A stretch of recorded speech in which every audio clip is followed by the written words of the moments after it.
Like a Hellcat.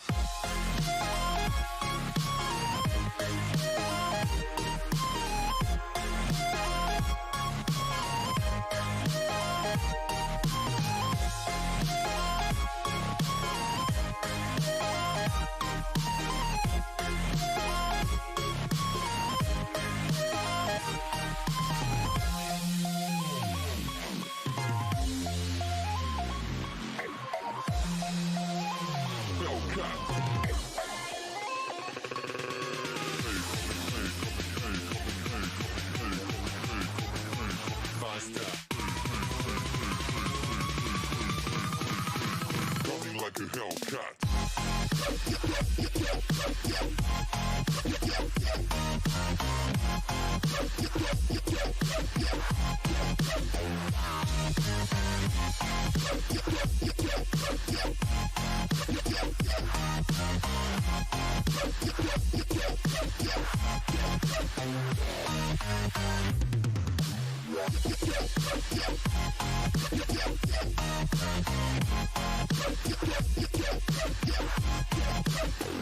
Like a Hellcat.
Like a hell.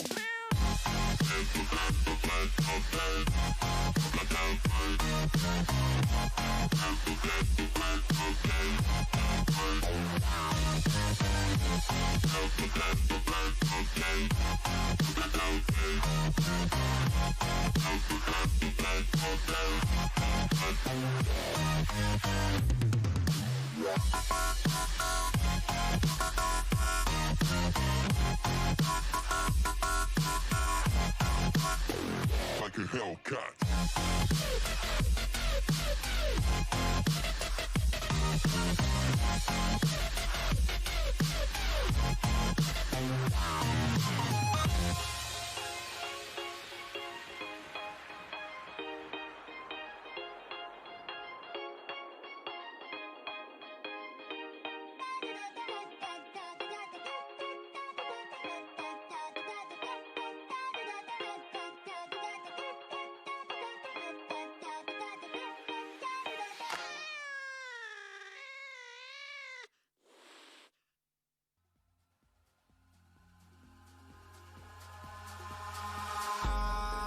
In the sky, gazing far into the night, I raise my hand to the fire, but it's no use, 'cause you can't stop it from shining through.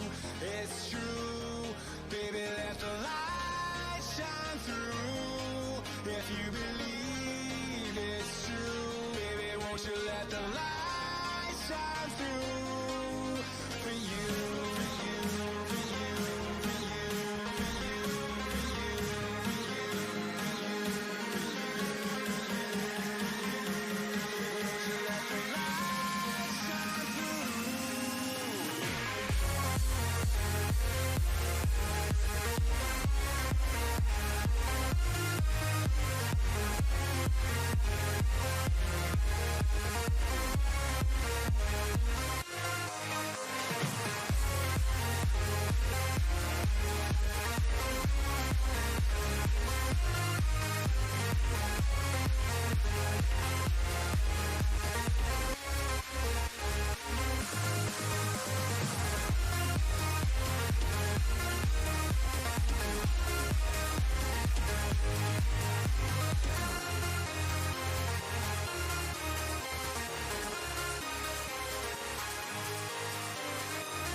eyes in the sky, gazing far into the night. I raise my hand to the fire, but it's no use, 'cause you can't stop it from shining through. It's true, baby, let the light shine through. If you believe it's true, baby, won't you let the light shine through for you, for you, for you, for you, for you, for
We hit him more.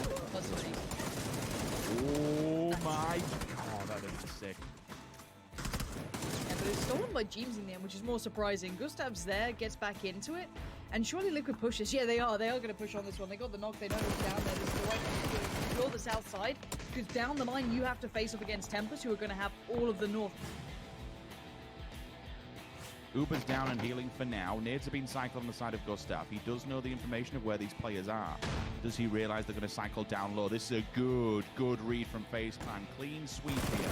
If all three are still standing, you've got to hit those shots. Make sure you do, Melvin. You don't get a second chance whatsoever. But a damn good headshot, for example, answers back. 1, 2, 3. Simultaneously, they all fall.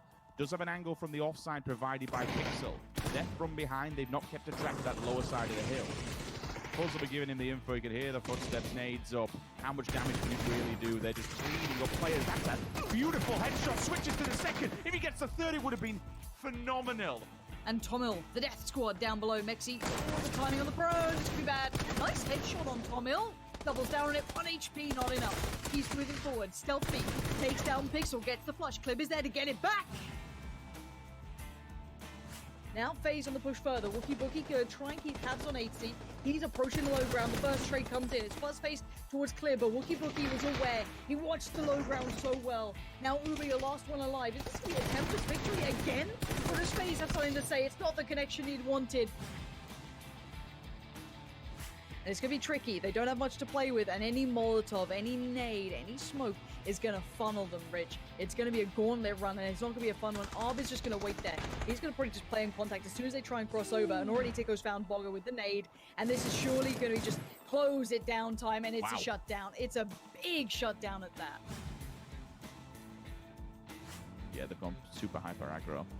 A revolver. A revolver and a crowbar. I mean, He'll be reloading it for the next 10 minutes. To be fair. Here we go. Go on, do it. He's going to have no armor.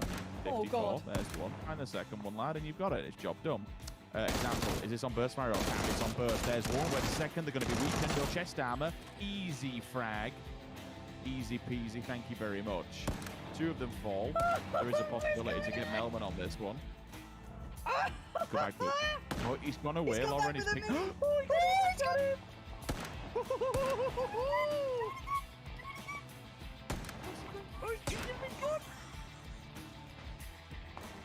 So close. Clip down, TSM now. Push on the knock. Here we go. Tommel, you got to hold your ground here. Do they know how many's in? Surely they do. They'll also hear him going for the med, but they've not checked it. It's all close. Peekaboo. Thank you. There's one. Guns up in the air. No, Tommel. However, we are seeing compound crashes. We see Tips right on board with these boys. AA comes around the corner, gets sent right back.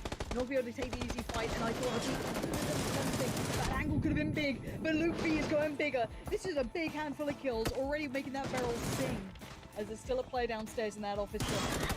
After all, looking for some more dangerous peaks being made, the metal of the cars crashing together, and none the wiser. Snip, they're holding this. They are trying to stabilize. K-Mine catches more than enough of a glimpse to get a shot through, and around we go, around the world. And they are aware, yes they are. Stealthy watching the doorway, and Snip crash the compound and win it out. It becomes pivotal, and it finds players. Needs to stay alive though and wait for the backup to arrive. If they do, Liquid can try and clean up here. Brute Force actually decides to take himself out. God knows what he's just done. He's killed his entire roster. What the hell was that? Raise your edge, finding one. That's towards Checker. Pull up time. AA. Oh, God. The... What? Oh. And he's... Oh, good. God. What is going on?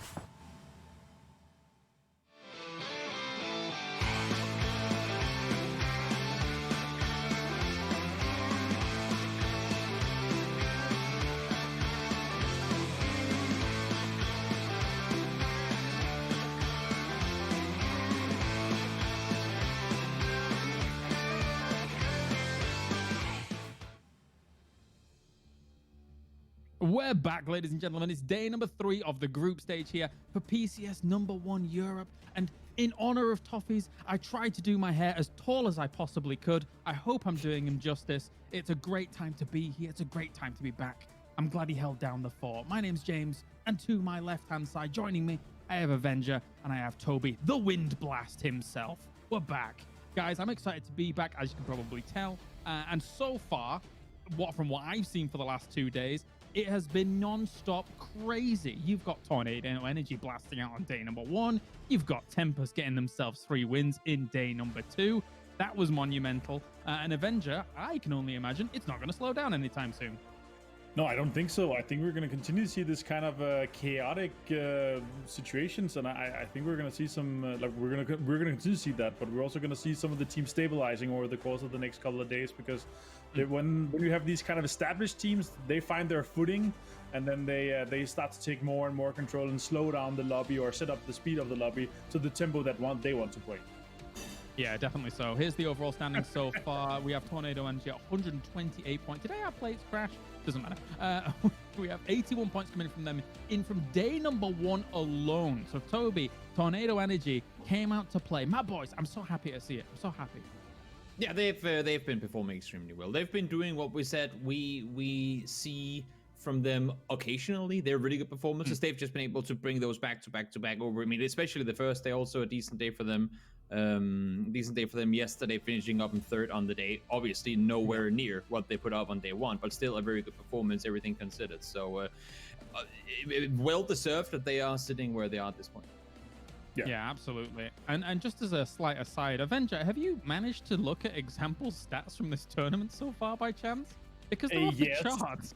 And can we just say this man needs to calm down? Otherwise, he's looking everybody else look bad, and like we can't have that. We can't have a situation where just like everybody tries to compare and like look at the top 5. There's just like their eyes will just be set on example and just stay there. We're like, what is happening? What's going on here? Yeah. Why? But also like the other guys are there as well. You have, even though he has 31, Alia and Crazy have 21 each as in second shared second place. So. It's just Tornado Energy in general that have been absolutely smashing, and it's very satisfying to see that they have just fully embraced. You know what? Sometimes we'll get some placement points, but let's just kill people. I think it's insane to see. Just looking at damage alone, that in the top 6, or let's just say in the top 5, all 4 Tornado Energy players are there. Correct. I mean, you look at example. This is almost 5,000 damage over 12 games. Aaliyah is 1,000 almost below him. Then you go to Melman, who's almost 1,000 below him, and there's no one anywhere near them. They're so far ahead of everyone else in terms of damage, and it goes to show and how Tornado's been playing. Because if we look at Tornado when they were playing Charity Showdown, right? They got off to an extremely slow start. They never really took advantage of the whole, let's embrace the chaos and everyone's trying to fit in. That's where we can grind points. They got going when teams kind of settled, and that made their playstyle harder to utilize. Now they say we got to go off right in the beginning, and well, it's been working out for them. Yes, it has, and they had 10 knocks stolen throughout all of this. So they could have been even further ahead. But anyway, that's by the by. Let's talk about some of the other teams coming into here today. We have Groups B and Group C going head to head, and so far so good for teams like Tempest. Of course, we cannot go without mentioning them from yesterday. A triple, a back-to-back, a three-peat when it comes to Miramar. Avenger, they solidify themselves for this tournament so far as the kings of Miramar. Yeah, they have for sure. Honestly, it's the domination of the yellow logo teams, and for Tempest, I talked a bit with Tommel, and he promised me that they will join the server today for an Angel, so they're also going to get some points there. So we're going to see some more crazy stuff, and probably maybe see them also qualify already, because Tornado Energy, they are qualified. Like at this point, there's no chance they're not going to qualify. And I think with Tempest's performance today, if they decide to join the Angel, I think we're going to see them also pretty close to solidifying their top 16 at that point. Yeah, absolutely. Here's our schedule for today. 3 Miramar and then 3 Erangel coming up later on. Remastered. Toby, looking at B and C, who are you wanting to make moves coming in? We're just a few minutes out from the game.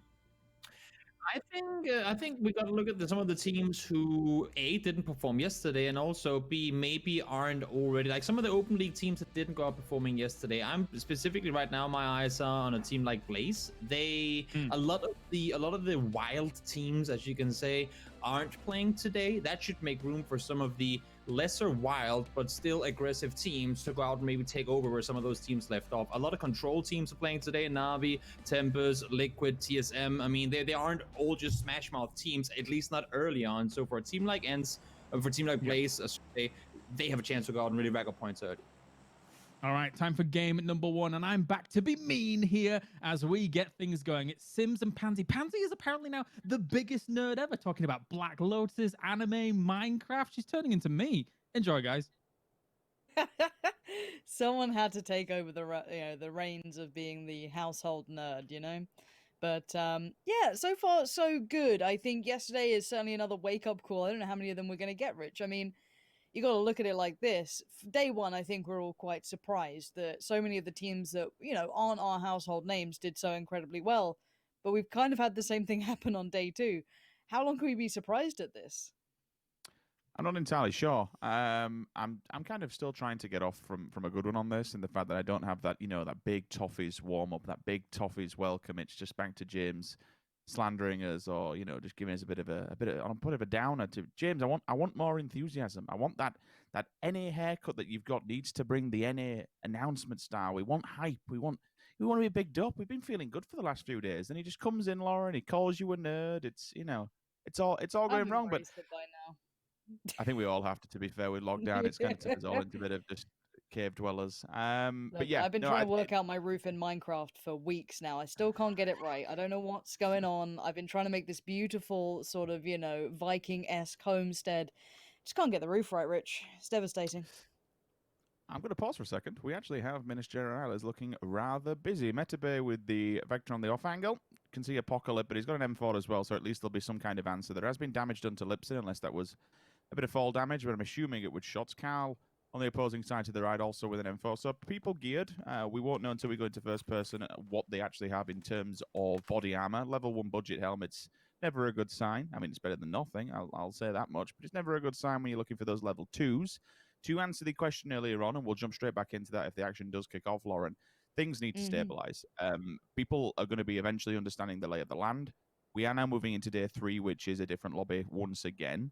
Teams do watch these, so they understand the playstyle, they understand the drops, the aggression, the things they like to do, the little nuances that every single team picks up, how they like to work, as a more simpler word.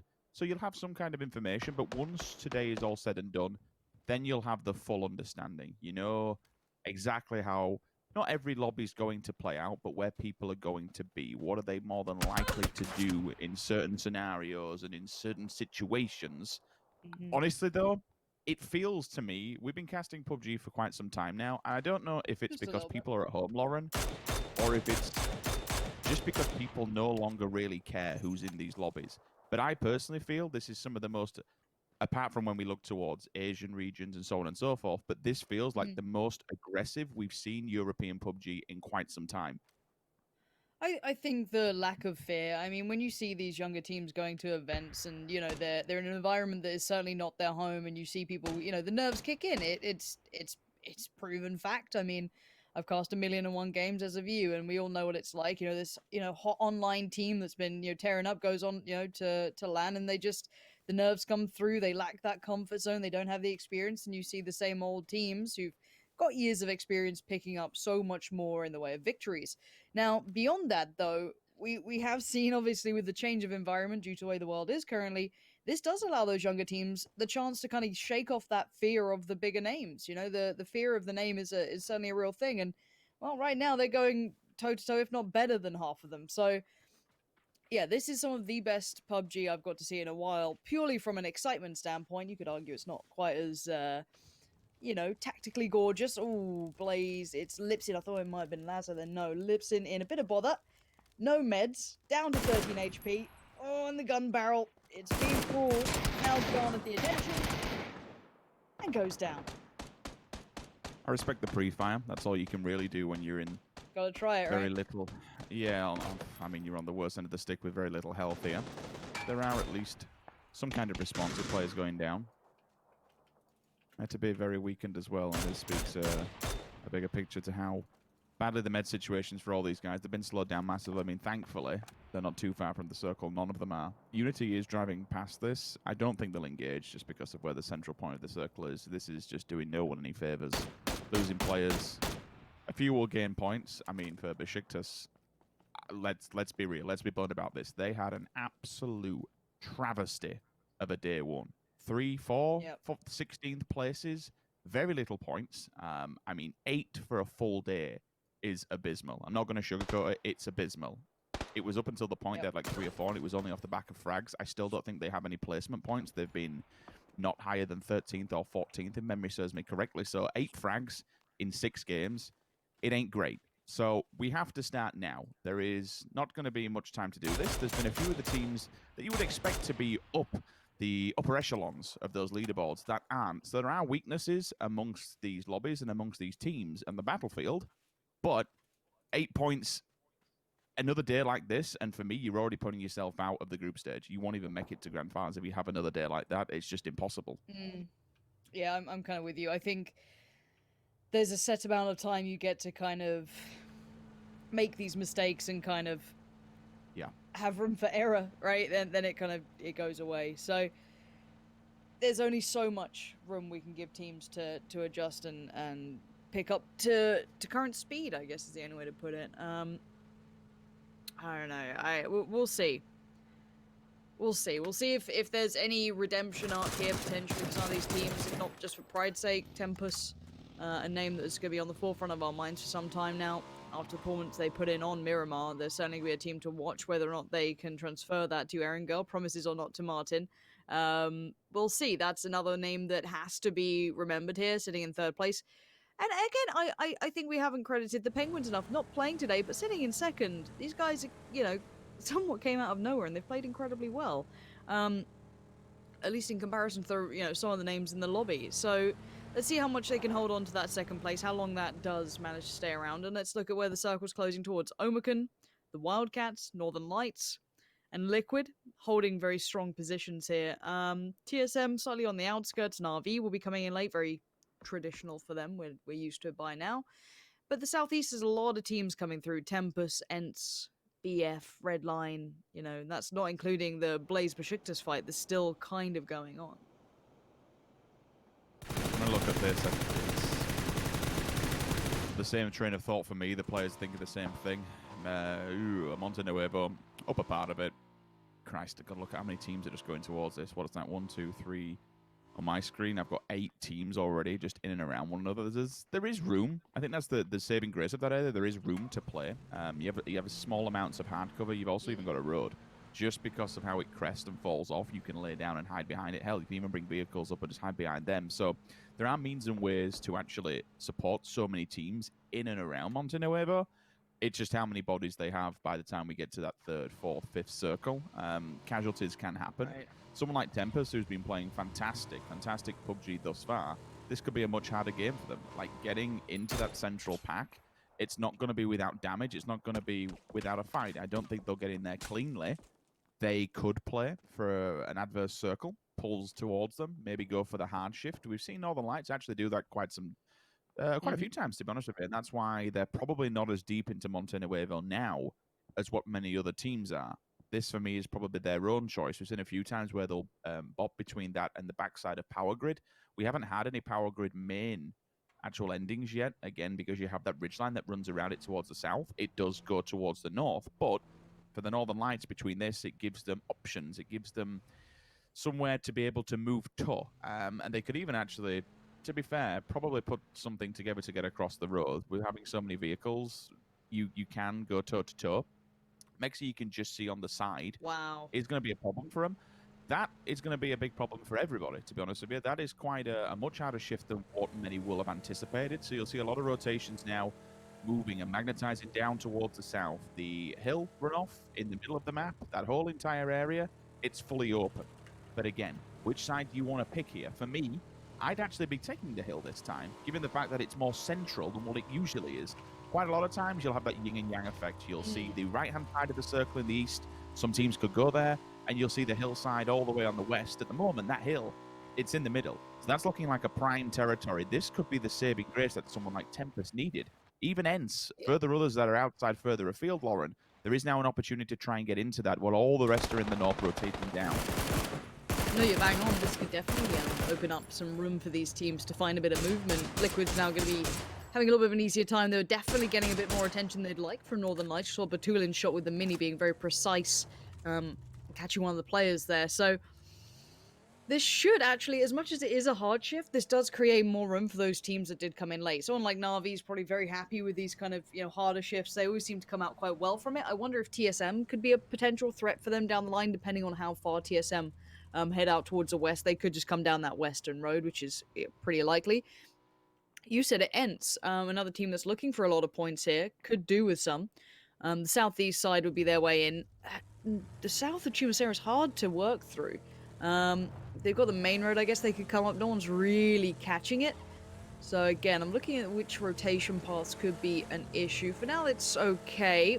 I think James might have scouted a little bit more room for Liquid. That's good for them. They can move a little bit closer to more, sought after compounds. So that's pretty good work from Liquid. And I have seen a little less of those 2-2 splits from Liquid recently. I have seen a little less of them kind of spreading themselves thin. And I wonder if that's just a kind of case of the current scene. And they have to kind of approach it that way. They can't keep doing that old style where they get a bit more room than they'd expect. Tempus getting the attention from T-Bone, but it's Unity down the side of the hill that has a player still in this building. I doubt they'd be considering this, so this could be a problem. Pixel better be on red alert. The barrel master himself, not this time, or yet to have it. Maybe a case of just not being able to loot it, but there goes the escape plan, at least for now. And Danimon, another member of Unity, split further away. I'm curious where Unity are. They're very split here. It's actually a very scary split for Unity's sake and not other teams. I mean, Danimon already knocking out Jeems like that. It will be, excuse me, not Jeems. It will be problematic in the fact that Liquid are going to be put out of place ever so slightly. But because they're so spread, it's going to make them vulnerable to many different counterparts of fire in the fact that there's so many teams already set up. For Tempest, something like this, it's like it kind of showed what I was trying to get at earlier on. They had an opportunity with the circle to get in there, which they have done. They've jumped a few teams and got ahead of them. You likes of Liquid, even. Northern Lights, they were closer, more to this point. Yes, it's a lot harder because you don't want to go running that death gauntlet and losing people on transition. It's just unneeded at this stage.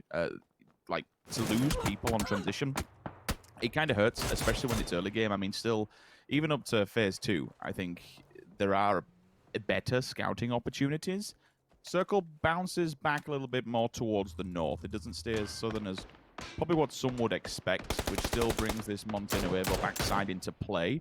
Besiktas, unfortunately, 16th is... Oh, they keep trying to avoid it, but unfortunately they can't avoid teams. Another rotation, and another 2 players fall. The question for me is, do AA push on this? Well, I think they're attempting to, but thankfully they can't drive. I guess that's a small benefit, right? It's a saving grace. Liquid are on the move. They're sending it across. They're trying to get away probably from that Unity. I think it was Danimon who got the knock, but there's 3 other Unity players there. The solo man, the odd man out, was Hiruzen, who was over by Omakun. So we're looking at Tempest now on rotation in my mind. Besiktas are pretty far out in the blue currently, and they're just trying to make it into this circle. They're not even thinking about, where to go once they're in here. Yeah, Metabee's just gone. Metabay, excuse me. Tempest kind of working up the west side in between Red Line. Now, Red Line... excuse me, take over for a sec. Hey, Tempest on the pull-up. Again, this is crossing the road from the previous one where they were. They've gone down below the hillside. You got to remember, they had a big old drop-off to where Unity and Omakun were actually seeing them before. Omakun in this position could have catched them crossing the road, but they have got behind them now. We saw this one yesterday where it was Redline that was playing late game. They were playing extremely low ground over on this western embankment. By doing so, it got them into the top 3. It's quite exposed to run up that hill. It's a bit of a gauntlet in itself. It's a bit of a dungeon run to get to the final boss at the top of it, but they caused a lot of team problems. They got involved in a few fights that they shouldn't have to, which we actually saw, funnily enough, on Erangel. So maybe this could be something we see a lot from Redline, where they turn up to the late game, they cause other teams problems, they're quiet, they're cautious. They're certainly not going for frags. I think that has to be said. It's a team that we don't see too much until the latter stages of the game. We haven't really seen a strong pull-up or a strong push from them. BSD in the kill feed. That's the SLR coming into effect. Mome goes down. Red zone, red line. We've still got to keep on top of that one. Red zone are actually in a bit of a problem zone, to be honest. They're in the field towards the north. It's quite exposed. A little bit of cover, but I don't really foresee them going too much further, especially when you have Navi and TSM looking towards them. Besiktas still driving, still trying to avoid the 16th placement, which has been haunting them so far. Dream for you. Find Zoom in the field. Now moves on to Extense. Apocalypse goes down in the kill feed. Now it starts to get rather busy. Everyone trying to find a foothold in this one. Tommel has fallen. Throws Dream for you. That's their instant response back. Marsic down. Apocalypse finished. Marsic finished also. Tempest, Navi, Blaze. God, everyone's just getting involved. And again, it's because it's been quite quiet until this circle. And even now, the north isn't... I guess the north is very sparse for cover, but it has the far fewer amount of players. You look at the south, look at that. Tempest have just about slotted in south of Omakun. Keep in mind, they were initially looking towards Redline's area, but Redline really weren't giving them any route in. And yeah, goodbye. Rip Pixel's going to find that for somewhat free, I feel, here. But I do want to see how Tempest decide to get out of this back-to-the-wall sort of approach. Na'Vi has been gifted now a challenge. They have to move away from that north side down south. They've been doing well to keep humble, the BF guys. I think Zoom might still be alive, but now let's see what Tempest does here, because Omakun will have heard these shots. Tempest haven't been quiet. Pixel just got that flush, so... They know they're here, and look at Paige waiting so patiently just over the cusp of that hillside. As soon as they crest, Paige is definitely going to see one. Zoom's naded himself out at 15th. Wow, okay. Is that enough? I mean, that's a little... Well, I wonder. I mean, yeah, even for that one being a solo, it wouldn't. The death would come from somebody else shooting you, even if he had a nade in your hands. So it's not as if he's dropped it. He's probably just dropped the ball there. No pun intended. Pixel, I hope you're on red alert here because you've got 2 members of Besiktas coming up the back side. So if you're not too careful, they're going to cause you grief, which will force the knock maybe onto Pixel. Then it will come to Omicron to maybe push onto that. Redline defending this area that they took yesterday. This time it's against TSM. TSM, it's a bit of a very slow approach from them. Oh, hold on. Besiktas just got tugged up by Unity.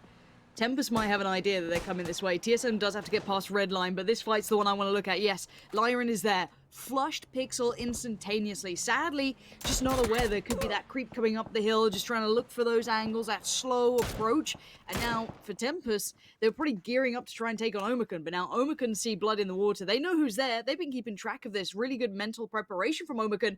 They're going to make the counter push. And now Tempest just locked in the middle. No easy way out here, and I think we might just see 2 of these teams potentially go down. And Besiktas might just be one of them if they're not cautious. Clip's been found by Redline, not the 2 that are on the hillside with them. That's going to be Redline just slightly over towards the western side. And TSM, also in a similar battle with Redline, they can't find a way through here just yet. They're going to have to look for a new way in. Clip not flushed, but not looking so good either. If any opportunities reveal themselves, teams will take advantage of that, and that's exactly what we're expecting from Omicron, just waiting patiently until they heard something happen or saw something happen, and then make the advancement onto that. Besiktas got involved. Besiktas got involved, and yeah, Pixel went down. It was kind of what we expected, Lauren. We would basically look like ants on the little map, just running straight toward it to get involved. All 3 members of Tempest going down. That's a big scalp to take for Besiktas. Yes, it was, you know, probably an unorthodox push up the hillside. You wouldn't expect 2 people to be running that late.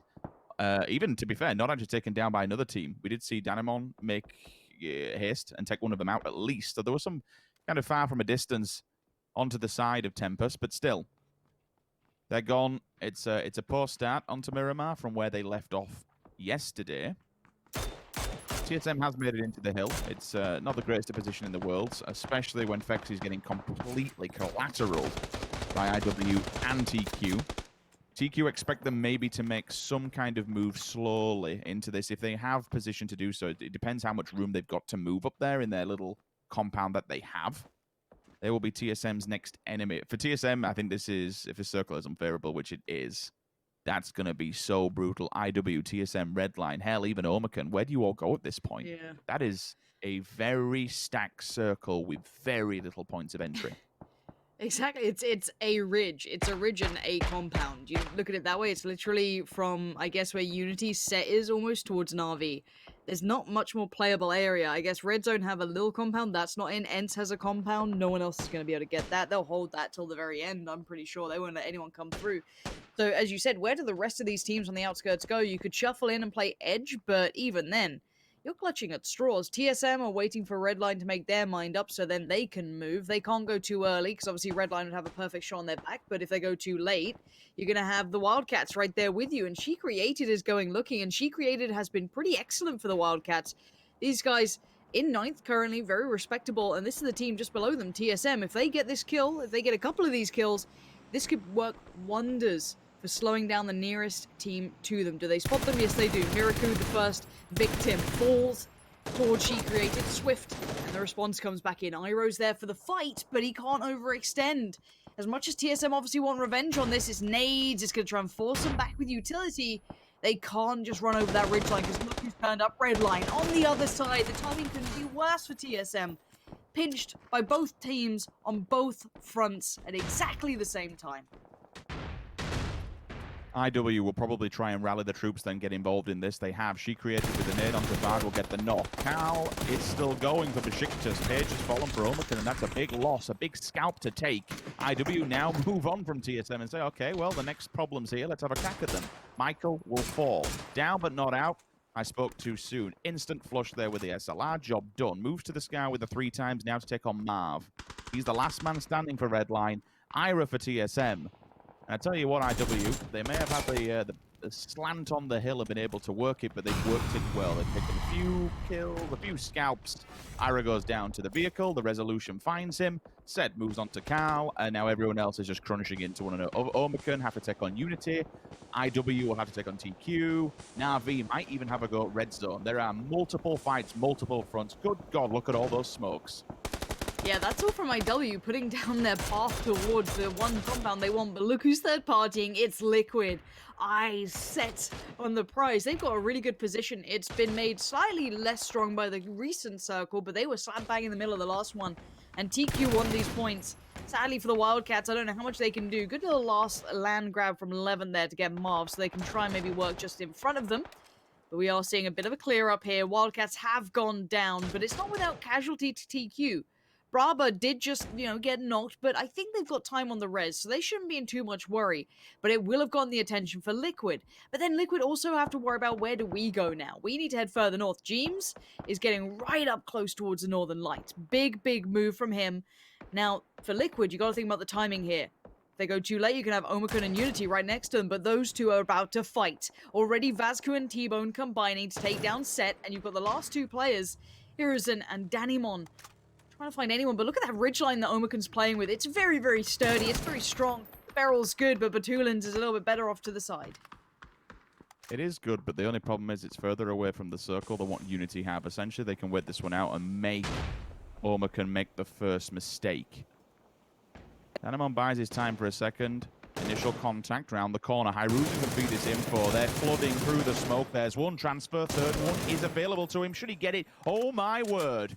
1, 2, 3, dead, done, dusted, whatever way you want to call it. That is one kick-ass gun. Honestly, the barrel is looking fantastic, but the little leans toward it. I suppose it goes hand in hand with the information that he was being given by his teammate, working simultaneously. They held their ground. They didn't run away. They stood it strong, and they do at least advance into the top 7. Hence, difficult position. Not only is this hard to traverse up, but you've got an angry CIS roster waiting for you. Na'Vi looking to return to greatness. Don't get me wrong, it wasn't the worst performance in the world, but it certainly wasn't Na'Vi when we saw them last, Lauren. You bang on. We've seen Na'Vi at the strongest. We haven't seen that just yet, but it could reappear. You don't want to wake the beast. For now, it slumbers as Tixu takes the fight and wins it out pretty cleanly against Senya.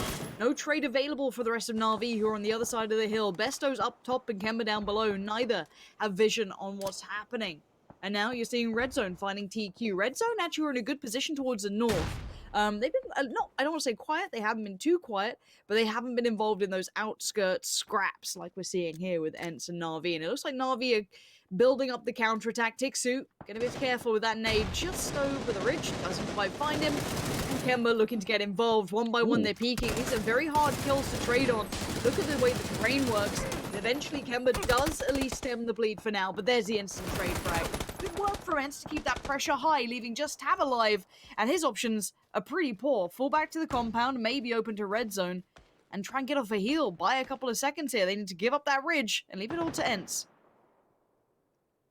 Na'Vi didn't expect to lose so many players, and I think they thought, okay, we have the top control here.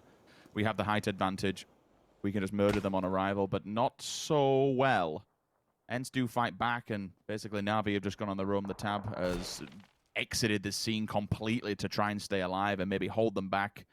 Get some kind of revenge here. A few frags would be nice. Pick up some more points. 3 on the side of Kemba. So it's not bad, moving at least into the top 5. Spyro in the kill feed onto K-Mine. That's another nade down. So it's the second knock that he has at least, I believe. Could be wrong. One good vert nade would solidify the fate for the Northern Lights, but it won't be easy. Throwing those blind. Even the same for Batulins, to be honest with you, because you may not realize they're working their way through the ridges. There is a nade up in the air. I haven't seen where it's landed. That is bloody close. That is a lot of damage, to be honest with you. And that allows James to actually get the knock. Oh, the little cheeky molly. If that just got a little higher, that would have been so dirty. Oh, these are pretty nice. Batulins really wants to push this, though. You can see it. He's chomping at the bit to get involved. He wants to try and do something. And everything is broken for James. He's doing everything he can with almost no armor, no helmet. Same for Batulins. The nade could have been so big towards Ibby. It just bounces a little high, but again, it is pure death from above for these guys. You've got to be so careful in how they want to work this out. If Batulins overreaches, he dies, and that means his team are in a bad spot. So again, for an IGL. He has to play this perfectly. He has to play this smart. And while all this happens, Ents have just managed to push up towards the rest of the side. And oh, just a bit of a gap in the rocks. And Batulins is there waiting. Jeems gets beheaded. And Batulins once more peeking around these rocks. Where is Ibby? Ents are now looking closer as well. They found the next fight for themselves. And they're in a good spot here to do well. And Ents could do with that. Ends up be feeling confident as well, taking an uphill battle against Na'Vi and basically coming out on top. I know it wasn't clean and they had a few knocks, but they managed to rally themselves back to 3 individuals. Batulins gets the bleed out onto Jimbo. Maybe still looking to see what the best way is to deal with the situation. Honestly, at this point, it might be, yeah. Given that, it might just be run it. Run the rock side, see what you can do. But then you have Red Zone fanning out up top. There may only be 2 of them, but the line of sight provided by that will be pivotal. Maybe Meisters could see into Ibby's approach. Let's not forget about the tab still lurking, still lingering in the back, and the circle is in favor of him. So everyone now has to just bolt it back to where they came from. Northern Lights and Liquid, or the last man standing for Liquid. Fair amount of work to do. Flashbang's over, maybe force Northern Lights back on the slow approach. Squeaky sits and waits downstairs. And I respect that. If anyone wants to try and sneak by, it stops Ends being stabbed in the back by someone like the Tab, to be honest. There's still a point of revenge for him. Even knocking and flushing 1 or 2 players would be huge loss for Ends. But it'd feel good after losing all of his comrades around him. It'd feel great to at least try and eliminate the team that did that damage to you. Very true. 5 seconds until they have to move. Ents, honestly, in a better position. Ibby can be such a pain towards the Northern Lights. Who sees who first? It'll be Ibby, but he's got to move. That blue is chunky, and this terrain ain't easy to walk through. And I think he knows it. He's got to move up swiftly. 5 HP is what he gets left with. He's got Ents in front. He's got Northern Lights beside him. He can't wait any longer. That blue is still closing in little by little, but it's Spyro put him out of his misery. But this encourages Ents. They want to get in while the iron is hot. They know there is threats aplenty, and Tixu is showing him how it's done. The man's got moves, but now he gets sent packing. Spyro left in the blue is going to be taking chunks of damage, and this might be over. I think he's gifted it up. Yes, he has. 3 teams remain. Ends, Na'Vi, and Red Zone. Na'Vi with the tab, Red Zone with 2, and Red Zone have that circle position, but the tab might just have the cross from Ents. Ents have to get down from this hill, and in their way is one very angry CIS man. It's Tab. Can he make anything happen from this? Nade was good, but the trade was better. Good play from Tab to take down Diggory, but Squeaky with the flush, and now Ents running it back against the last 2. Meisters should have made something happen here. With 1 down, he should have pushed that advantage. He knows where they are. Gets stuck in. Work hand in hand with Macandark. Now they've allowed Diggory to get up, and it's going to be paid. Death from above. What a drop down. Meisters 1 versus 3. This is going to be extremely difficult. Squeaky hits the heel. Diggory now in support. Ticks you down to 40% HP. So they're looking low. Frags are out. Tries to find something blind. Over the hill we go. This is going to be extremely difficult, but no helmet. 1. But it will fall. Ends 9 kills from a team that we've been holding to such a high damn standard. We've been looking for signs of greatness. Here's hoping this could be the start of it. To take that battle initially against Na'Vi up the top of that hill, like, in theory, they shouldn't have won that. It's so hard to get up those hills in like a staircase format, then get to the top, fight it out, and knock them down to 1 man. Being able to get the reses, been able to formulate that and bring so many people to the latter stages of the game, allowed them to fight Northern Lights, allowed them to fight everybody else. Decent win, 19 points.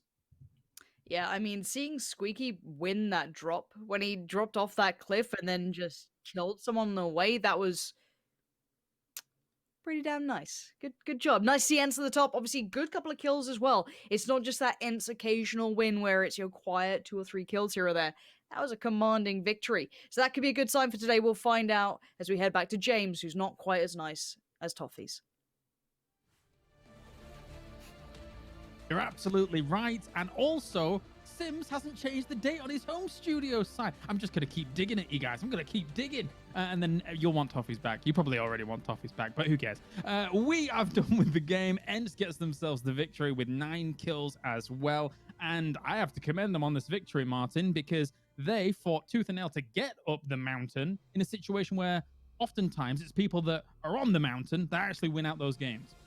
Yeah, but also on top of that, they were in the east when the second zone popped, like far east in the first zone, just barely inside the first zone.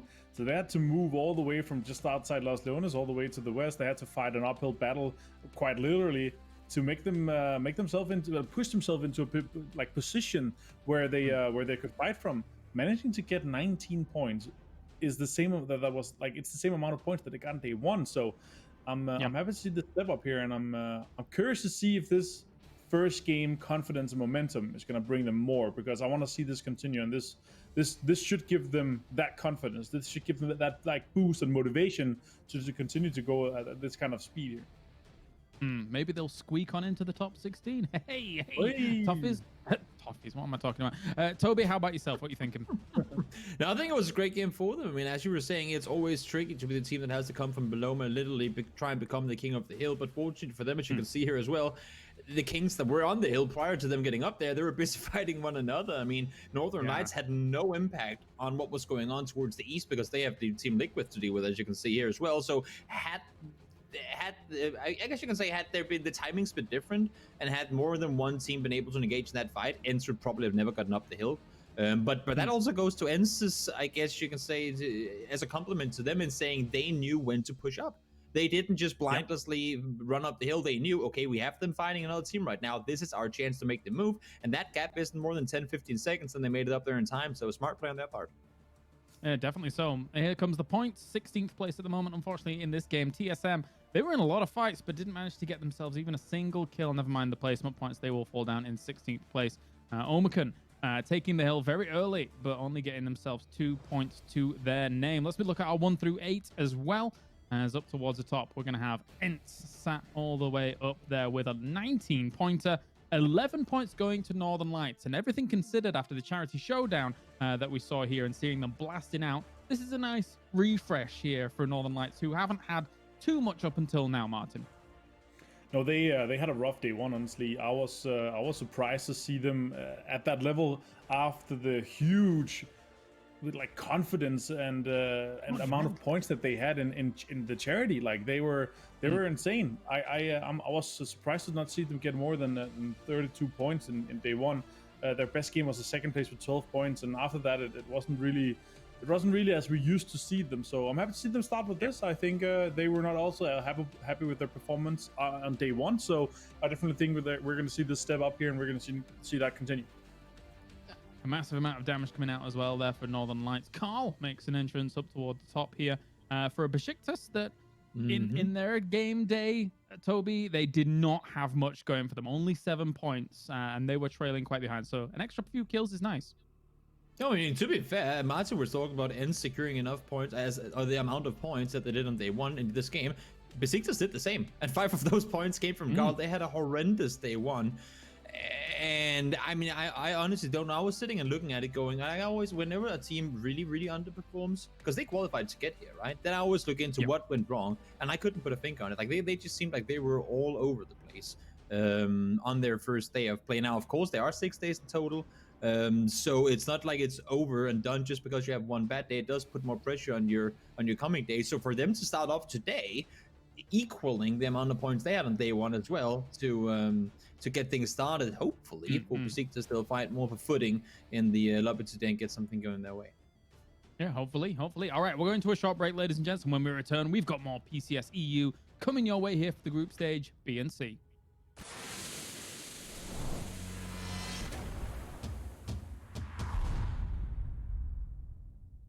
Team's going to play off the back of that. This is perfect calling out moments. 2 players entering the building, and there is a shutdown. Big work from Gemty. Leave the rest. It's just simply a case of putting pressure on the house. Sigsy dealt with. Menox the last man standing, and you can hear the scurry, and he's going to try.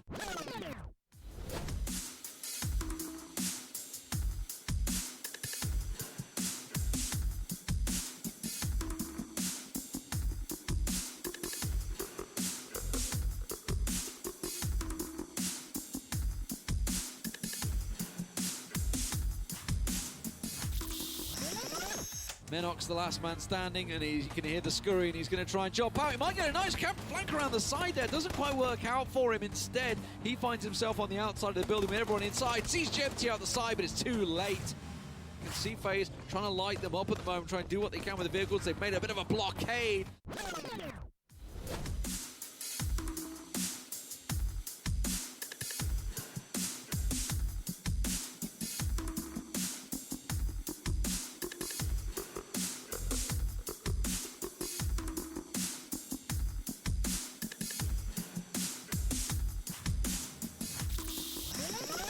Need to take the tires out because they're getting shot under those cars at the moment. It's not working for them. The smokes are not going to stop the bullets. It is simply dropping that car. An impossible task to try and get across the road. And we're going to see DA bleeding out to FaZe here. That's going to be FaZe collecting all of the kills. Says he's cooking it down now. Oh my god, Well, he that might get away with this. That might He get might Timmy.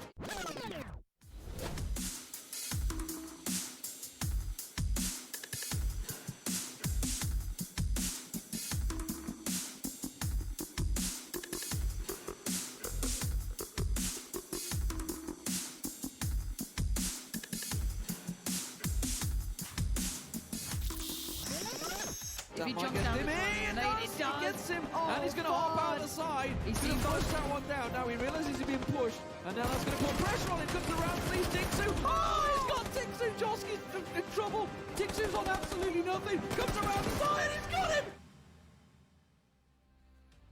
And welcome back, ladies and gentlemen. I am going to say, if you did get that last one wrong, you should be ashamed. That is one of the big moments there from PEL. Great stuff coming out here. My name's Kyle Larris, your host, and I have Avenger as well as Toby here joining me. Guys, we've had a little bit of a shake-up here and there. Ents jumps up 6 spots, oh god, with that victory up towards 16th. Maybe they will be able to advance on later on down the line. Team Liquid with a little bit of a jump, and so does Unity. Toby, what do you make of it so far? I mean, it goes to show that A, we're only so many games in, and B, down in the bottom, because we have teams like Tornado and Tempest, who's been racking up so many points in there, it's left very few points available for the other team. So if you go from 23rd and 10 spots up, that's just, 25 points. I mean, that makes for 1 or maybe 1.5 good games, and you can see yourself jump 10 spots and into that top 16 you're aiming to get to. So for any team sitting, well, to be honest, anywhere in the bottom 8 right now, there is plenty and plenty to play for. Yeah, we're seeing, I feel like over the past 2 game days, you guys have, coined it kind of some of the Wild West games that we've seen so far. A lot of these open teams really have thrived in the Chaos, Martin, and they've looked better than ever, I would say, when it comes to a big stage like this. Are they truly taking advantage of the fact that they have been the online warriors here for now months and months whilst PEL was going on throughout 19? Yeah, I would say so. I would say that definitely the case that when you have a whole year where you can train this format, literally this format, where you have shifting lobbies and you're playing this open qualifiers all the time, you should be ready for this. And we see the teams that they've been tried, they've been tested, and now it's their time to step up to the big stage. But I still think over time, the further we get into it, the big teams, they will adapt really quickly, and we're going to see them dominate. The domination will continue to ramp up throughout this group stage here.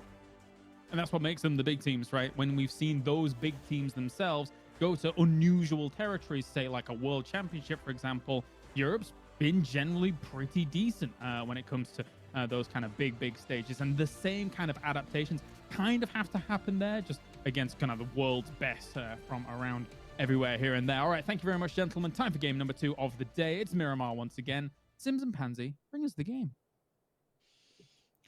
It's no toffees sort of throw to us, is it, Rich? Not quite. And it doesn't have Not the same quite. ring to it. It really makes it quite grand, doesn't it? Sometimes a bit too much. I feel like I've been put on a True. pedestal once. It's like, yeah, I don't know how But to. it's nice once in a while to feel appreciated. Oh, it is definitely. Yeah. Go downstairs and actually shouted at. Is To be fair, James I probably downstairs deserve it. too, or? No. Although at Right, times, let's get to the game. People probably did think we were brothers. Very ginger, very northern. Very Makes sense. North to south, I mean, most people should be pretty happy with this drop. I'm looking to see if there's anything different. K-Mine's heading a little further towards the east, but maybe just for vehicle. Yeah. I mean, I do see TSM back kind of close towards San Martin, maybe just because there's not that many people around.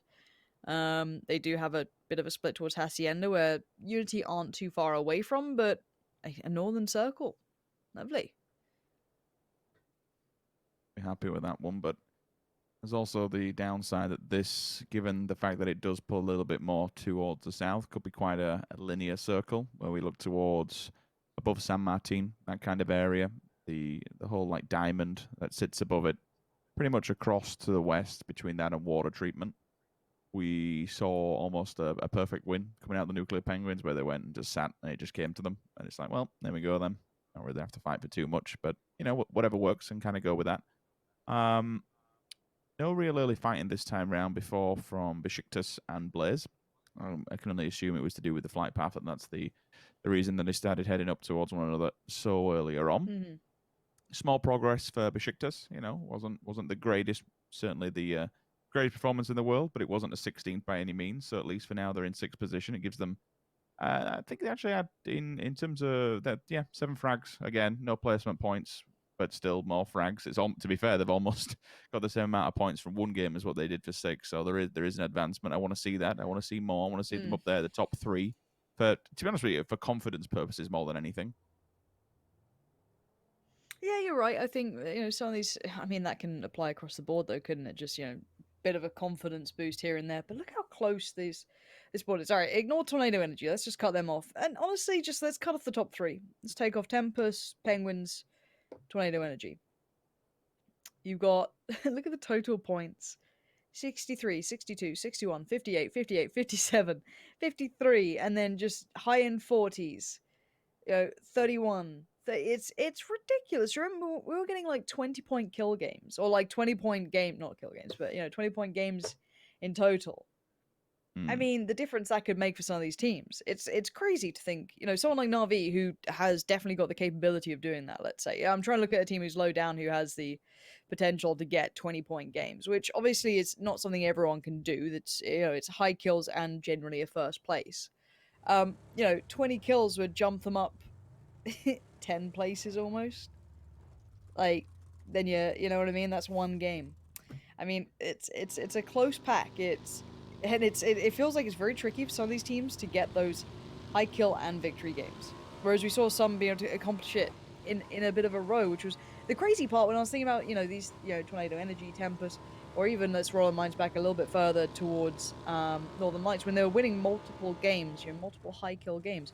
It's very impressive, apart from that driving perfectix. Careful now, I was praising you.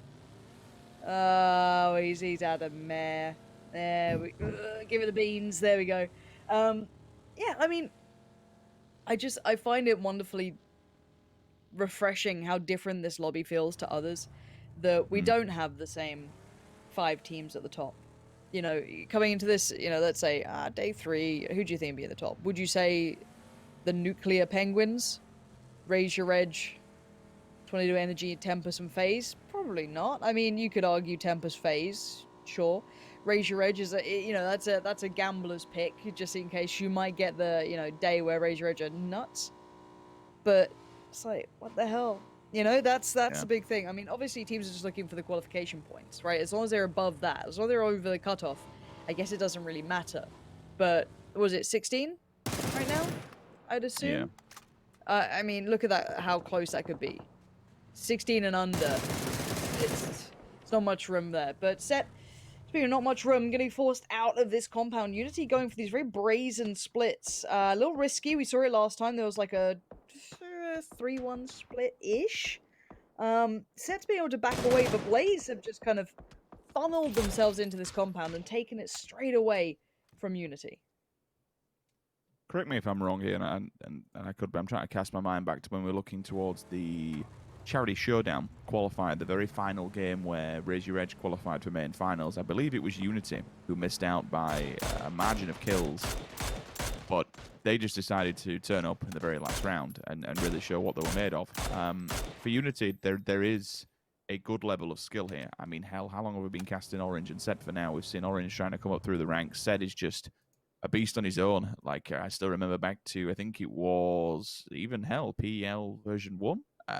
Like, constantly seeing his name in the kill feed. He was the standout on his team, that's for sure. Hyruzen, again, punished by the 2-2 split, unfortunately, or the distance one, does have to reconnect with the rest of the team, and unfortunately by doing so, it proves to be his downfall. I don't know if it was a knockout of the vehicle or if he actually got out of the vehicle to go for the run. Either way, it's still a huge loss and a huge casualty so early on. I want to see a bit more tighter play coming out of Unity and then a bit more aggression, to be honest. You can't really get aggressive when you're playing 2-2 because there's just, it's just impossible. Like going up against a full squadron, really, what are you going to do about it? Metabit, straight on Perfectix, another big scalp to fall quite early. Decent when you're going on the back of the Northern Lights after the performance and establishment the Northern Lights have gained themselves and garnered within PUBG so far, winning the Charity Showdown. That's a big accolade, especially when you look towards the roster that were in there. And I think overall and I suppose it's kind of a little bit repetitive to say, but thus far, it feels like CIS. It's a different beast now. And again, I don't know if it's a combination of being playing from home, not in that LAN environment. You've certainly got that confidence and factor behind you. Or if, and it's kind of what I was trying to get across yesterday, I don't know if these barrels are playing a bigger factor than what teams expected them to. Like, I know for a fact the next patch is going to have a huge knock-on effect towards the game, but the barrel being that up-close and personal weapon now, teams will not be afraid to use it. Aggressive teams who like to play close combat, they will be rewarded. It's such a lockpick. Like, you can breach any compound and use it so swiftly and so easily. Okay. It's a very deadly gun. I mean, practically speaking. Oh, okay. Statistically speaking, up close. Let's talk about like really, really close range.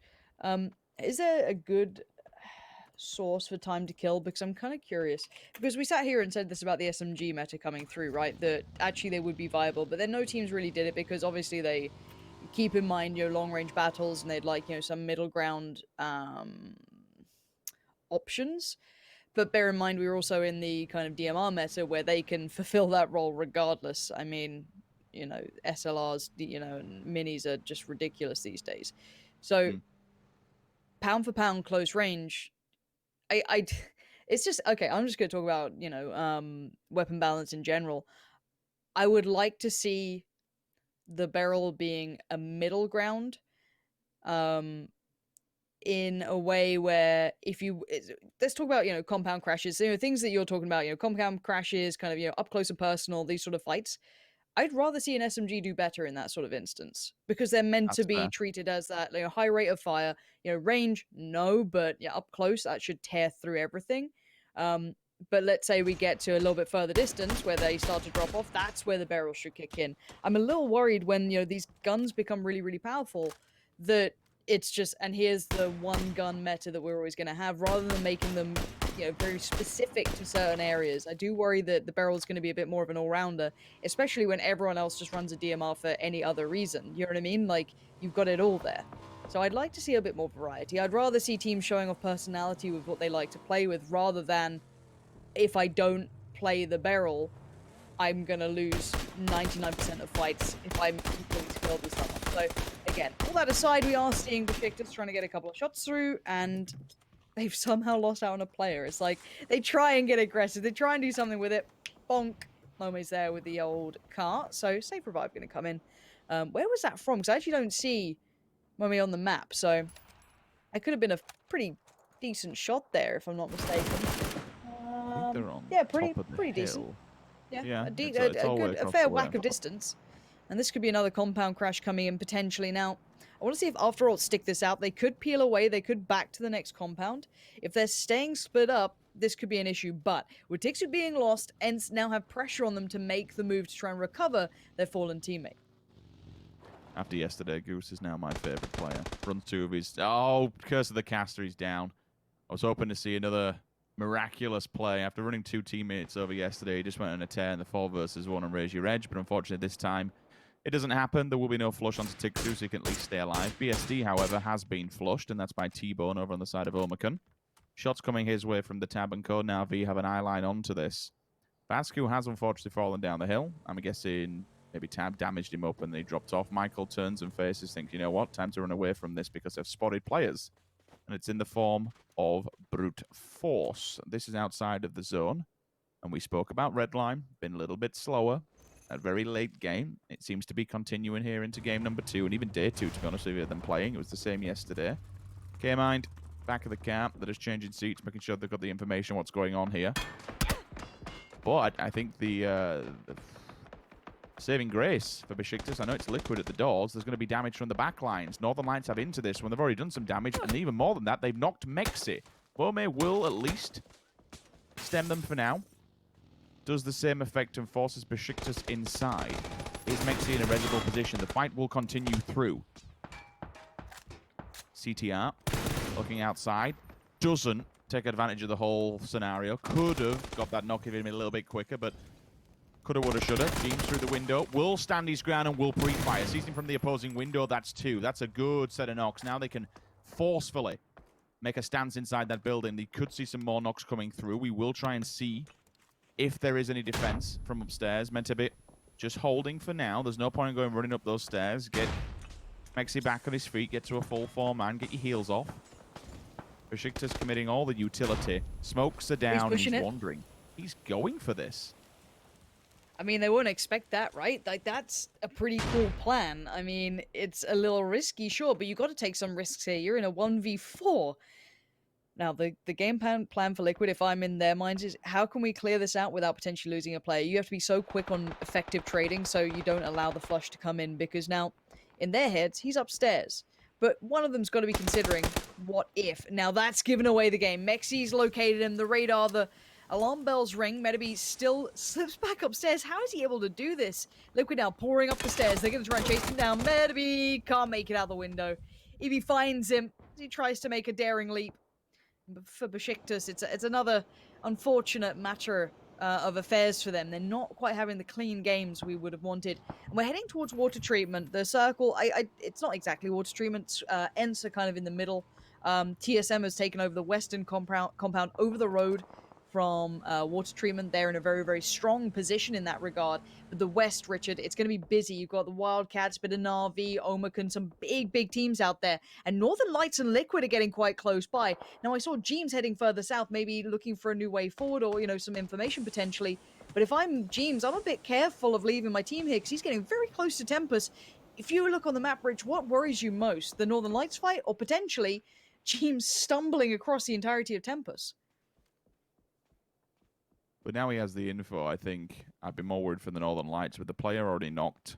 And that's the second or third knock they've had across that roster. I'm a little bit curious as to why Jimbo's running in open waters, though. That is very concerning. I don't, you know, you had the info. You had the time to disconnect from that and go back to your team. God, now he's on this weird plateau. Yeah, he's in a really obscure position. I'm not a big fan of it. He'll have to waste the utility to get out of that. He might not even get out of it unscathed, to be honest, because if he goes down, he potentially puts the rest of his teammates at not only a deficit, but out of place if they have to come for the res and commit towards it. For the Northern Lights, Lauren, to kind of touch on what you mentioned, they're in a bit of a valley. It's not the greatest place, don't get me wrong, it's safe for now, but it's where you go afterwards. Levent on the pull-up and the pull-out of the server, unfortunately. Vehicle not really going to do much when you're trying to turn around. I think he spotted him at the last minute, but it was a poor decision to turn around unless he was just scouting. In which, fair play, those kind of things happen. But if it was a turn and face, it's just the wrong time to be doing it in the Murado.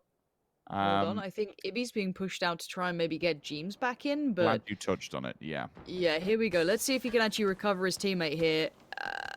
It looks like they're just about making it away. Now, there is Tracer Fire coming in. That might be from Na'Vi, I think it is, which is over Northern Lights, over the rest of Liquid. It's a very ambitious shot, but... You know, if you get a hit, you get a hit. If you've got ammo, why not go for it? Now, Tempest, quite passive on that. They didn't push out for it because maybe they didn't have the full information either. And for them, is it worth it in the long run? Probably not. They could shuffle in quite nicely now. And I wonder where they put themselves. There's a couple of plateaus to play from, and we have to talk about the strong teams in this scenario. I don't like Unity split in water treatment. I actually hate playing around water treatment personally. It feels like a bit of a death bowl for me. And I'm obviously nowhere near as good as these players. Now that's a given. So I'll see if they come out better of it than I do. I actually like TQ's position up on the hillside. Having the high ground does definitely work. Gem T, easy now, bud. Did you mean to do that? He's just testing it. Just testing the testing durability and testing the stability. Smart. I'm okay with that. I suppose now when we look towards this circle, Lauren, I kind of think, well, maybe James going out and checking that compound. One as stupid idea as what initially I thought it was. Laying down on the floor. Could have been stupid if that car would have hit you, but it doesn't. He lets him go by with his life, and now he sets up for the next one that may be transitioning this way. It will be Page avoiding wibbly wobbly. Yeah, okay. Let him get away with the life. I'm all right for it with Ibis. He doesn't want to die again in open war. I think he was the first player down on the previous side.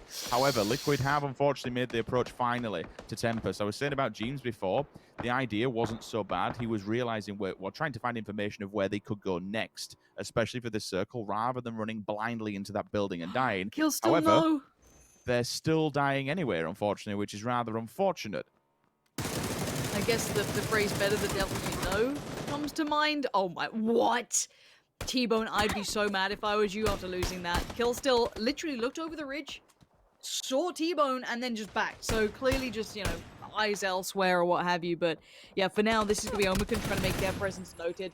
Trying to find their way forward in the northeast, trying to take over a very heavy spot. You know, TQ's position is very, very strong, and it's going to be a heavily sought after one, and they want to defend that, of course. Now, Kill still being knocked and a bit isolated means they might be down to 3 here. I don't know if Redzy can get him back, and obviously Braba here now needs to focus on trying to control this and help from Redline. Redline decided their sweep from further north than Omicron. So TQ have to know, okay, someone's further north of this. They just found the team we were fighting. Right, let's be careful now. Northern Lights managed to send it right next to TSM on the eastern side of the road there. Pretty strong compound. And yeah, Liquid, I've got to feel bad. I mean, as said, better the devil you know. You go for the fight where you know these players are. You know that there's maybe a position you could follow in from. Then maybe not knowing where Northern Lights went. They could have been waiting, but a bit of a misread, it happens. A little unfortunate. I'd like to see Liquid do better out of that. Now you've got Mexi, the one-man hero, the one-man army. Empty trying to make a good last stand for Omicron. Maybe get a flush if he could. Not going to happen. Ibis puts him down. And that's a big gun to be tussling with. Cheeky reply, but I'm assuming the level 3s helped him out in that scenario. Been able to turn around with a Mark 14 as well. It's a GG. So they go crashing out, but I suppose it's to be said for how much information we saw earlier on with Ibis laying down. Redline have been able to track him. On the pull-up we go. Navi is quite literally at the walls, out of the car and around the corner. Knocks him down, knocks him out. The deep will fall. Senya.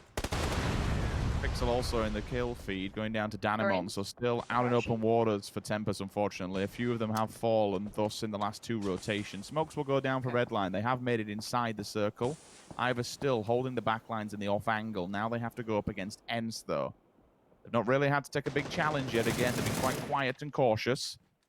To take this would be a big, big win. But, as we've seen from ENCE, they're not to be trifled with today. They're coming off the back of the win. They'll be feeling good, mentally and physically. Squeaky holds a decent compound in front of him for both of these teams, though, in the North, Lauren. Really, you want this over and done quickly. Everyone else is setting up in front of you, and that circle is damn right unforgiving for anybody in the North. Hell, even the West and the East, like you've got United towards the East on water treatment.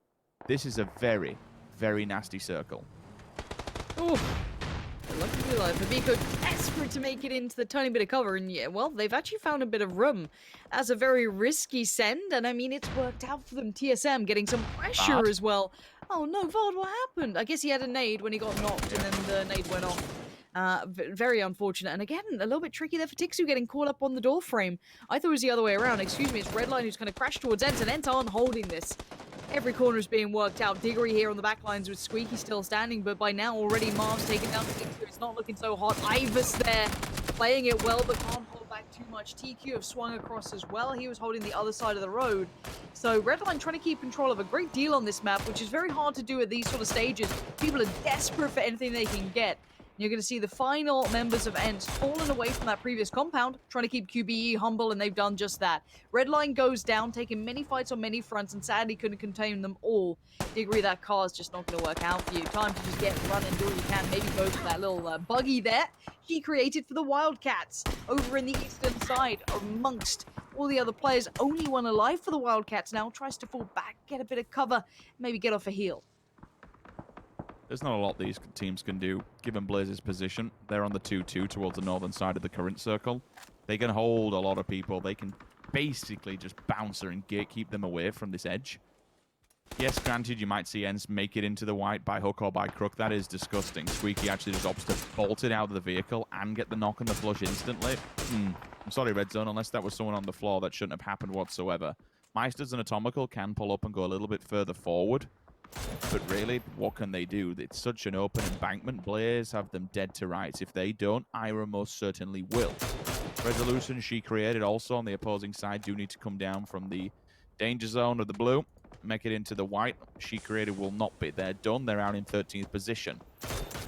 Pokey gets dinked through the smoke, rather unfortunately. Unity have a bit of a height advantage on him, which provides them small amount of vision above the smoke. Meister's down to the blue. Finish confirmed. Quantum, 12th position for them. And we'll see N starting to make the run. This circle has been brutal for a lot of teams. Ira does find Lipson inside one of the buildings. That at least will force Apocalypse, in theory, Lauren, onto the res, which could defend this last man on Ents. But Atomical's there. I think he's missed a bit of the timing there on the other player, but luckily for him, he's fine. He's going to be sat out. It's a lot of snakes here. You got to look at it. 10 teams, 24 players. There's a lot of individuals. There's a lot of kind of broken and beaten teams left in this lobby. Just look at that. You do have Blaze with 4, Unity 3, TSM 3, Northern Lights 2, Na'Vi 3. Again, there's very few full rosters. Just one full 4 in this. So we'll be interested to see how they play out. And that full 4 is actually in a pretty good portion in the north. That'd be Blaze, that's, you know, Lazar, Lipson, all holding that down in a bit of a 2-2 split currently. They'll be joining together in a second. Na'Vi trying to make their approach, but they are on a very tricky side, a very open hillside to make any sort of run from, and I think they're feeling that pressure. They might have to full send pretty soon, or is there a bit of cover they can cover to? No, it is full send time, and in a buggy of all things. Never pleasant. Batulans watching out, trying to see if they can catch Na'Vi heading in. But the molly, where did that just come from? Was that TSM molly? I think it was. It forces them into the eyes of Northern Lights, and that is a quick pick up on the double. No, not like this. The vehicle goes up, and they at least take the points away from them. Denies it to TSM, but TSM just removes them as a team from pasteurizing on the side of them. Upside, Senya also falling, so now V goes down in 8th position. Clip's still alive, God knows how, but it's only just. I think this could be the last stand for him. Yep, away we go. Thank you very much. Northern Lights still seeing and still killing, and that all provided from this very central, very crappy shack, to be honest with you. I'm surprised they've done so much. Mexi? That's 2. Mexi? Double A's having him there, and he's on his own. What the hell is going on here? Oh, Fex, don't ruin it. Let him play. Let the man play. It is Mexi all day long. This guy is so good on his own sometimes. I swear to God, he just like comes into his own when he's just a solo player. Now, is it Dream Few he's up against? I think it is. Now, the molly was pretty good before. Dream Few's heard some of these steps. Free fire on the corner. Mexi's oh, Mexi, you absolute god. No.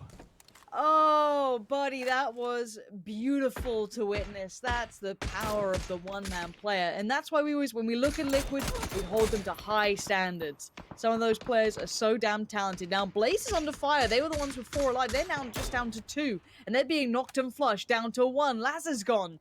Unity flexing in the eastern side of this road that splits these final circles. 3v1. What a beast, honestly.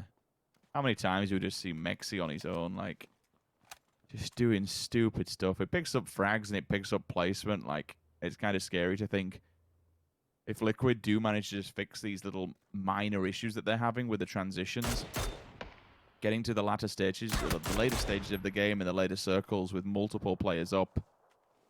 It was a little bit of a meme for a while where it'd always be Samty just down, begging for mercy somewhere in the middle of nowhere, playing for placement. Like, that is still a bit of a thing with Liquid, where they do lose players tendency early, and then you just have to see Mexi go off on his own.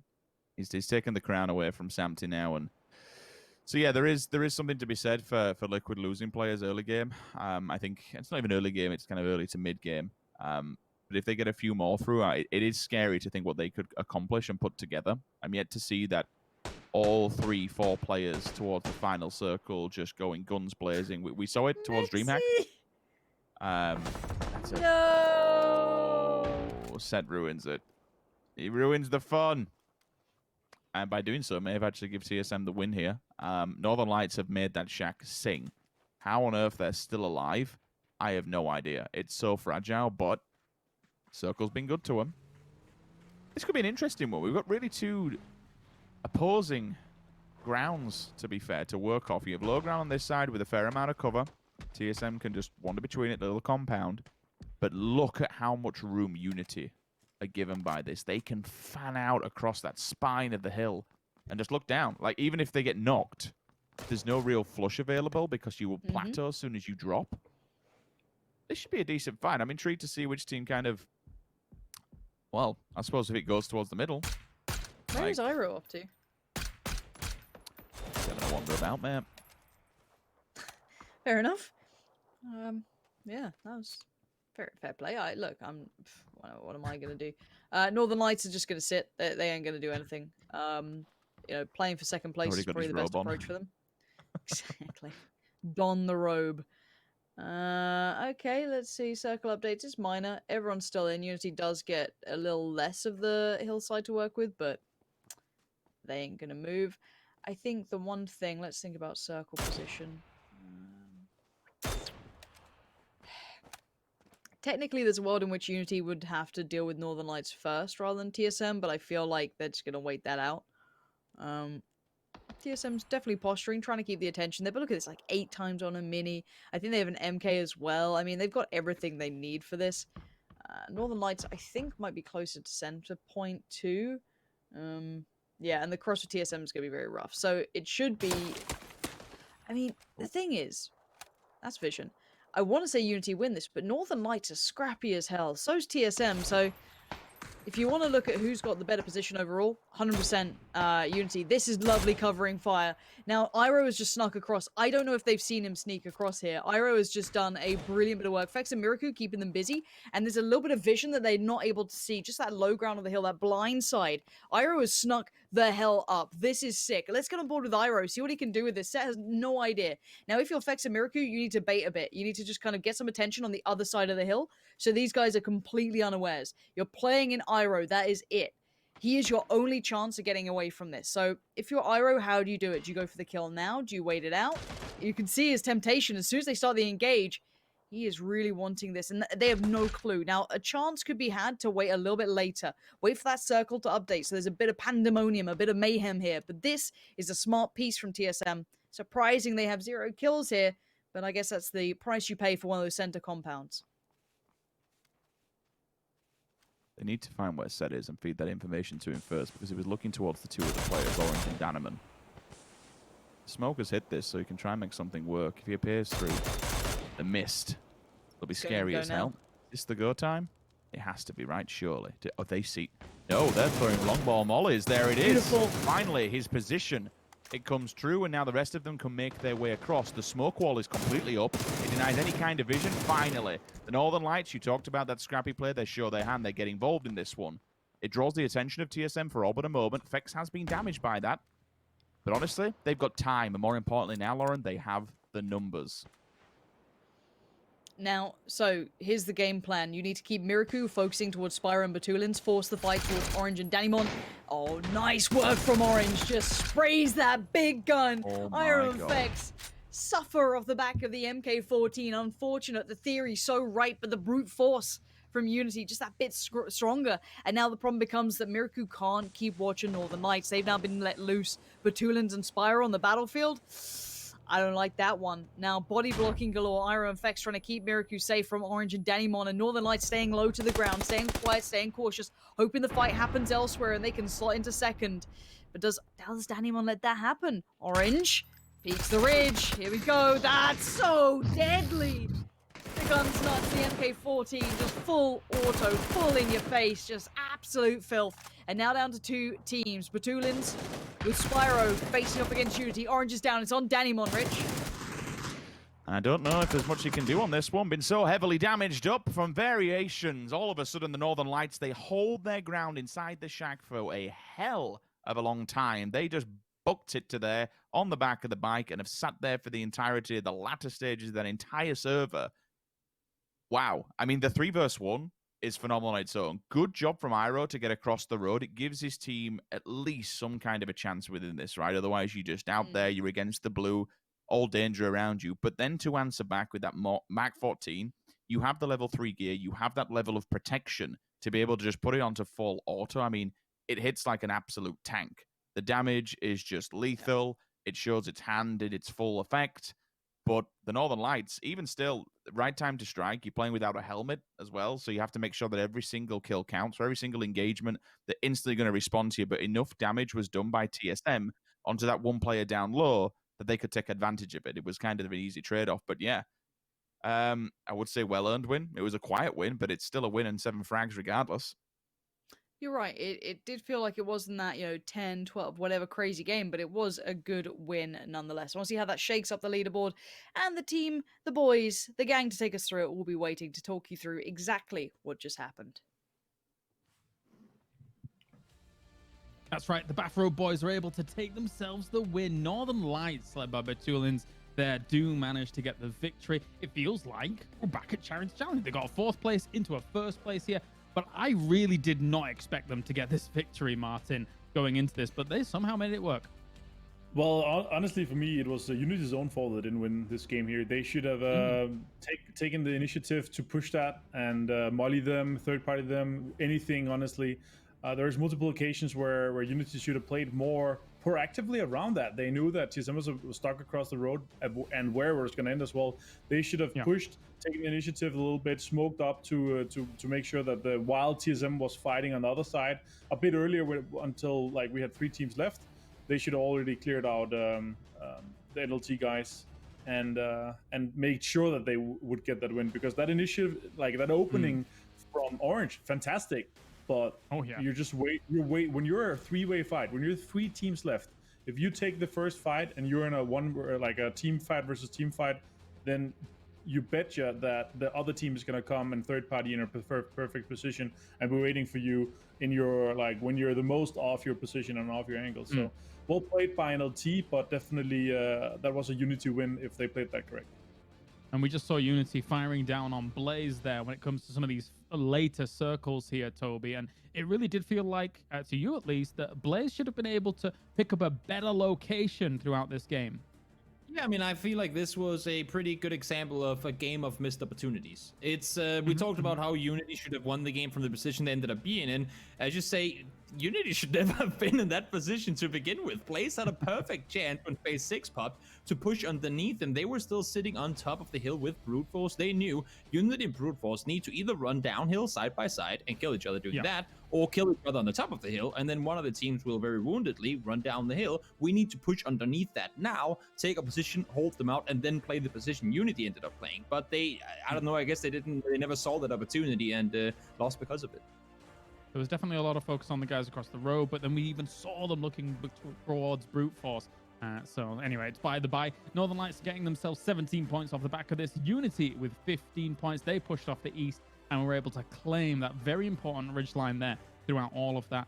Likewise, Team Liquid, 10 points coming in from the mine. What do you make of it? Well, for Northern Lights Unity to be basically on from points-wise to be in the top 3 again, massive for those guys. That they needed to have this step up. We had a nice chat with Orange as well. Nice to see those guys be able to come back at this and perform at this again. I would like to see the win from them, but Northern Lights, they're stepping up to what we expect to see from them at this level of competition. We're seeing Betulins popping up in these last couple of games. There's Diggory as well for Ents. Ents had a little bit of a difficult road up towards the top to get things going in this game, off the back of a chicken dinner here, Toby. But at least they got themselves some kill points on the board here. Yeah, they did. I mean, both Martin and I, when we were watching the game unfold, was talking about how Ents were in a position where they could just, I say just in quotation marks, have pushed all 4 people to play inside the circle, wait for the opponents to come to you. Instead, they did what I feel like they got greedy, tried to do a 2-2 split with 2 players outside the circle who they need to win that fight, and then run in without anyone shooting at them. Yes, you could have gotten those 2 kills, but could you maybe also have gotten those 2 kills 30 seconds later with all 4 players next to each other? They lose 2 players in a situation where they probably didn't need to lose those 2, and Right. All right, time for a short break here, ladies and gents. And when we return, I'll be talking to these guys again about our last Miramar match, and then we'll have more PCS. Join us right after this.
Welcome back, ladies and gentlemen. Another great round of Guess Who. I hope you guys got it right back there. We were able to do we got every single one, I think, right?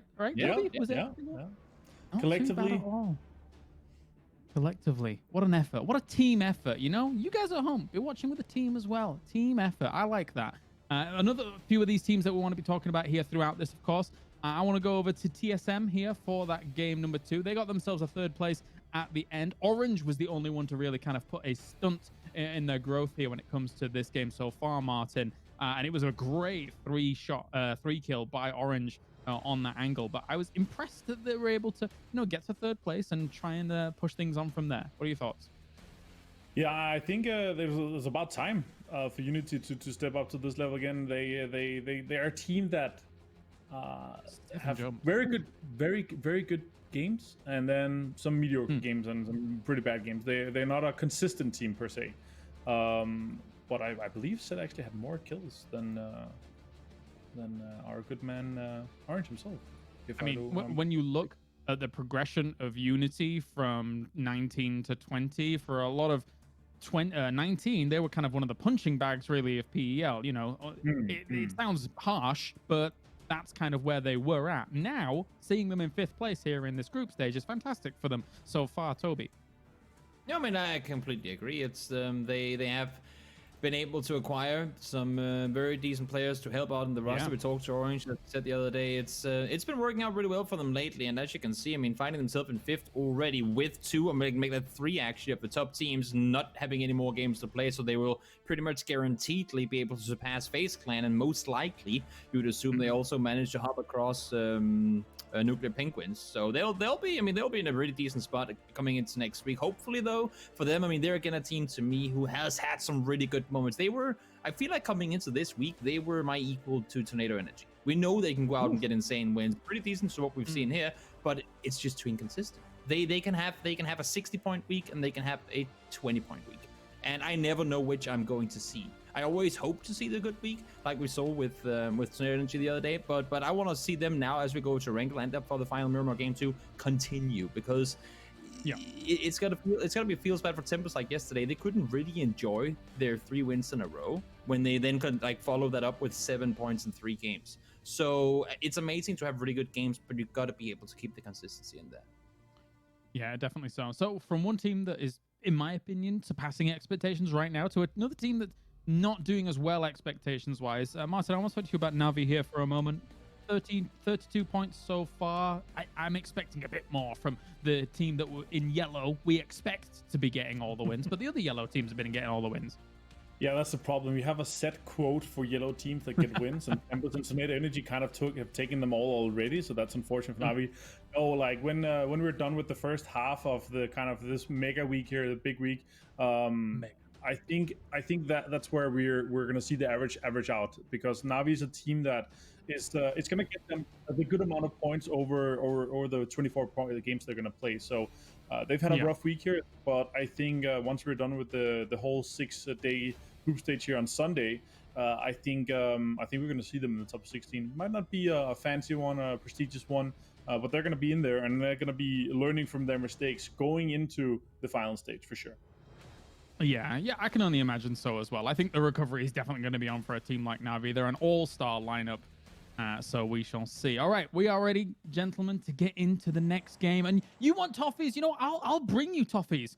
A selection of stupendous delectation, voices to tickle your PUBG fascination. Please welcome the dastardly duo of Sims and Pansy.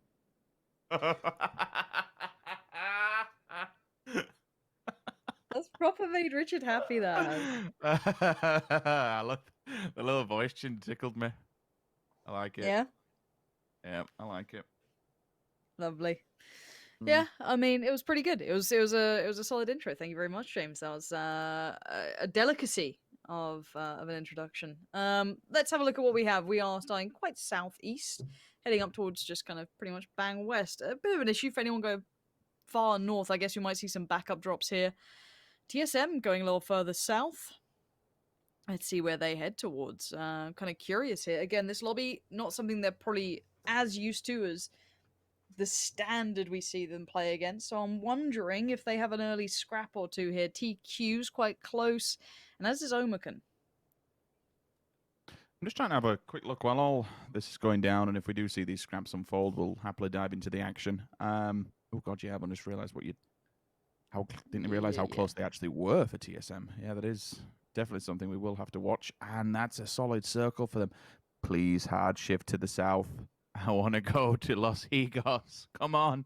It's close. It's the closest we've had it so far in the last few weeks. Please, hard shift to the south and make this all kinds of fun. But this is going to be fun anyway. There'll be a lot of... it kind of goes hand in hand with the flight path being so southern. Yep. A lot of teams should have the very easy transition here, especially when the Los Leones road is totally free and open. Let's kind of how this goes forward, keep a track of that and see if there's any like setting up, so to speak. We saw at one point Liquid or something like this. I know it's not a direct route into the circle, but if you want to try and catch any early rotators or anyone who wants to go up towards Monte Nuevo and around and take a cliff face road, like a western road and a westerly approach, there is opportunities to do that. I'm just going to go have a look and see if we can kind of maybe expand on what Martin and Toby were speaking about. I mean, they are right in what they were saying about, I mean, it's a bit of a meme at the moment where it's like CIS representation and such, and every time you see a yellow team win, it's either Tempest, you've got, hell, Navi in yellow, Tempest in yellow, we're seeing Tornado in yellow. Yeah.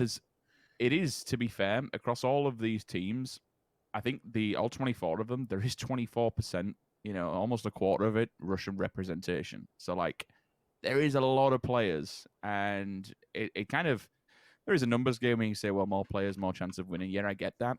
But honestly, we can't talk about this enough. I think it's really good, and I like it to see new teams and new faces showing a stance on this. CAS at the moment is really putting out some very, very strong individuals, and they're putting on a really damn good show for us. Yeah, I mean, the Northern Lights definitely got kind of put on my radar, just not in this tournament as much, even though they did just, do very well for themselves.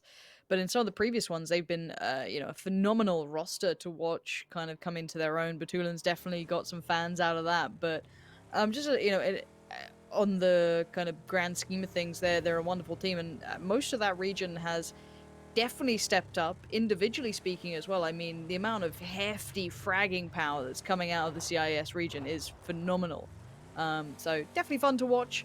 I'm just going to put a marker on the rest of the world to kind of catch up a little bit. Now, because TSM switched things up here, I wonder if Liquid's going to be caught off guard a little bit. Now, I would hope that Liquid scouts this correctly and they don't come in too lightly, but there could be a chance that they maybe get a little caught off guard that someone from TSM is already here.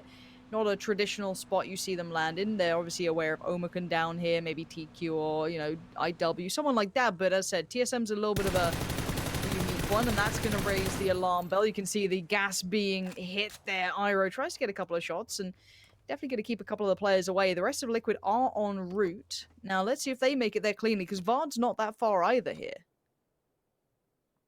Decent compound to be in. Gives you options for mobility, options for going deeper inside the circle or even up the hillside if you have to. Take a bit of a height advantage on all your enemies below. Level 1 helmet. Not the greatest thing in the world, but whatever works, right? Talk about loot and get it later on, or maybe even take it from your dead opponent's body boxes, should you be able to get them down. Ira is on his own.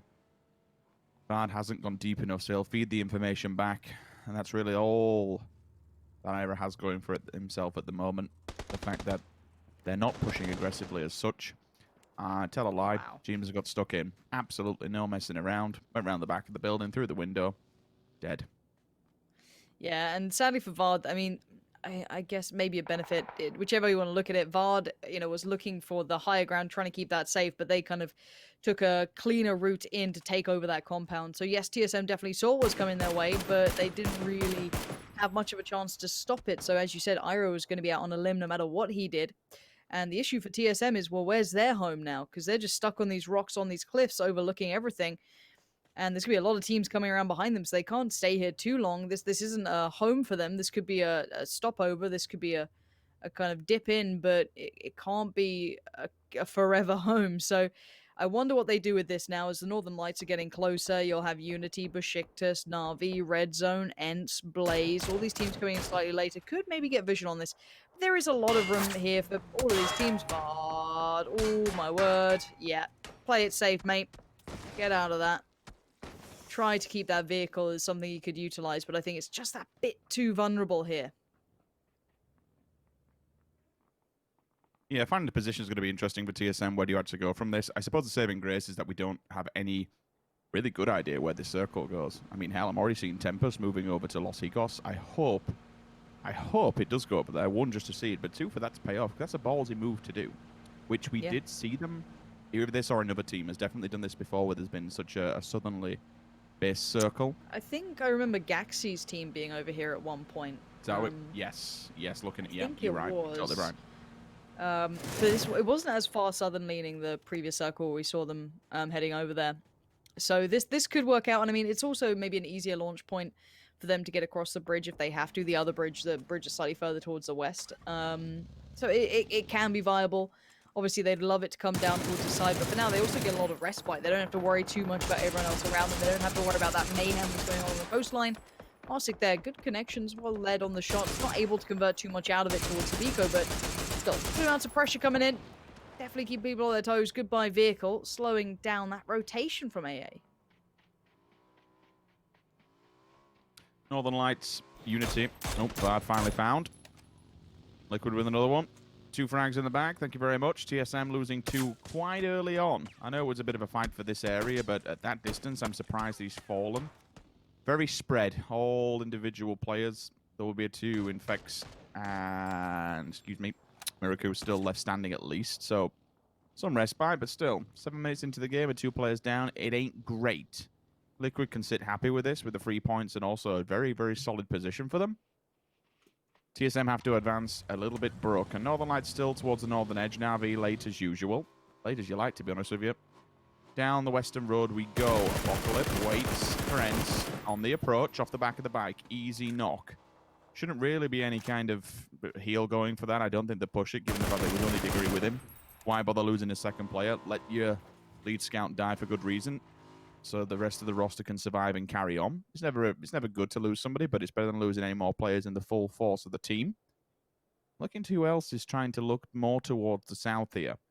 AA are getting quite close to Tempest. They'll actually have vision, to be fair, from across the road, and if they want to go at them, they have an opportunity to do so. We'll keep tabs on that, and they have. You can see Tracer Fire coming through from a distance. Opposing side onto Los Higos. I mean, how many times will you think, Christ, I'm actually been shot from over there? You wouldn't think twice about seeing a team set up at this point. Pixel has swam across, though, and this is POV it is. And that's just in case it does. Bump goes towards the north, pulls Lawrence hopes and dreams of an island ending away. And it actually homes down towards the latter side of Kumasera. Yeah, I mean, this is where the remainder of TSM's pretty happy. Omicron are going to be very, very happy. Bear in mind, this is very much a circle for them. This would be one of the ones that you'd imagine they'd do well from. For Tempest, they can shift across. It does mean they might be playing without vehicles when they make landfall, but they should be okay, kind of playing an edge game. AA are definitely aware of their position, but I don't think they can do too much about hindrance when it comes to their cross. They might just note it if there is a vehicle being utilized for that. Otherwise, all the teams in the south might try and get inland a little bit further. They might try and work up towards what we have now called the pork chop, potentially towards the side, towards the top side of it.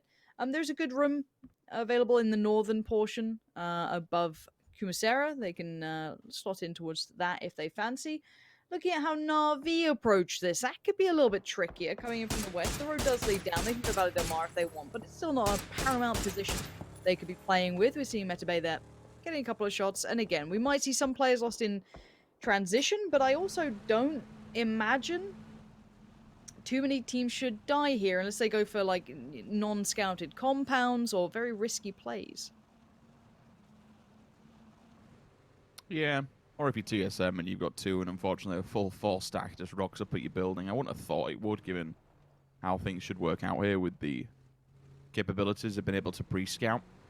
Na'Vi is a bit of a predicament, but this is how Na'Vi plays. It's always a little bit slow and steady at the start of the game, likes to play edge, works its way in, finds avenue of approach, and, well, if they don't have an avenue approach, how many times have we seen them create one? They'll just batter through a team, get involved in a third party, strike it, take out the second team that's involved, or just push them back and then remove them from the compound and move forward.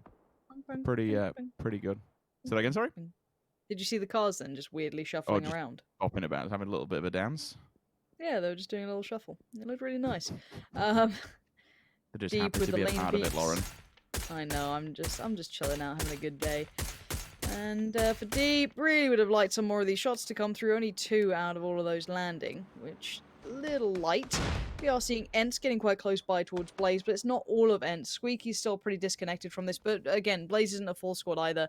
And friends, they are down to 3, so they need to be careful on these sort of engages. Good Molly going to keep Lazar hindered for a moment or two, but Tixu needs to be careful, stay on his toes. And yeah, he's definitely getting the full picture of how many players are here for now. Bare minimum 2. Definitely spotted those out. Has support from Diggory from the high ground. So might be able to get a bit of a play going and force Blaze to either reassemble. That's a shot coming out from Diggory. Very, very accurate. And again, another one coming in. Now Tixu. Surely calls can be made. Hey, get pushing that. Get that pressure going. Yeah, Lazar's out of there. No chance for recovery. Get on the bike. Get back to the others. This one is Ents. Well played, Ents. Nice support from Diggory then. It gives them more land to play with. Like, they didn't necessarily need this to advance forward, but for that next circle, it's vital. Get them out of the way, get them off of the back, release that pressure, and then you can wander through and see where this next circle takes you. Tab is with us. He's looking around. I think he's just providing support from up high. Gathering information from a elevated line of sight. Circle pops. Omicron. We've seen this a few times, but they are disconnected from one another. That is a very, very, very big 2-2 split. And if either of them go down, there's no point of a res. But the problem is for them, it's 2 large compounds that they have to defend. Like any team rocks up there, it's going to be a very, very hard day. So peacocking is going to be a big thing. You can already see on the map, if you are watching it, you was watching it, excuse me, a minute ago, Vascu is just firing on all cylinders, everything that moves to keep them at bay and keep them away from that priority compound on top of the hill.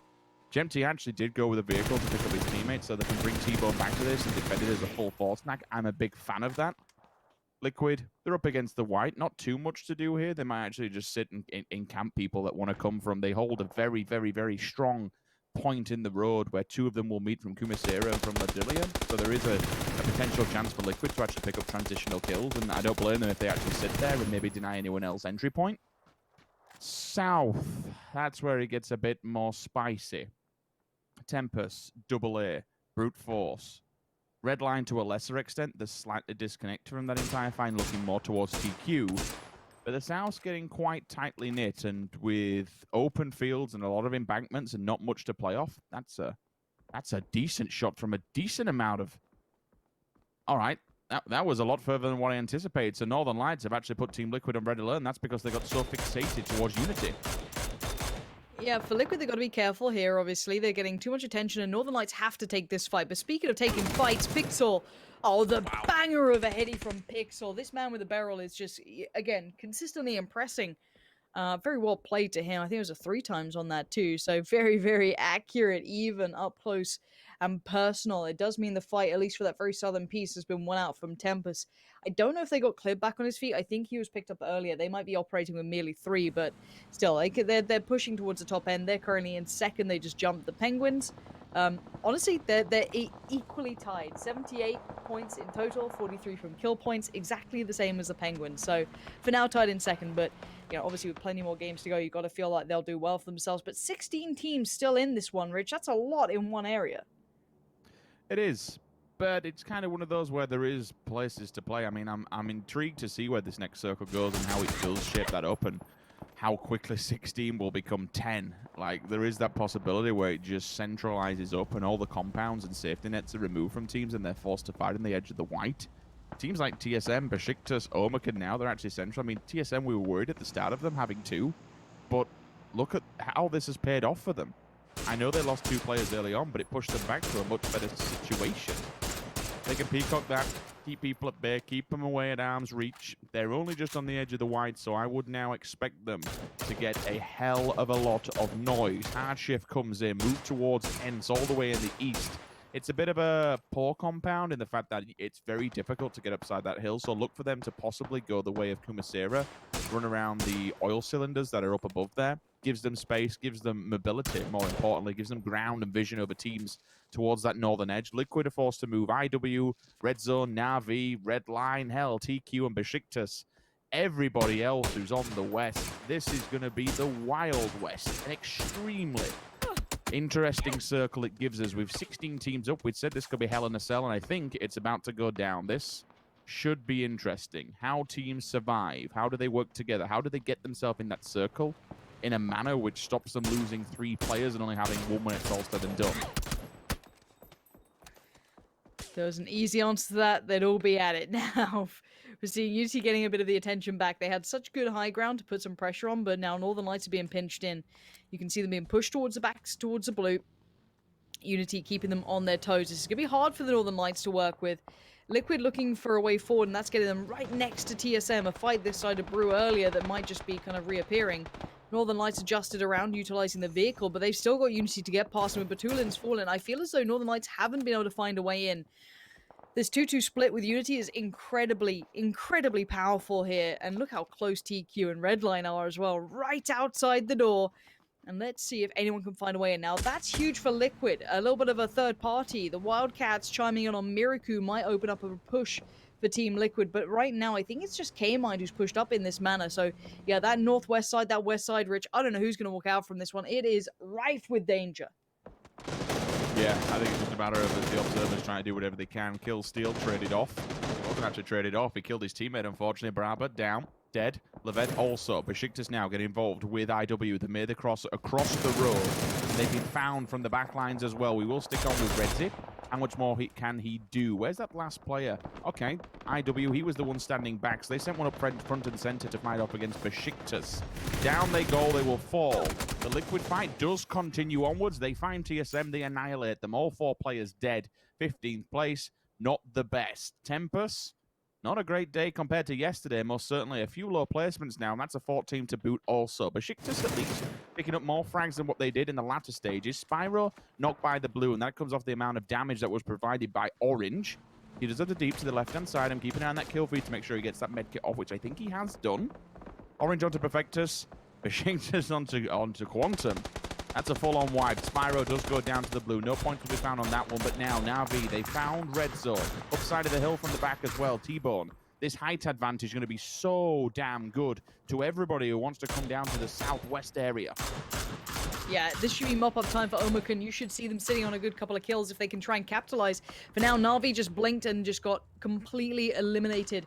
Most of that southwest fight is now being resolved. Besiktas has made it further forward, but look at this hillside. It is rough. Ooh. Rolling it down, just bouncing too far. But you can see it's not without other problems. Liquid can see this. They have a line of sight just on that very west sheer cliff they're fighting with, and Unity. My word, they will be laughing with this circle. They get to play that plateau, that kind of industrial area just south of, I think it's Chumacera there. They're going to be happy with that one. Ents can't be too upset, even though they are down to 3. Liquid have a good shot at this. If they can find a way in which they can get around Unity's power position, but look at Omakun's vision too, Rich. Omakun can see so much. They can, but for how long? They're not inside the circle and they have to move, and more importantly, they have to remove Redline from the rear. To be able to advance forward, you need to make sure it's clean. Look towards them, look downhill, take the fight first, and then battle onwards. Because for me, if they snap running away from this, I think they get killed in the open. It is a big open run behind them. So they have to remove this enemy first before doing so. Chimpty's staying up high within the building just to keep a track of that ridge line. Unless they're throwing the smokes down for bait, are they going to get the vehicles and try and book it here? There is opportunity and possibility to do so. Redline with a huge sweep around. I mean, with the speed of the blue, if they get the stims on, they could avoid that fight altogether and make it in a little bit further ahead. Look at this play from Liquid. On all fronts, and this just keeps on continuing. It's a really good little kind of disconnect. Ibby and Jeems trying to push up to allow Vision to be removed from Hiruzen and some of the other Unity players. But Unity have put all of their players out here. Every single one of Unity's pushed across to this, apart from Set, who's holding the back, who's holding the flank. So it's a 3v2 right now, kind of a 3v1, because Ibby's all alone. Now, there is a bit of cover on the rocks, so now K-Mind and Mexi can move up, but you can see the low ground is really hard to fight with. Mexi's going to stop him from peeking the ridgeline to try and keep Jeems safe for the res from Ibby. Nicely played, but now they have to handle Unity at the top. They can't let this slip. You can't live side by side, and there's a time limit.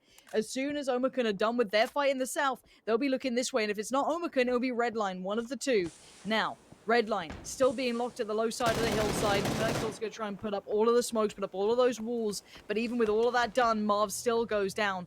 Omakun are being a real pain here towards Redline, and Michael kind of stuck in a bad position as Liquid start their push. Here's some stuff on the top side, but look at the way they're using the terrain, using the rocks for cover. Really frustrating for Hiruzen trying to bail out Orange, but he can't get vision. Nicely done by Liquid. Mexi trying to climb up as well. Use these cliffs to his advantage, but it's tough, it's tricky. It's not easy to get past. Omakun still trying to shuffle up slowly but surely, holding that line of safety in the south, now focusing towards AA that has been Blaze's target for the last circle. They remove some of the bodies that they knocked down on the side of Redline as well, so they want to get a bit of revenge in there. Michael falls to the blue. 9th place will be Redline for now. Fares better when we go to El Derengel. Mexi onto Hiruzen. Danaman, that's a 2. They're actually going to follow this up. Ibby, K-Mine straight on the flush. Job done. Now they look towards the third and final player. Unity is absolutely decimated. That's a disgusting shot. Hard scopes in. Job done. Big plays from Liquid. 11 kills as well. They are not afraid to take fights in this game. This is the Liquid of old that I remember. Keeping players alive and being highly aggressive. I'm a big fan. I think this is really where they just kind of...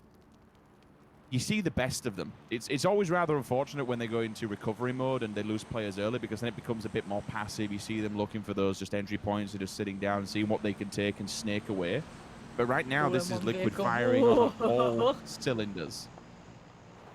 Oh, this is sick. I love that. Yeah, they're just going to jump right to where Unity were. That super strong position in the north. They get to control it. They need to get lay of the land, so give them a second to get their kind of bearings here. Ents are towards their east. You still have the remainder of Omakun towards the west. The south has Atomical in it, surprisingly, able to heal through that blue still. That was some time they were able to heal through that. You have BF there, Blaze as well. So 6 teams, 15 players. You got to feel like this has to be Liquid's game. I'd assume so. I would have liked to have seen Ents go a little bit earlier around that Chumacera sweep and up the side towards the oil cylinders. Like, I kind of feel now they're boxed into a corner and they can't really go nowhere, because Liquid will be able to play off the back of that and just pin them down in the ditch. Page onto Lazar. Tries to get away from Rip, and he does. Until we have time to get the res onto Jempty. That's a questionable one. Comes down to Page. One-man band. Yesterday, he was a monster. Today, shut down. Very little health. And Blaze keep on blazing. One bleeding away at the wayside. If they get there quick enough, it could be a res. It's going to be sketchy. Ents is moving towards it. I'm a big fan of that. You know what I'm a big fan of as well? Jimbo with an AWM. The green gun, the green machine, it's in play. And they have a very few amount of targets to finish off. They'll hear all this gunfire going on, Lauren. Essentially, they can set up for it.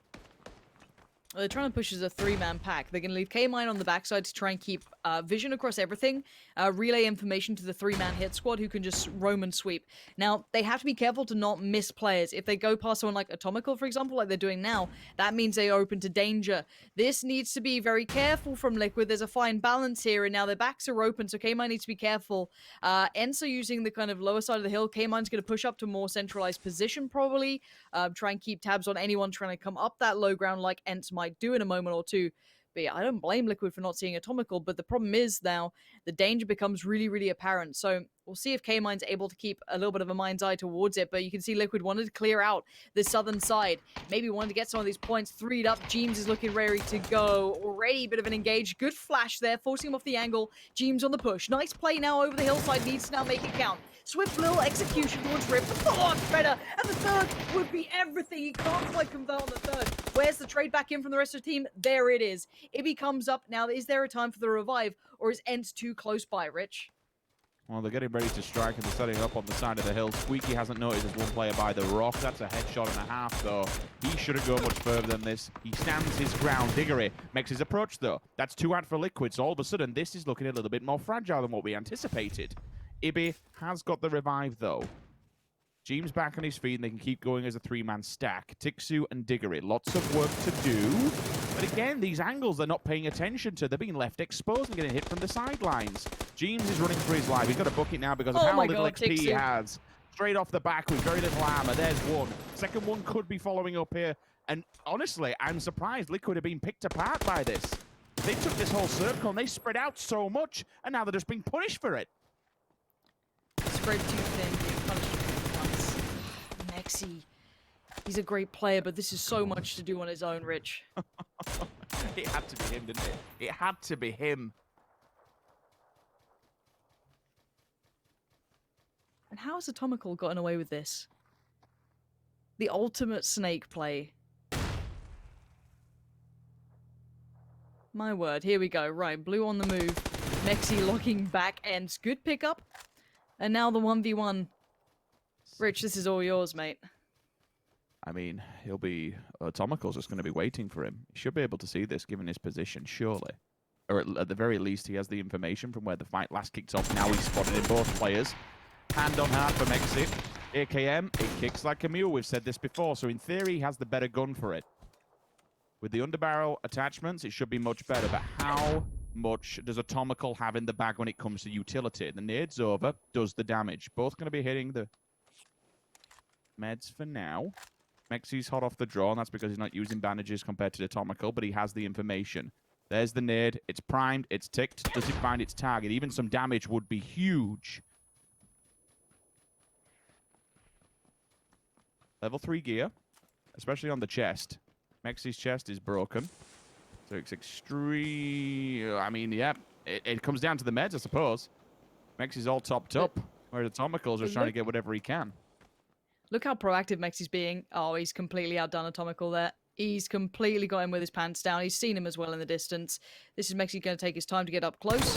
And this should be a slaughter. Beautifully played by Mexi. That's experience in those end situations shining through. And Liquid, it got close, but they kept control in the end. That was a very well played last moment there for Mexi. And I don't think there's anyone you'd rather have in those situations. There was a point in all that, though, where it looked a little bit dicey. You know, excuse me, when you were looking at the positions that they were actually playing, they were spread way too thin. They were spread out just... I mean, I understand the logic behind it. You wanted to try and get as many eyes in as many places as possible to keep control of the situation, but credit to Ents. They fought back, and they fought back hard, which is kind of the story of the last few games. Every single fight that comes upon them, they're more than happy to take it. They are being proactive, and they're playing aggressive, which is a bit more of a powerful Ents that we haven't seen, and I'm kind of enjoying it. And honestly, it kind of shows that they do have the individual gun skill and capabilities to take those situations and deal with them haphazardly. But yeah, good, damn good win coming out of Liquid. Huge amount of frags. 18's a big win in total. And we always said the more kills you can get with it just bolsters you up that leaderboard. And it wouldn't surprise me if we see them at the top or at least near the top. Yeah, I think we have to see how it now looks after that pretty fun game of Miramar. I'm starting to enjoy Miramar a hell of a lot. James, boys, what do you make of that one? Well, a massive performance by Team Liquid, of course, as they get themselves big points. And Mexi, 10 kills? Woo-hoo-hoo-hoo. What a performance, even down to the last moment there. Very intelligent plays, Toby, when you look at his repositioning against Atomical, knowing that technically he could have gone for the shot, but he decided to go even further around to just throw him that little bit more for a loop. Yeah, to be able to stay calm and collected in a situation like that is, I would assume, extremely difficult. And he, as you said, I mean, had the trigger discipline to not just shoot immediately when he saw an opportunity, but know that if he doesn't hit those first 2 bullets, there's a chance that he, like Atomical, gets a chance to turn around, and then he's left completely in the open. So really excessive amount of energy to make a decision to say, no, you know what, I can take him out, but I might as well just reposition since he doesn't know where I am. Yeah, even as you say, I think you can see it, Martin, in the, I say, body language of the character model in the distance, as to the fact that he just had absolutely no clue where he was. So he just took full advantage of it. It was great. So for Mexi being an OG, I'm actually gonna say I hated playing against Mexi. He was just way too good at the game already back in 2017 and early 2018 when I was still playing. He's so coherent in all of his plays, and he just and he's so fast, and his mechanical skills are just on point, and he's gotten better and better only. So to see him here with a 10 piece is just it's crazy. It's really good to see, and Liquid to win this game here with such a high amount of kills as well is very you just appreciate the game so much more, right? When you see this kind of skill and them being able to be that many live for that long, very impressive. Yeah. Ents, though, they had a chance. If Squeaky didn't pull up in a situation, in a position where he was actually open to some of the Liquid guys, I feel like Ents could have completely wiped the Liquid crew here with this. Tixu got 3 knocks with the barrel close range with the 2x, just crazy. But this play here from Mexi onto this, perfect play from him, so coherent. Yep, this was the second time he'd actually spotted him on that loop around. And as much as we would love to talk to Team Liquid about that win, we chose throughout all of these 3 games, we're going to be talking to Ensign in a few moments' time. But before we do that, we're going to look at the scoreboards here coming in. Besiktas, it has been a rocky road for them, unfortunately, here throughout all of this, 9th through 16th. Wait, what? Who? Where? That was the previous match. Ranks. Okay, never mind. This is the match. So we have Istanbul Wildcats and Northern Lights not getting any points for themselves. Tempest having a little bit of a rough day so far, but I think they've more than made up for it from what they brought yesterday, Toby, to the table.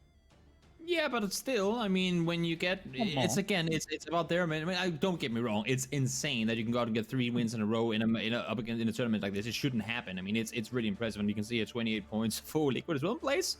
They're up there, 2-9 kills, great game for them. But no, to go back to your point on Tempest, I mean, it's great for them. They get 3 kills in a row. It's insane. It's what some teams get over the course of all their games. Some teams don't even get 3 wins in the span of the entire group stages. So that's amazing. But it's still gotta be annoying that you follow it up with suboptimal performance, like not even the average they would normally go out and get. Yeah, you make a really good point. Martin? I just want to say Ents here. I think it was the right choice, honestly. You can't expect a 28-point game from Liquid. Ents is going to be sitting in second with 33 points after 3 games. That's an 11-point average per game, which is crazy. So I'm happy to see that. But to take I feel like Toby is giving Blaze a lot of like high expectations, and I like to see the live up to it. I've had the pleasure of playing with Rem9 a few times and some ranks and some other times around. He's a really good player. Their mechanical skill is on point, but what I'm missing from them is just like the last part of the macro, the last decision making that puts them into a position where they're consistent in the top 8. 1,005 points though for Mexi. Very nice game from him. Yeah, Mexi, 10 kills and 1,005 damage. The ratios couldn't be more perfect. Very nice indeed. Very cool to see the Mexi really putting out the numbers. And it just, when you think about kind of the transition of him going from FaZe to Liquid, I feel like initially that transition wasn't as felt as much, but now when you're seeing this kind of cohort together on Team Liquid and you're seeing Mexi being able to put up these numbers, Toby, it just speaks volumes about what I can even say it. I can say it, legendary player that this person is in PUBG. Oh, for sure. I mean, he has no one to prove anything to at this point. He has shown everyone time and time again that he is up there with the very best. And the fact that he has still got to put up performances in a situation where, I mean, the odds were against him, and they had to, I mean, for the entire team, they had to push downhill and fight 2.5 teams at the same time. Arguably, Atomical didn't have a big impact on that fight between both of them and ends there, but still, I mean, had it been many other teams, they probably wouldn't have won that fight because it's a tough downhill push to make. Still, they managed to, despite the chaos, get out of it on top. That's hard to do, and Mexi showed that he's the man to deliver such plays. Absolutely. All right, we're going to go to a short break here, ladies and gents. When we return, we're going to hear more from these guys and apparently myself. We'll be back in just a few. We're going to be going to Erangel. We'll see you in a moment for more PCS.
Welcome back, ladies and gentlemen. 3 more games remaining here for today, and we're going to be going to the grassy pastures of Erangel. Now, yesterday, of course, we saw Game of Frame getting the win, Omakan get themselves a win as well, and we saw some a little bit craziness with Goosey getting him ran over a few people and then 1v4 to raise your edge. It was quite a day, to say the least, with actually a variety of circles that I wasn't quite expecting, Toby. So some decent variation from yesterday coming into today. Yeah, it was good fun. It was good fun. We had, as you said, I mean, a lot of crazy things happening. Do I expect that to also happen to the same extent today? No. As we were talking about coming into today, a lot of those Wild Wild West-esque teams aren't really here in the same numbers as they were yesterday. It's a lot more control. But having said that, I mean, just to go back to the last game and Liquid's wild performance real quick, they were playing edge for the majority of that game. I kind of like to see that. They're normally a team that crashes center. Now, I know the center of the last Miramar Circle was one big mountain, which is hard to quote-unquote crash, but they're playing center and racking up a lot of kills. That's maybe, who knows? Maybe that's a telling for Liquid to stop being so stressful about getting to the center of every circle. Yeah, who knows? Who knows? Let's take a look at the overall standings here. Team Liquid moves up 4 spaces from that, open to second place. Great stuff by them here, Martin, to just basically blast out the previous game. Extremely impressive. Yeah, 28 points. There's not much to say. They got nearly a third of their current points from that game, so very impressive. But to also elaborate on what you guys were talking about with the most kind of I guess surprise to me yesterday was no yellow logo team wins on Erangel. That was very surprising. Damn, somebody's dropped the ball somewhere. It's a good point. Maybe we'll see some Navi wins today. Hey, what do you think? I mean, Yes. they've not had the easiest time so far, but sat in 22nd place at the moment, a little bit further down, but they are good here, Toby. Yeah, I mean, better luck next time isn't here to kick them out of their USs, so I guess there's a chance that at least get to looting. No, I mean, jokes aside, they're a team that I want to see step up, especially now that we make our way over to Erangel. They have a way of, I mean, Miramar circles can force you to go more aggressive than you maybe want to because of the way the terrain is.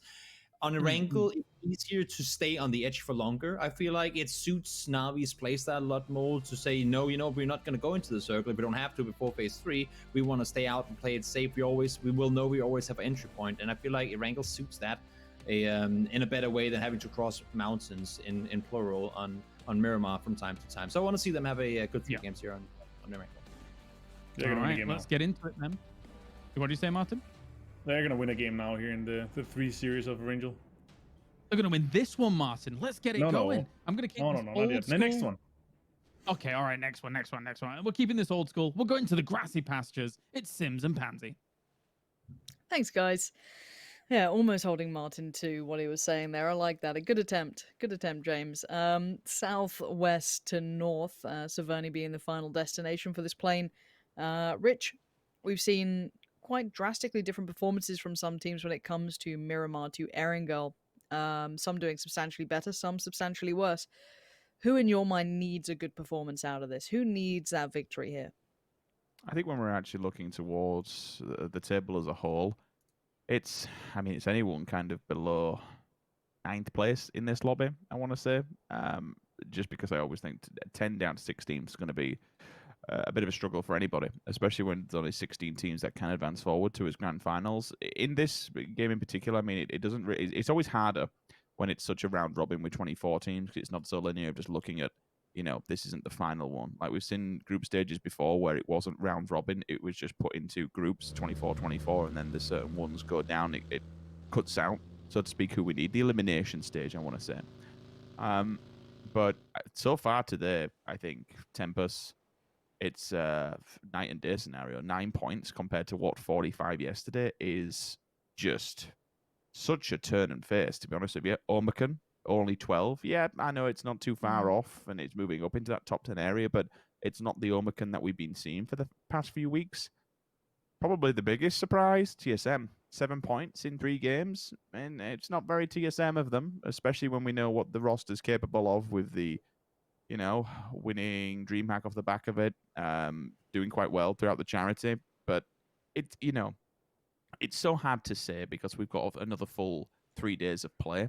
So I don't like to take too much. I want to pause there for a second and kind of look more towards that circle because, oh my word, that's a lot of water. That is an ocean of a circle. That way, but there's not many other options here. I mean, yes, it could go to the Millie Island. That would be a bit of a tragedy for some of these teams if it is the case. But for teams like Besiktas, Na'Vi, Northern Lights, Unity, obviously very comfortable where they currently are. Red Zone, Red Line, probably not so happy. Blaze, Omicron, even TSM and Ents, you got to look at their entry to this is going to be marred with so many teams, so many people in their way. It's going to be really rough for them to find an avenue of approach here. Well, we'll see if that does play a bigger factor as we go forward with this. I mean, I'm already still seeing Red Zone and Red Line. Red Line have only just made it to Zaki, which is questionable. I know the circle's not the worst thing in the world, given the fact that they can just rotate through Georgia Pole, but it is at a fair distance to get there, and everyone else will be kind of edging the bets on playing it towards Besiktas and TQ's area, more the middle of the map. There is very, very little land to play with. I mean, I know Erangel does have a good amount of compounds that you can push between and play between, and even just take cover in more than anything. But, like, that is a brutal amount of water to play with. What would be even worse is if we got the hard shift next toward the east, because then it leads you to question, where do we go? Do we skirt the edge of Erangel? Do we skirt the edge of Sosnovka? What do we do? Where do we go with this one? How do we play it? There isn't a lot of workable terrain, which is... And it feels weird saying that on Erangel because there's workable terrain anywhere. So probably it's more, there isn't much workable terrain because it's not going to be free. 16 teams into that. I think this could be catastrophic when we get to Circle 2. I genuinely do. Yeah, there's going to be a couple of teams that simply just don't have a place to go to. So I'm looking at the early rotation, someone like Liquid. Where is the prime compound to take here? Because that southern coast is pretty busy already. I mean, we've got Na'Vi down there, the Wildcats, Northern Lights. You know, Northern Lights have left Primorsk and gone slightly towards the east, towards Ferry Pier-ish. Not quite there exactly, but close enough. TQ kind of opting to stay south of Gatka, south of the Chopstick sort of area. Besto might get himself a free upgrade here. I don't think anyone's too close by to stop that yet. And oh, this could be a compound crash, Rich. It looks like Liquid are going to pull up. Yeah, first entry point's made. One put down in the form of Jeans, but he is got support from the back. They all push through. Molly's down, but swings round. Good play by Ibim. Knock him, flush him, get him out of there. Take control of it. It's theirs. I wouldn't expect the rest of TQ to push on this. They may just stick themselves up towards the wood side. Pushing this, so hear the noise. Understand what's going on. Vard down and out. I'm surprised they've gone just running and dive bombing into this, to be honest with you. You always know this is a rotation path. You always know this is a scouting path. I get it going up with the vehicles. Like, I kind of understand what he's trying to formulate there, but still, you'd expect them to really pull back and kind of do what his teammates were doing and just have a look to see what's going to happen beyond that, rather than driving through it.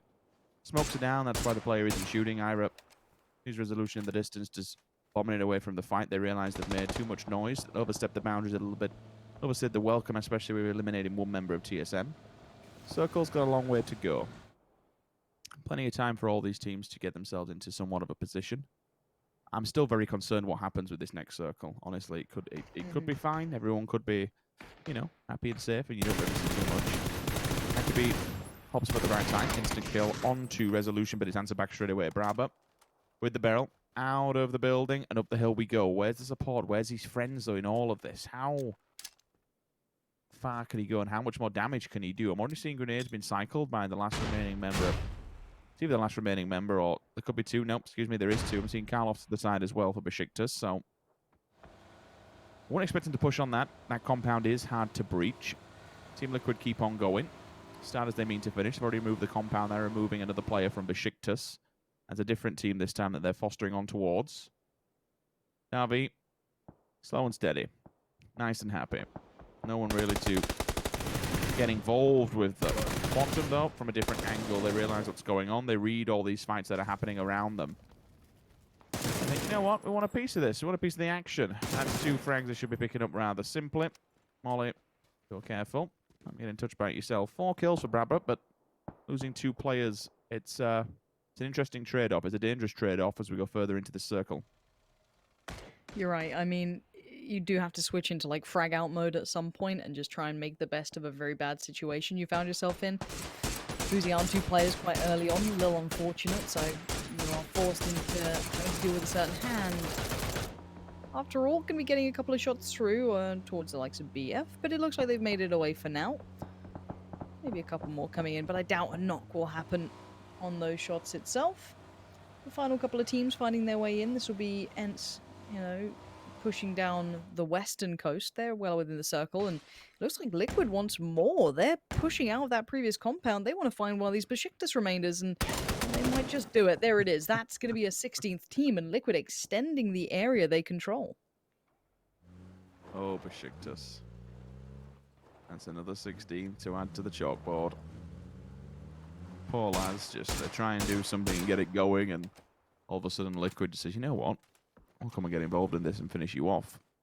Removing them from that compound, it's kind of, it's not vital, but it gives Liquid more ground to work with. They can separate off into a 2-2 and use it for cover if they want to work around it, so I'm all for it. If you see a weakened team, you might as well press the advantage. Don't bother stem the bleeding, don't bother let him get the meds off and stop it. Just confirm the kill. Remove them from the server and it gives you more room to play with. I'm hoping this is the new sign of Team Liquid's life. We'll be missing it. Again, another team that we keep saying, they're up there, the upper echelons. We give them a bit of grief for good reason. Same reason what we've been doing it with Ents for a while. Circle. Shrinks. Okay, still a fair amount of water in play, but it doesn't really do too much. We're leaving Primorsk out there just strutting out. It does make life a little bit more difficult for everyone that was banking and pulling it towards further to up to Gatka and Pachinki area. TSM, Blaze, all now have to get through a multitude, an absolute boatload of players are all just banging it in the center. Omakan going to go through the long woods, might end up running into Navi if they're not careful. I'll be looking for some good scouts coming out. Because Senya is in that woods area, just keeping a track on that main road that goes by. Beat, thank you very much, Marsik. Comfort.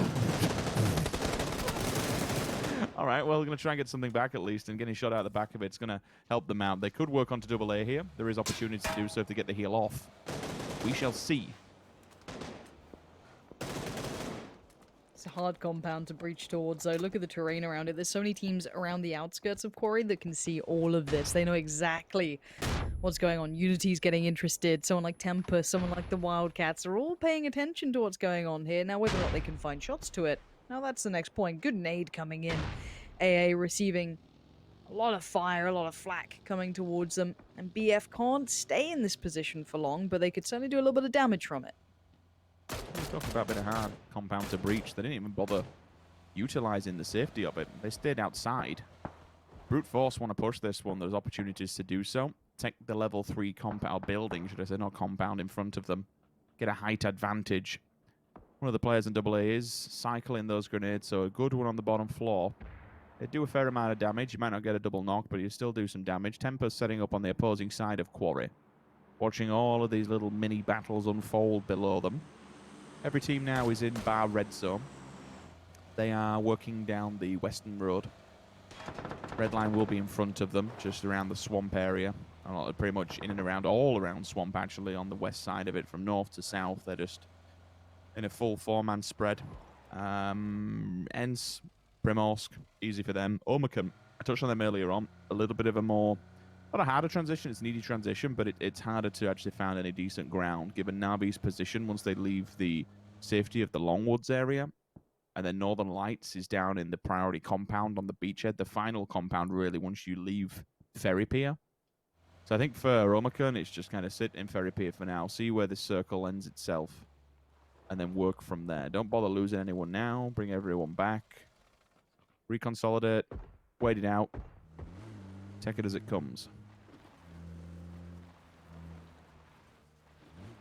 Probably the best plan of action. Play it calm. I think Reds only need to find a place, but they'll be okay. They'll be able to slot in somewhere. It's just that, you know, area around Quarry. You can see where teams believe this will end. And Quarry did get reworked, thankfully. I mean, it can definitely have a little bit more cover to be played with, a little bit more terrains there to be utilized.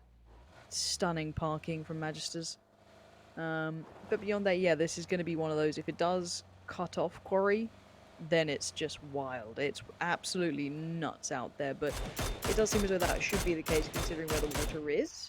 There's a fight there. Bravo again. Still is down, so that will be Quantum eliminated. Yeah, a little bit of a sneaky kill as well from She Created. So Mexi on the first, She Created on the second. They do yoink it away, but now they give their presence away. They let Team Liquid know that they are lurking within line of sight distance as well. They'll have heard those shots, so maybe they magnetize towards that position and try and take control of it themselves. TSM joining the Battle of Longwoods. You kind of feel sorry for them, they probably don't realize what they're heading into. Speaking of heading into, this is absolute carnage. Talk about rocking up at the wrong time, or maybe the right time, because that's two. Third one through the flames. Can he get it? No, he'll burn away to a crisp, but his teammates are still alive. Dream for you. Holds the line for now.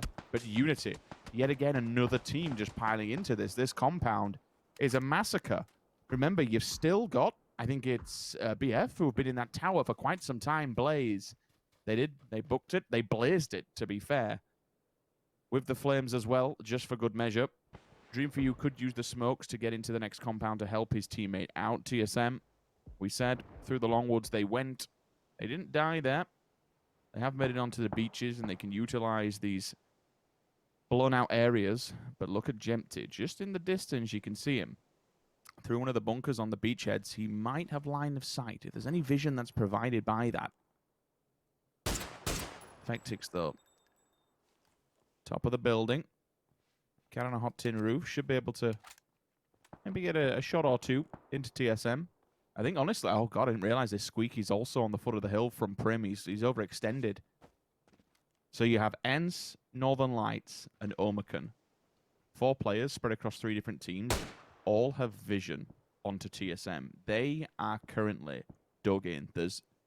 Without a very, very strong pick, there's nothing they can really do. I mean, Fex does at least have the Mark 14 with a scope and some level 3 gear. If you've got the helmet on there, you're going to be allowed to try and find that pick, but they have to find one. Even removing Squeaky because he's on his own would give them an avenue of approach around Prim, but I really do feel for him right now. That's a very rough situation to be in. It's pretty brutal. This circle isn't going to allow for much. I mean, you've got to feel... I like Tempest's position on Quarry. Tempest and Unity, I feel, have the best slice of Quarry at the moment. But even in a circle like this, someone like Liquid having this much room is very impressive that they've been able to control that much of the northern side. Now, they are starting to get some attention, so they can't play it too freely. But beyond that, this is going to be such a stalemate of a game. I don't see how some of these teams can leave any of the areas they're in. They're so dug in that it's just impossible. So, next circle, let's see who gets put out of place here. And boom. Right, so this now becomes, I guess the Longwoods do have a little bit more play, so ENCE can shuffle towards that. Where does Red Zone go? Red Line, where do these teams head towards? There is opportunities for Redline to take it rather quietly and cautiously and head up to the north. If they do, they'll be gifted with a very open compound, and also if they go further afield, they'll be gifted with only having to take 1 fight. Granted, it's Liquid, so it's not going to be that easy. Omicron you can see swinging on the eastern side. Na'Vi will put a few shots into them before they arrive at the foothills of Team Liquid. I do fear that we lose quite a lot of players in Omicron during the transition. Northern Lights could push from them across the road and straight into Quarry. They want to get involved here as well. Perfectix has been damaged. Cars turned up. Omicron, I spoke about him earlier. We're actually taking a look at the fighting question. Moving up towards Liquid now. 2 players out of the car. They've also got support. All 4 are here. Foot of the hill. How much utility do Liquid have? What damage can they do from range before having to deal with them up close and personal? ARs are in hand. Everyone's out. They're ready to take the fight. Page is damaged. But Vascu, he's got the angle. That's beautiful. That puts a halt on 1 for now. Ibi also followed up. That's beautiful. This is going well. All of a sudden, Team Liquid, they're falling at the wayside. 4 players. 3. This is just a massacre. Oh my god, Omicron. From down, turning up late game. Liquid. Battered, bruised, and booted off the server. That is just demolition from Omicron. Honestly, Omicron just outplayed them every step of the way. Every angle that they didn't want someone to pressure them on, they were there. So credit to Omicron, but look at Na'Vi. They know that there's been a fight there. They're getting involved. They're getting invested. They're getting interested. Up towards the northeast. Don't be surprised when you see those kills coming in on the kill feed. But right now we're seeing Redline, Tempest, Red Zone, ENCE all fighting out in the southwest. This fight's going on, and here comes the Na'Vi approach. Semya gets it started. Vascu then falls to Kemba. This is clean again. What is this brutality in the northeast? Certainly a place that I wouldn't expect to see a lot of fights. I mean, Omicron got away with murder. You're right, they did outplay them. Their individual gun skills shone through, and they just made a bit of a joke of Liquid, to be honest with you. But that's instantly replied from one team to another. Same approach, same scenario. Battered. This time it's Na'Vi. Omicron getting a taste of their own medicine. Jempty punching the air in anger. Yeah. I honestly can't believe they turn up, they do the dirty to Liquid, and then Na'Vi turn up and do the exact same thing to them. What an obscure area. I suppose it's mainly a bottleneck. I think that's the better way of saying it, is that everyone had the same idea to take control of that, and then you've got the north that you can actually hold, because really on the opposing side, the Longwoods, you don't want to be there. The crossover to Quarry would be deadly. We spoke about Red Zone and Red Line. Well, they've made it to the fight. It's only Atomical, unfortunately. But he's getting the job done. Finds 2. One of them, they're actually both stolen away. That is so unlucky. He does all the work and doesn't get any reward for it. Mad onto Clib as well. That puts them finally in the grave. Atomical stands his ground, actually outlives Tempest, funnily enough. Redline, I don't think, should have been allowed to get to this position, Lauren. Like, unscared, nobody looking towards them when Tempest was holding the backside of Quarry. They've been basically run on foot all the way through the swamps and made it up the hill. That's quite an open and quite a nasty run, to be honest with you. It certainly is, but hold on. We've got another team turning up towards the northeast. Every team that's turned up seems to be able to sweep it clean, but this time Na'Vi says no. They're not going to let that one slip this time. Tab already finds BSD and wants to push on this and being aggressive, but there's Rupture.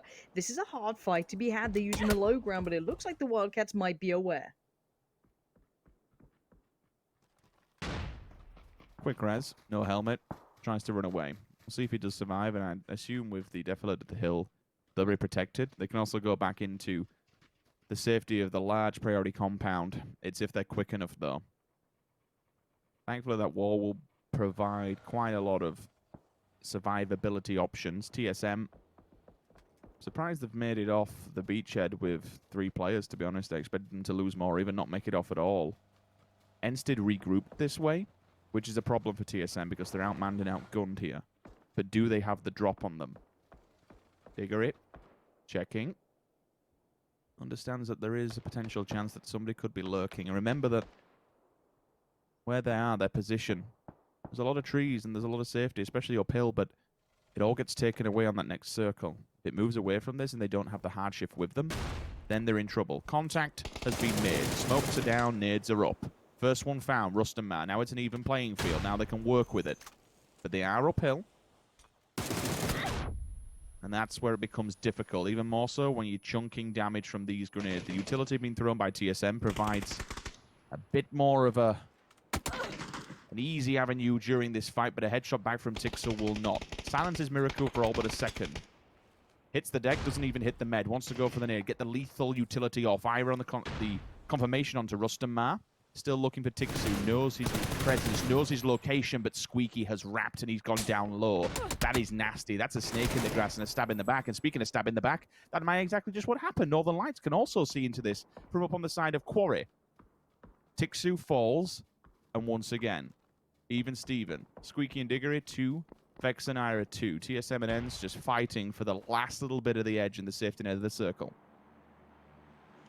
And I liked what Miracle was trying to do there, but you could see instantly Ents knew it, put Squeaky to a similar position, almost mirroring it. Now Iro and Vex going to try and find a weakness in this Ents defensive side, who are holding the ridgeline for now. You can see Squeaky's just kind of utilizing it, peeking up and down, but for now Squeaky's kind of where the storyline stops. Tixu can't be saved, can't be recovered. Squeaky there, still trying to have a look around, and TSM keeping them on their toes, looking for a new avenue of approach here, maybe just going into, can we stay alive through this? Can we hold on? Northern Lights getting their fight side towards the Wildcats, and Northern Lights seem to be doing well off the back of that. And it looks like we're getting a Quarry end here. Oh, it's going to be messy. So many buildings to work with. I know it's Quarry, and I know it used to be a bit sketchy, but since the update, there are so many places to hide. For TSM and Ends, not enough places, to be honest. Red line has settled on the side of the Quarry. And this could be the place that they die, unfortunately. Ends the first ones to fall. TSM will be up next on the chopping block. Ira's just occluded from vision for now, but for how long, I do not know. I hope a red line doesn't take and distract them away from the problem at hand, which is Atomical from red zone. I know it's a 1 versus 4, but they don't want to lose players at this stage. Not up there. Not in the position that they are, because Northern Lights could take full advantage of that. Na'Vi, oh boy, Battle of the CIS. Na'Vi, Northern Lights, Unity. All rallying towards the circle. Unity need to hold Na'Vi. If they do, they're in a great position for this one. But they have to take the fight. There's no way to retreat this. There's no way to get out of harm's way. You have to face this one and tackle it head on. Na'Vi are no slouches at doing this, but Unity have proven to be kind of the kryptonite to Na'Vi at times, costing them some rotation routes, costing them that playstyle. It's certainly hindered their approach. Now, TSM do get eliminated on their final fly into the circle from the south, who's either Red Line or Northern Lights to find it. Didn't really matter which one. Na'Vi still looking for a way into this circle, but the problem is, yes, you can go and avoid Unity, but then Northern Lights will see you. Then AA will see you. There is no comfortable way in for Na'Vi, and I think they're realizing that. They're trying their best to find the perfect avenue of approach, and simply put, there isn't one. A little bit of a knock from the back lines on Marv. Hiruzen will fall, and that causes a bit more of an issue for Unity. He was the one that was providing information. He was the one that was just gathering all the info and passing it to his teammates on Na'Vi's location. That's allowed Senya to disconnect from the pack. I understood the idea. It would have been good, but he has been seen. Rupture goes for the confirmation, but doesn't get it. He shot himself by Northern Lights. So while extending out to try and get the kill onto Na'Vi, it's cost him his own life dearly. While this is going down, please don't forget that Atomical is behind Redline. He's literally just been laid down this entire time, hiding away. Spyro sees all the smoke, so has the info where Na'Vi will be making their potential last stand here. They're up against the blue, and between them, IW, AA, and Unity. This would be just a phenomenal, phenomenal performance if they manage to even get into the circle. Yeah, looking at Kemba right now, not sure if recovery is an option. Besto's going for it, but so many teams can see that way. Danny Mon being spotted out, tagged up. They're desperate to get him back as well. You can see Unity doing what they can, but as soon as you get near him, Redline straight there. Vision aplenty. Who's in the best position? I'd still say Northern Lights is pretty strong. Redline not bad either, but so much vision is being poured in towards Na'Vi's spot right now. Everyone wants to get those kills, get those points, and remove that team from the hillside. Get them gone. Sick shot from Besto though, crisp on delivery.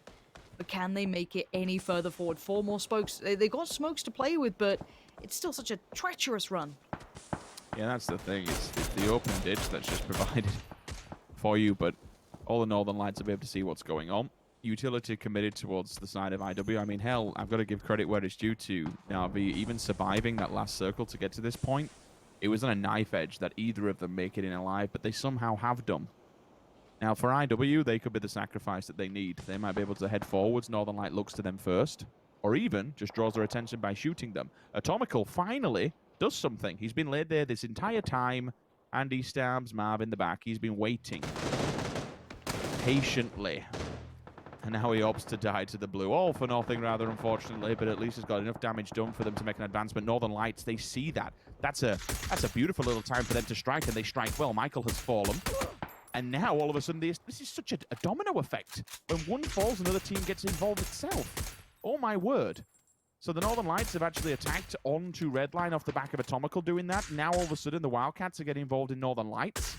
While all this has gone on, Lauren, Unity and Na'Vi have made it down. They're both in and alive. We now got 3 teams in the big, huge warehouse hangars at the back. This is just insanity. Yeah, this is a mad game right now. Na'Vi holding on to the outskirts here. You're seeing Northern Lights kind of ripped to pieces. Batulin's being down really sucks for them. Same with Spyro being knocked. Redline is sweeping on that southern side to try and get exactly where they want to be. AA tucked in the buildings between 2 CIS giants. You got Na'Vi on one side, Unity on the other. No easy choices to be made. Look at that. And in the middle, Metrics just going to be hanging out. Just doesn't want any of this nonsense. Wants to just try and stay safe. And well, look at the circle. It just cuts off these players. Well, good luck making your pick here. Nade. Flash, the mollies, everything going forward. Na'Vi trying to build up a way out of this, but Northern Lights might be able to see them too. If they try and make a run on this side they're currently on, there you go, you've seen it yourself. There is vision aplenty. Michael just found orange though, so that could make things a little easier. He was trying to get further into the circle. I'm okay with it, what he was trying to do. Avoid the fight that's going to happen between AA and Na'Vi. Get forward and get a foothold for your teammates to follow up, or just play for survivability towards the late game. Outlive them was the plan, but unfortunately he didn't. He was spotted by Michael up top of the hill.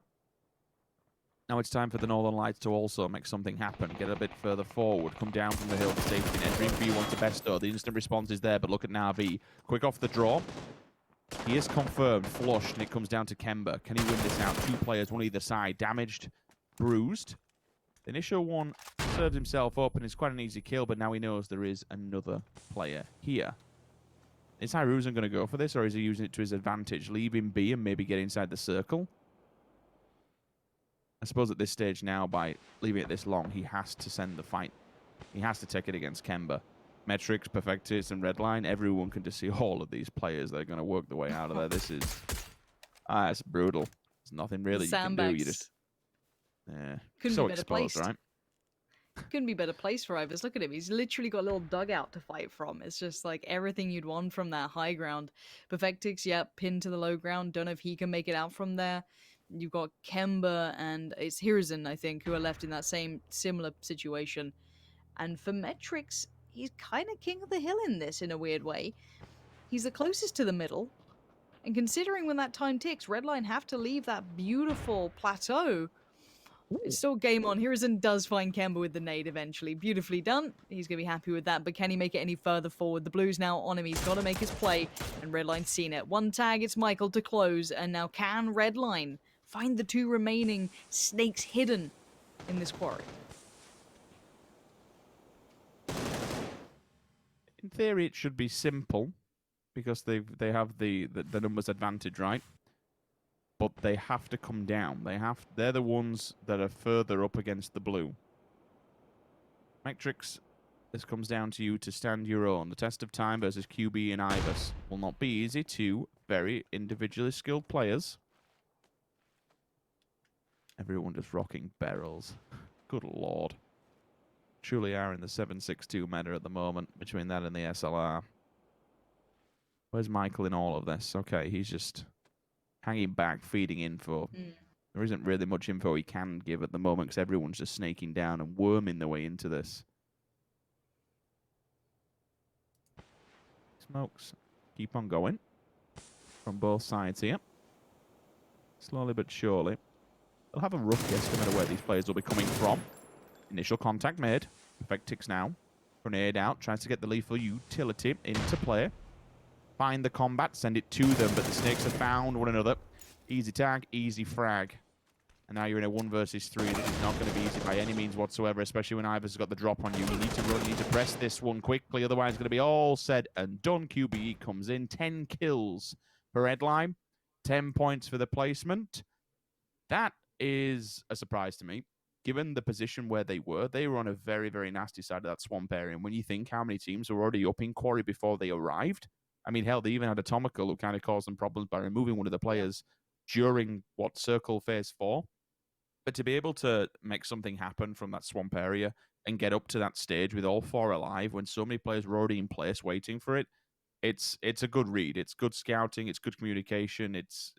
I mean, even if they had vehicles, I didn't see the approach. But being able to get to that spot, basically, they just played off the back of it. I know the circles were good for them, but they were, compared to every other roster that was up there, they were in the worst spot. So it was a damn good, whoever made the call to get up there, pretty good work. Yeah, and good to see a new team kind of towards the top end of this. I feel like we've started to see a not consistent ending, but we've seen a handful of similar teams. Redline's certainly not one of them, so good to see them kind of coming through the goods and maybe even get to hear from Michael if we're lucky, who knows. But for now, we're going to head back to the boys to break down the last game we just witnessed. That's right, but it goes even further than that, Rich, when it comes to their position, as they were playing their entire campaign for this game, going to from Zaki, all the way down from there, down on the right rotation. So very, very impressive from them. Martin and Toby joining me here. Martin, what do you think about good old Redline?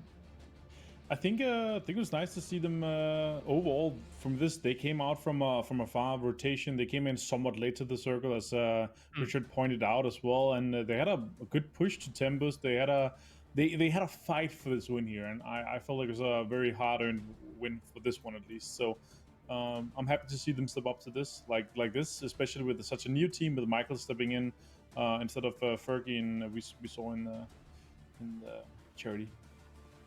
Mate, the milkman, he delivers. So good stuff here for Redline. Of course, Toby, they had kind of that southern edge of Quarry, and then were able to push down off the back of that in some of those final circles. And a lot of the teams down towards the bottom, it is very difficult for those teams to be able to compete against that kind of spot, especially with new Quarry and especially with the amount of cover that affords some of these teams. Yeah, I'm glad to see some of these newer areas added to comp game finishes. We haven't had too much action going down in Quarry, and I think if you're on the side of Redline, you can kind of count your blessings and maybe send a little thank you note to both Ents and Red Zone, because I mean, Tempest, they were all over Redline. They were looking for them. They were waiting for people to come towards them from Quarry. But literally the second they make their appearance over the ridgeline, one of Tempest players gets knocked by, I believe, one of the Ends players. That forces them to turn around for literally like 3 seconds. That's the time they need to come over the hill and get the first 2 knocks. That was the best random timing they could have ever asked for, trying to engage in a fight against a team who was actually sitting there ready and waiting for them. Yeah, absolutely. And Wildcats were able to soften up Northern Lights as well before they were able to really do much. Redline then came in, cleaned up the scraps of that. But what's important, Martin, about this game is that you assured us 100% guarantee, in fact, more than 100%, which is literally impossible, that Navi was going to win this game. What do you think about that, Mine? No, I said that the next 3 ones. You were just saying that it was going to be this one. It was a good circle for them, though. I think Dyrem, he promised me a win today, so I talked to him yesterday, late after the games, and he said, "Yeah, we're gonna win our game tomorrow." And so I was ecstatic to hear that from him. 9 points though, acceptable to kind of they're slowly putting the coal in the oven, and now it's heating up, and then we're gonna see some explosive gaming afterwards. So that's good, but. Nice. Again, Northern Lights up in a good amount of points here from this. Red Line, 20 points. They needed this, guys. They've had some a rough day so far. Getting 12 points so far in the first 3 games. So very nice for them to get into a win here once we get into the arena. Yeah, definitely. Of course, coming into today, they had I think maybe 29 points or so. So for them to be able to get 20 points in one game alone. Will boost them up indeed. And when we look at Redline, they're one of the teams that kind of surprised me in the group stage of the Charity Challenge, Toby. I want to see them keep going. Of course, Michael is a current sit-in for the team, but it's a damn fine sit-in because he's been actually on the last 2 kill leaderboards, I think, throughout the day. Yeah, I mean, he's a damn talented player, and so are the rest of the guys on the team. And I think for them, the most important part about the group stages now is that they don't need to win. Like, they don't need to finish first place after the group stages are over. It kinda, sorta doesn't really matter. I think they know that they might not be the best team out of the 24 here, but make it into the grand finals, get things going now, as Martin kind of said, put the coal on the on the fire, get it all steamed up now, get it warmed up so that you're ready to go out and deliver in the finals. And who knows, maybe you'll find yourself in the top 5. There's only so many games to be played in the grand finals, right? So there's a chance for a team like Red. Can they get things going today over the course of the next 3 playing days as well? They might be able to come out of nowhere and take the first 2-3 games home in the grand finals, and then all of a sudden things are looking very different. You guys are really keen on throwing coals on the furnace here. Jeez Louise, you want to heat things up? It's already warm here. Getting ready for winter. I'm a survival player. I constantly put coal in furnaces, Okay, yeah, fair. Yeah, I guess it keeps you warm. Keeps your stamina up, I suppose. Moving on, of course, then, when we look at some of the teams that were able to do pretty well for themselves. Actually, all memes aside, Navi actually did pretty well when it came to being able to shift away from their loot spot, then moving up on the east side, Martin, and being able to take out some very important teams. Yeah, the third parties and the timings on Navi is once they get into a position where they can push on foot and not worry about they having to macro and stuff like this, they are a very, very good team. I would say they're definitely a top 5 team in EMEA, no matter what, when we're talking mechanical skill, engagement, and timing of third party and the whole micro decision making and such. So I was not surprised to see them in a situation like that, and make sure that they're a team that plays with the back free. They're always making sure that they're the last team to come into a situation like this, so they don't get third party themselves. So they're always thinking about this stuff. I'm quite sure that Senya is communicating this, and this is kind of their overall strategy as well. Big movers in Redline, Istanbul Wildcats, as well as Northern Lights. They move up quite nicely into some of those far reaches of the table so far. Tempest has been pretty quiet today, but again, we've alluded to that in the past of this broadcast, so we won't harp on that too much. But for Redline, this is a great move here. Well, why are you laughing at, you cheeky boy? It's just funny. We're not gonna harp more on that. We're not gonna tell them they're bad for their 9 points today compared to on Miramar where they got 3 wins. So I think that's fair. We're not gonna say too much. I mean, when you win 3 games, you kind of have some respect built up, and if they continue to suck, we can give them some trash talk at the end of the day. Exactly. Sims and Pansy think I'm mean, not all the way through the broadcast, just when it really matters. So maybe we'll get them later. Of course, Navi moves up 2 spots as well. I actually, again, no memes aside, I was genuinely hoping it was going to be the Navi game. They didn't have very favorable circles towards the end there, Toby, to try and push them towards that win. And then, kind of getting picked off here and there. It was rough for them towards the end. Oh yeah, for sure. I mean, it's a tricky fight to have to push through. You've already lost players trying to get to where you want to go, and then when you have to make your way through from there, and you have like the entire server sitting and waiting for 2 players to run out of each their warehouse, it makes it for pretty impossible win. But no, one of the teams that I feel like, I mean, it's weird. I didn't have expectations for them coming into it, but I don't feel like I don't think I've mentioned their name once throughout the entire broadcast we've had over the course of this tournament. Team Quantum. They finished first place in the EU Open qualifiers, which you talked about getting respect for Tempest after winning 3 games yesterday. That also put some pressure on your shoulders. You took out some really good teams in qualifying. You finished in a pretty decent first place. They haven't done anything. Yeah, that is a very good point. That's a very good point. And when you look towards those qualifiers, it's actually interesting to see some of those kind of results and see how they do translate towards this tournament. I think it may have been the Istanbul Wildcats, if I recall, that actually just dominated their qualifier, like almost 70 points or something above the next. I can't quite remember exactly what it was. But for them now to be able to push up into the upper echelons of this tournament, Martin, it's got to be quite satisfying for that team in general. Yeah, for sure. For Istanbul Wildcats, I think it was actually nearly doubling their qualifying area. Like, it was insane. It was something like 190 some points versus 108 or something like that. It was crazy for those guys. But overall, for them though, like I feel like this is the time. Like in group stage, you want to show. You might not be able to get into the top 16 always, but you want to show like that you're a team that's to be respected, and also you want to train with the best, play with the best, so you can put yourself into a situation where you might be able to qualify with the grand finals. That's right. Play with the best, train with the best, and now you're going to get casted by the best. It's Sims and Pansy to bring us game number 5 on Erangel. He's being nice. I don't know what to do with it. Rich. It was a very Steve-esque intro, wasn't it? It's like he didn't mean it, but he said it. And I'll take that.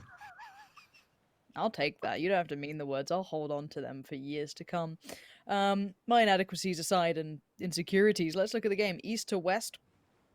Northern Lights opting for Milter Power. Red Line just south of that. Kind of, I don't want to say mini Milter. I think they might have a player in mini Milter. Where else are they? Squeaky's AFK. He's like, where are my friends? I'm all alone. No fins beside me. Poor guy. He'll be alright. He'll be fine. I just hate him now. Shouldn't have gone for a drink. Quick little sauna visit. Oh yes. We haven't had one of these in a while. What would be wild is if Ents somehow managed to benefit from this. If Squeaky can like go and just early get position for them. Yeah. He pre-scouted it, didn't he? He pre-scouted it. Yeah. He saw that playing path. He's like, I know what to do. It's okay, boys. Sounds like Mario when I do that. It's a me, a Squeaky. I got vehicles, boy. It's cool. By the way, if you are wondering, like, Squeaky is the most happy. If anyone's ever met him before, the happiest and most friendliest person in the entire world. He's just a beacon of energy. Even when, like, stuff's going bad, he's just a beacon of positivity, and I absolutely love the man. He's such a great attitude in this scene. I love him. He's a good one. He is a good one. I mean, PUBG honestly has some brilliant characters in the scene.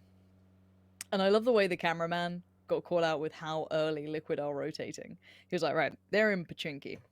There's no one in Pachinki. Swing. Yeah, Liquid moving fast. 2 minutes and 40 seconds. They are well out. Let's got to talk on that one a little bit, Lauren. I'm intrigued to see. I won't expect anyone to die, given that we say it time and time again. Na'Vi are quite a respectable set of players, and they don't bridge camp if they don't have to. They just go and do their own thing.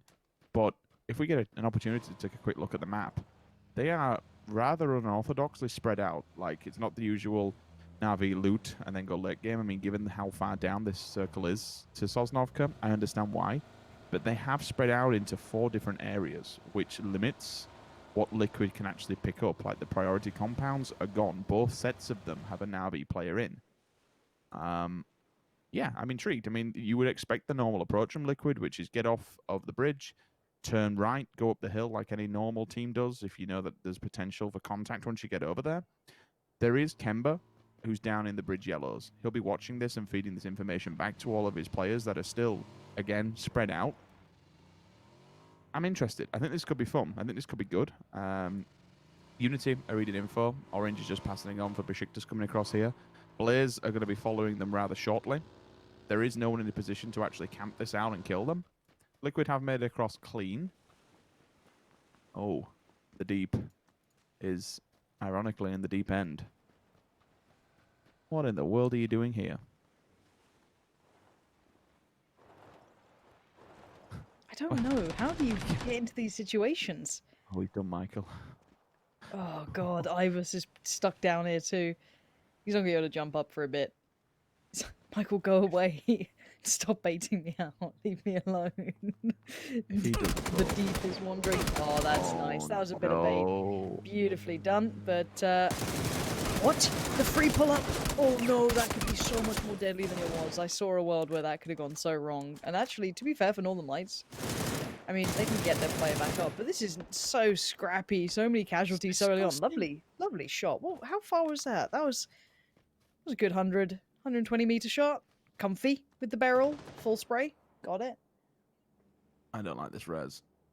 But thankfully for them, it's going to work with Northern Lights on pushing aggressively on it, and I don't blame them. Take the vehicles now and leave them be. Hell, just go run them over. Just do it for style points. Back on his feet at least, so there can be a response to this. Tempest now, moving across the bridge and finding someone set up in position for it. Spyro onto QBE, so back in his ass again, unfortunately. There will be one man and gone. Run and gun, all said and done. Unfortunate for Redline. I've got to say, I know he ended up paying for it with his life, but the deep held his own there. Good lord, to take out two and just wait for his teammates to arrive, like, keeps them in this. I kind of understand what they're doing now. They're looking for boats. They're looking for that potential Nova entry. It's kind of the late game FaZe Clan days where they would come from mill to power and then look and then just play it really late. Just to see, you got to check Nova, right? I mean, even if you can, it's not even if you're going to make a transition into Nova. If you want to go past it on a boat, you need to make sure all those beachheads are clear of players. It's not. Hyruzen is there. This is Red Zone. They are just in front of the Northern Lights. You might see a few bullet tracers flying by or even hear a few dinking. They're currently opening fire onto them in the sea. Once they get past this, again, Hyruzen is waiting there on the shores of Nova just to deny an entry point, or even if they want to keep flanking it round further. If, by some means, they do manage to get all the way around to the southern shores of Sosnovka, they've then got to deal with Team Liquid. They are fanned out all along the beachfront, and they're basically just going to deny any entry. Over on the opposing side, teams that are not inside the circle, ENCE, Brute Force, ironically, are about to hit them. They're going to run into one another. We need to have a look at that because it could be a pull-up, it could be a potential fight, or even a drive-by on the opposing. There we go. Next ENCE spins it. Gives him a tickle, but then keep on driving by. One shot out the back of it would be phenomenal. It's always nice to see, but ENCE do carry on. Squeaky again, the 12-head player pays off. He's down by Ferry Pier, just watching all the players steal the boats and carry on. TQ have taken the last one. It could be problematic for all those teams getting over now. AA as well, just to be aware, they've got a boat on the west coast. They are coming in from the west, and they'll be hitting probably the cliff faces on Sosnovka. Not a big deal. Red Zone have opted change direction. They're now been steered to the docking station of Novo, but there is Unity in there. I think it could be a bit deadly for them if they're not too careful. Let's have a look. Right. Look at Danimon. He's literally just bolted it to here. Yeah, and I want to see if they're going to be able to get vision. All the fence gets around. Oh, Lord above. Target-rich environment. Danimon with the prone to see 1, 2. Oh, Batulins, no!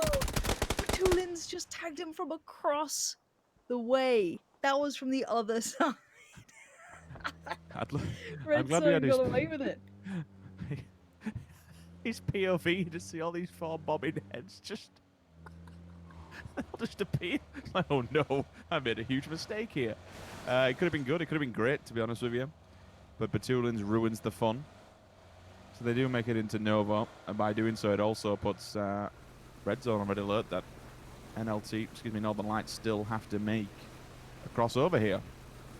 I'll hold the ground for now. TSM are in. Brute Force ends. Northern Lights, the last ones to get to the 50-yard line. Again, AA, you can't see them. They are still in the blue on the west, and they're still in a boat. So they can make it to the short and actually make it safer than what most teams will. Contact has been found by TSM, pulled up towards Omicum. It's a bit of a squash for teams here. You got a 4-stack row.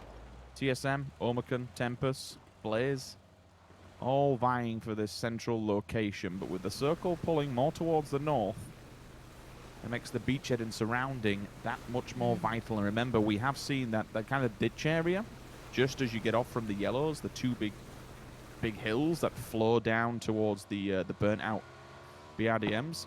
That place right now will be a very strong position for teams if they can get a hold of it, and that's exactly what Ents are trying to do. Yeah, a couple of them scrapping for it. I saw the Wildcats having a look, and I think they can't get into Unities way down in the southeast, there over by the radio tower. Liquid started to make their move pretty swiftly. They were all the way down on the southern coast, pretty far down towards the south. They've come up towards the kind of, I guess, the airfield itself, over by the eastern hangars towards that sort of way, so they want to try and lock that down. Everyone's looking for their own slice here, and maybe he's just joining up with the rest of them, falling away from that further northern side, heading back with Mexi, and they can pick up a nice area, kind of slap bang in the middle. K-Mine's got them a nice piece of land there, quite close to Besiktas, but they should be okay. Maybe get a little 2-2 split on if they fancy. The south is all theirs.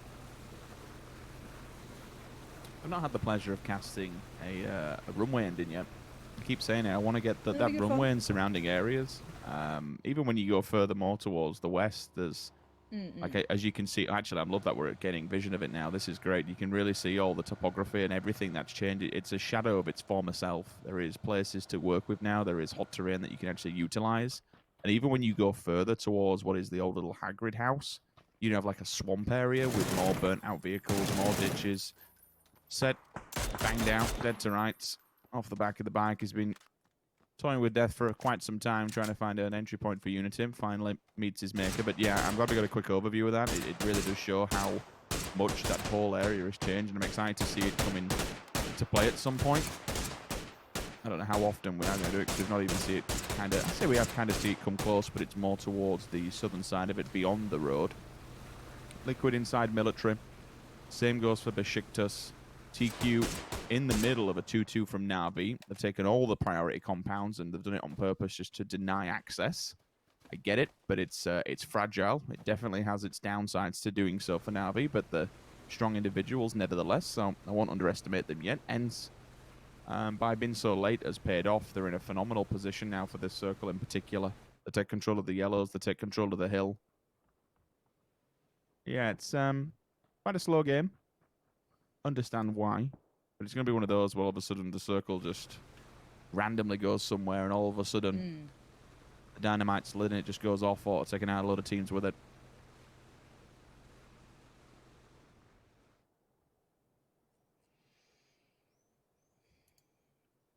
For now, I think, looking at where people are, Northern Lights are going back to the mainland at the moment. I don't know where the hell they're going. I don't think they know either. Is there any immediate threats? Probably this is the only immediate fight. Maybe Navi and TQ as well. Tempest is quite close to Omicron. And they're in territory that no way, the timing on this. Zoom just about opens the door. I thought Iroh was about to be caught off guard, but you could see that there was attention elsewhere. This is a very awkward battle. Iroh now left on his own, being surrounded on plenty of fronts. 7 smokes, but 1 nade in there, and he's dead. There's nothing he can do. I don't know how much he can get out of this. Iroh better be able to pull off some sort of miracle play here, but I think he knows he is in real danger. Uh-oh. Post one out, but post one in as well. Instant response. Nade goes down. The rest of the teammates out of position to even get the res on that suffer at the moment. Try and utilize that knock and maybe take a few more out in answer back to it. Northern Lights are having difficulties, I want to say. Come on, boys. Come on. You can do it. There we go. We're clear. We're free. They're in the blue, though, which is not great. They're still in the exact same position that we left them. I don't really know what the idea is. They were in a boat, I believe. We saw them in a boat, and they've gone back to the exact same spot they started in. That is a interesting play to say the least, unless they're just playing it safe and they're going to go on the bridge where no one would expect them to. If they make it to the next circle, fair play and credit to them, but the amount of meds that they're going to have to commit to this and utility to do so, it kind of scares me. I think it's the wrong player, but whatever works, right? Players up against Tempest, 2 on the hillside, 2 inside the compounds. Don't think they realize that Tommel is so clear. This could be dangerous if they don't check it. One spray transfer, good amount of damage, but he looks away at the wrong time. Lipson answers back for now. Where's the support that he needs? Wookie can't do too much. Door closed. Now he opts to go for the window. Confirmation from Clip. That's decent. Knocks out Lazar from this. But let's not forget about Rip. He has that building, which does have a level 2 set of windows. You can go up there on the second floor and maybe throw some nades out. Evil can evil through the air on the opposing side, but we're still going for this scout mission, but Libson, pre-fire, trying to find Tommel. Very, very damaged now, can probably get the med off, which he does. First aid used. Aid cycled. The dust will settle, but he'll hold his ground inside the toilet. Clip and Pixel, nice to see them come in for support here. They're with Wookie. Now they give the Tommel the much-needed help that he needs to get out of there. Yeah, he needs some support, and just didn't make it in time. Lipson gonna find it first, and Tommel couldn't get caught up by this. Insta-flush. Can't make it away. And Tempest in this scrappy battle is somewhat to be expected. 15 teams alive in these sort of positions. People are going to be really, really vying for that heavy territory. I'm looking out towards the northwest now. TQ's run is going to get tricky. Diggory can hold their cross, and there's Rustamar and Tixu waiting for them. And Navi on the other side. So, Tempest garnering the attention from Omakan as well. T-Bone threading the needle. Pixel, perfect shot from him. Through the window, that's sick. Quick jiggle peek to try and draw attention, but all it's doing is making Omakan get into a better position, and the thing is, the circle for this is fantastic. Omakan can potentially farm players here. Tempest, Blaze, all below them. Red zone. Do have to come down from the aerial tower area. I say aerial tower, just below it. 1080p is knocked by the tab. It's the SLR on the hillside. Remember, they're out in the blue, so any kind of bullet that comes their way should be an instant knock. Blaze is trying to evacuate the situation. 3 vehicles, it's time to go. The call's been made. Let's wrap around and follow this circle down to the south, but unfortunately, I think they'll die on transition here, because once you get round there, Lauren, we've got Red Zone waiting in open arms, running the gauntlet, all damaged up, all tanked up. Keeping down that kill feed. I honestly don't know how much further they can go. Quick scope comes out of Page, but it is answered back by Wookie. Smokes are down for Tempest. A little bit of pressure has been relieved, and you know what, actually?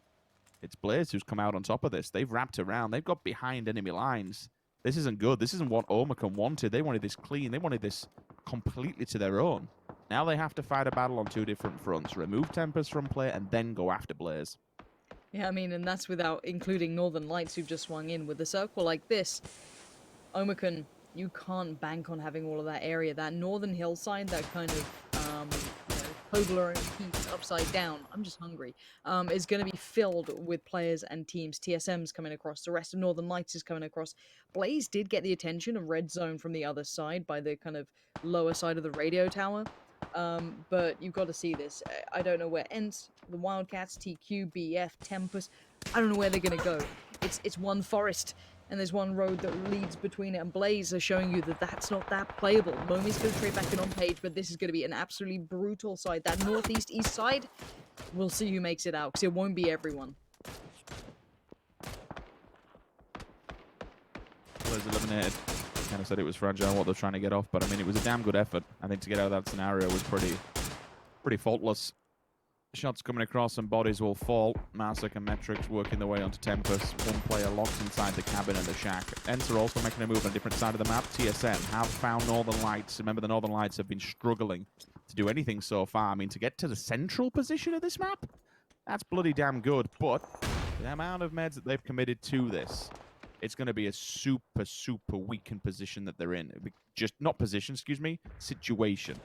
They'll be lacking meds galore. They'll be looking for bodies. I mean, I don't even know how many stims they're going to have left off of this. At least they've got level 3 backpacks. So they may be able to just shovel other bandages in there and hope for the best. Tixu onto She Created. That's a flush. I expect to see more knocks coming off. I can see Ence is just getting closer and closer to the Wildcats, hoping they can see more. Mosin finally coming into play. We saw it for a second. We have finally seen one. There we go.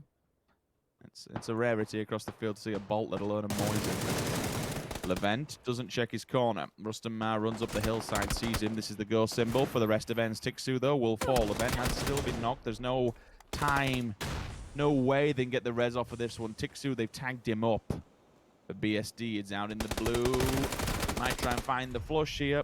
Not a chance. Denied. Unfortunately for Tixu, though, in the position they was knocked, there is no chance to get the revive. He will die. Circle updates and it shift more further towards the military base itself and that big little hill that sticks out in the middle, just in the bend in the road. Bloomin' hell. This is going to be...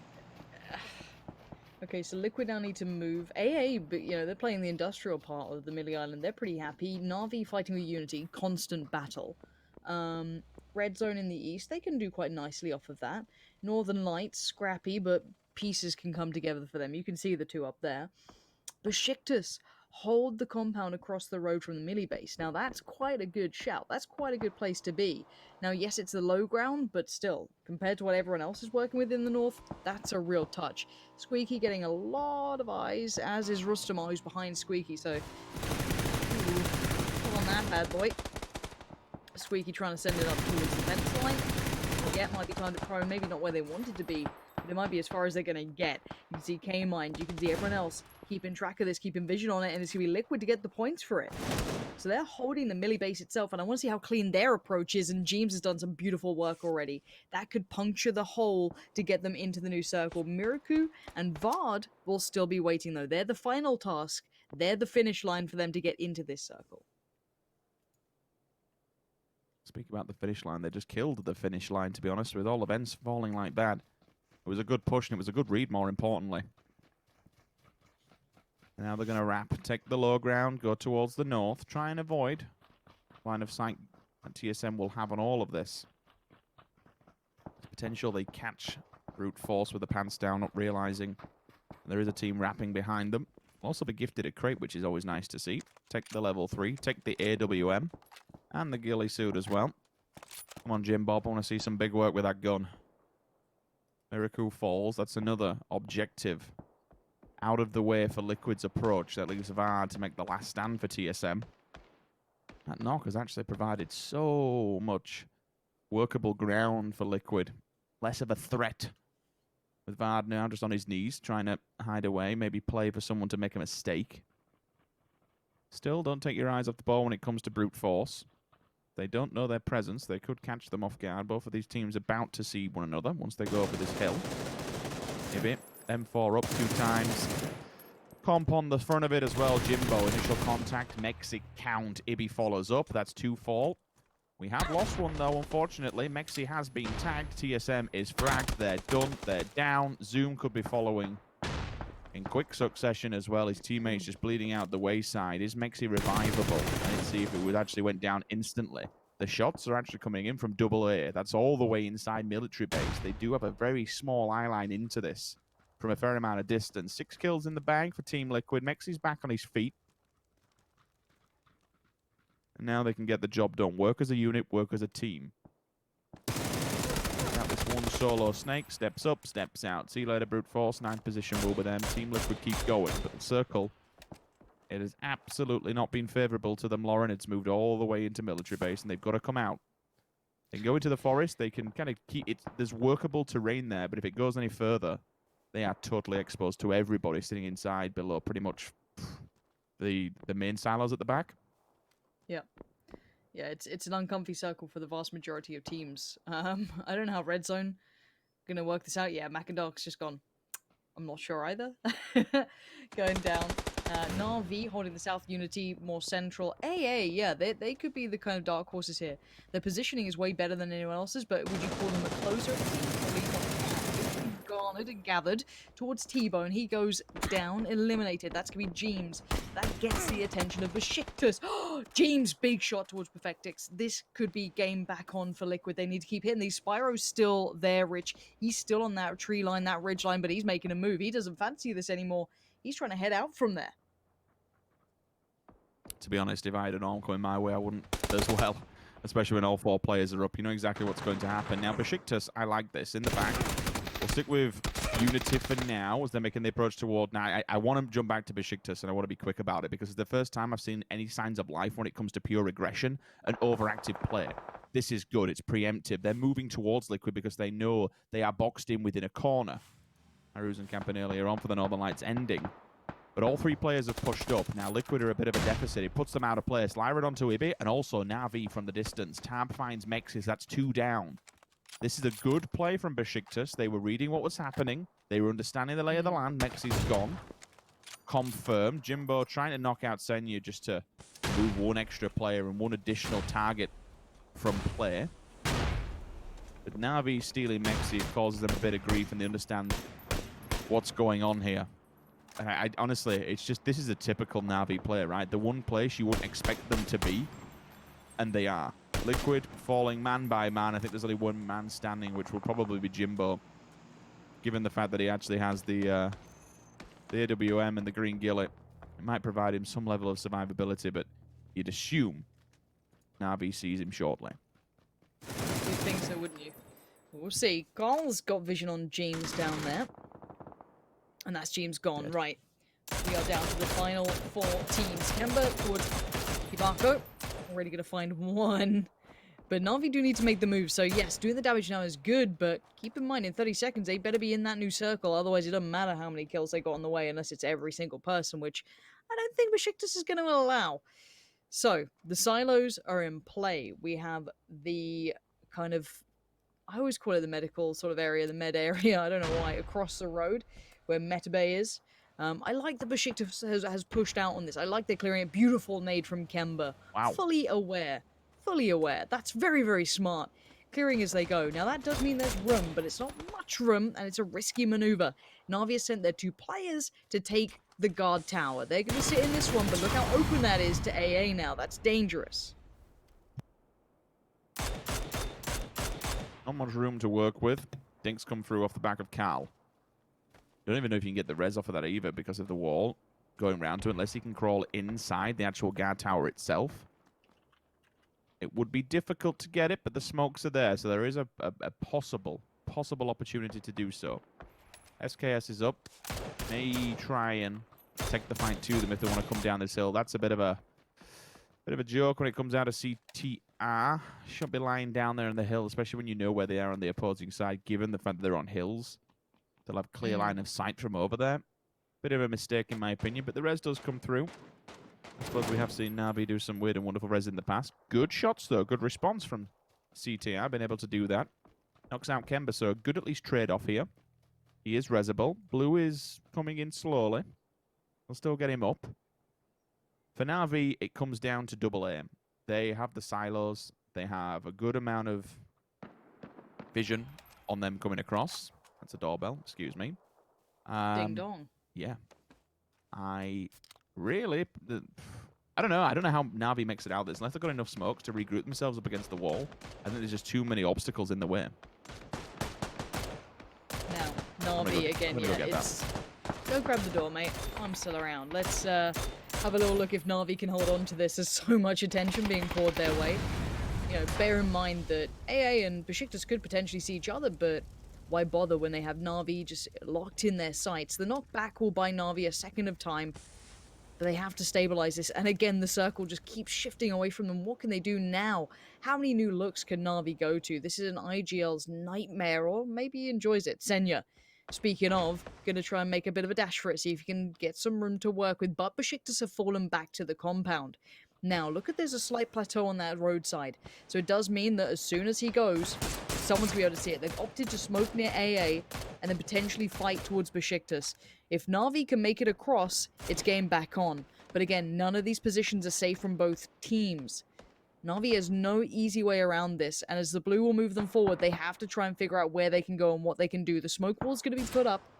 You can see it now going down, and they're prone down. That's the only option they have here. They are clutching at straws. Did Lyron just miss a glimpse? He might have done. Oh, but the shot coming back in is good from Metabay, and Kemba has fallen. The joys of working from home. Jumping back in then. Best up. Smoke's behind him.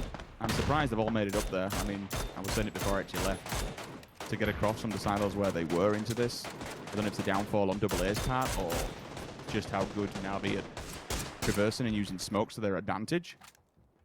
Besiktas with 4 up, this is a good opportunity for them to bag some big points. No kills from Double A. Disappointing, really, given their position. Fire through the smoke. Damage will be done at least. Navi, how are you surviving this? Tooth and nail, they will always fight to the bitter end. Besiktas, can this be the one? You've had a fair few 16s now. Number 1 spot would feel very good right about now during the competition. Every single piece of utility has been committed to the cause to get across that road. That is the next big obstacle for them. Lyron finding Senya. Besto down in the blue, done for. Na'Vi could no longer survive. Besiktas with 4, AA still with 4, and that middle point is just no man's land. It is just death waiting. Closer to AA's side, though. It is on the side of that fence, just. And I mean just. But these two are going to be battling out through the edges of the smokes, and Lyron's pushing up a little bit here, maybe looking to try and control that left-hand side. They do have the 2 players prone down by the wall, and AA have been slower on this push, so it does give Besiktas an early advantage. They can watch the push up now, but here we go. First spot made, a light tag, not exactly ideal. Hibako still alive, still waiting, and peekaboo, Lyron caught off guard. Jekka is right there, and AA are bringing the fight to Besiktas. Plenty of smokes that Besiktas can at least work with. Maybe get up close and personal towards AA, deny them much ground. Utility will be committed again. And it was a frag or maybe just another smoke to just... Centauri, I don't really know how you kind of do this one. With so many smokes, it's really who just sees each other first, right? You're going to play the brick wall. Hope the barricades will give you some level of sustainability. It runs straight through the middle. This is very awkward. Carl steps up. Every single one that peekaboos, it could be an easy frag. That's 2 that fall simultaneously. One's already been flushed. Push, push, push. This is your game, boys. Meant to be last man standing. It's job done. That's a win. Only 4 kills, though. You know, it's a damn good win. It's still 10 points. It'll always feel good to bag a win. But you've only got 4 kills, and that's all off of Besiktas. You've got them all out. I'm not going to discredit it, take any away from it. But there's still probably other opportunities. Maybe sneak it through from Na'Vi. But I suppose that's easier said than done. I mean, still, the survivability and the sustainability to get from where they were over to the trees, up against the wall. Good job also from Besiktas. I mean, we've been given a bit of grief. But made a man of stick with those 16th placements. Yep. Some kills as well is going to feel good. It certainly will feel good, and I hope that's just a marker of things to come. Maybe just getting used to the lay of the land. They're certainly not a mainstay that we're used to seeing, but if they can find more form like that, they certainly could be a team to watch. However, a unique circle. We haven't seen much military-sided affairs as of late. Guys on the desk, did that catch your attention, or was that an anomaly? Maybe an anomaly. We will see. Of course, this maybe, I'm going to steal an analogy from these gentlemen before, maybe that adds fuel to the fire here to be able to push them up the rankings. It wasn't the biggest win by any means, but it is a win here on Military Island. Joining me, I have Martin as well as Toby. Let's take a look in at some of the highlights here. This was an interesting situation. Looking for the boats, trying to find them. Redline, unfortunately, will lose a lot for that as Northern Lights rocks up to the Martin and deals with it. Yeah, it was a battle that had to come. Like they're fighting for this area. They want to make sure that they can have this area when FaZe is not in the lobby. So that's a whole day that they potentially can play in this. So I respect that they're fighting for it. I like it actually. I think it's rare. It's too rare that we see fights for areas, at least for loot areas. So that was nice to see. Overall, a rough and interesting game, honestly. In the beginning of the day, I think actually it was Richard that said he really wanted to see a top 3 coming out of Besiktas. So here we go. That was nice to see from them as well. And I hope this is the fire that is slowly, the campfire that is slowly building. That's right. Yeah, that's right. Toby, what do you make of the game? It was an interesting one. I mean, military games they've been common for a long time, more common recently because we've had a lot of them, and now we had a little bit of a break, so maybe it caught some people off guard. I guess Squeaky was ready for the rotation, and so was Afteralt. I mean, they loot all the way up in George Ball, and they make the wide rotation around, and I guess you can say they were lucky that nothing really happened and where they were. I mean, you can see they weren't even clearly keeping track of where the opponents were since they probed where they did. It's just they were, I feel, blessed to have a pretty straightforward rotation in an area of the map that if you come all the way from well, you're supposed to have a hard time. But they kind of found the needle in the haystack in terms of quiet rotations. So, of course, I mean, being able to finish out a game 4v4 is a trigger thing to do. They managed to bring it home. But when you look at where they were sitting for, I want to say 90% of that game, and the fact that they didn't have a kill before there were 8 people alive, yes, you get the win, you claim the win, it's all good.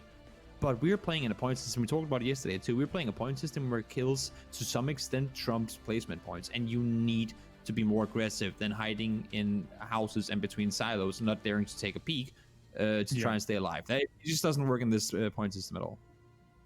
And as you can see here from the points, one of our flatter curves when it comes to the overall points gained.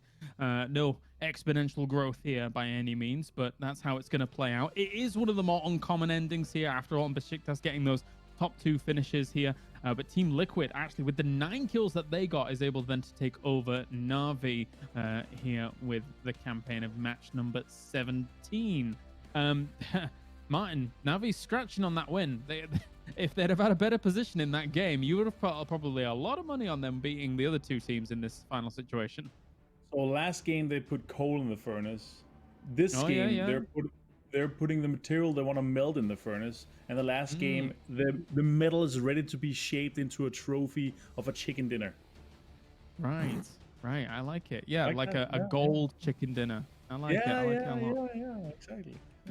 No, jokes aside, and bad puns aside, I think Navi's just showing. First of all, it is kind of 2 home turf areas for them. We're talking a quarry ending. They're looting Fairpier, and another one where they're looting Fairpier again, and obviously going into Millie. So they should be having some good games from this, but it talks to the averages averaging out over the times, and I think they're going to show us maybe in the last game they can take a win, but I still think they've shown us today that they want to show up, they want to make sure they get those points, because in these 2 games alone, I believe they got the same amount of points, or close to the same amount of points that they actually got in the first day alone in these 2 games here on Ranger. All right, time for a short break, and then when we return, our final game of the day, day number 3 here for the PCS EU number 1. We'll see you in a few.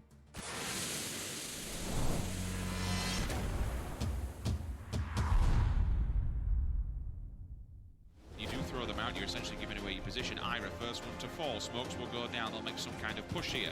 He's completely out, so the res is undeniable, but Michael will strike from the side. Samty goes up. He's charging. He should be able to see him through the bush. Hammer comes down. They do get the kill. Jemty's gone. Jemty's absolutely piled onto Rory. TSM have just fell. Samty now the last man standing as well.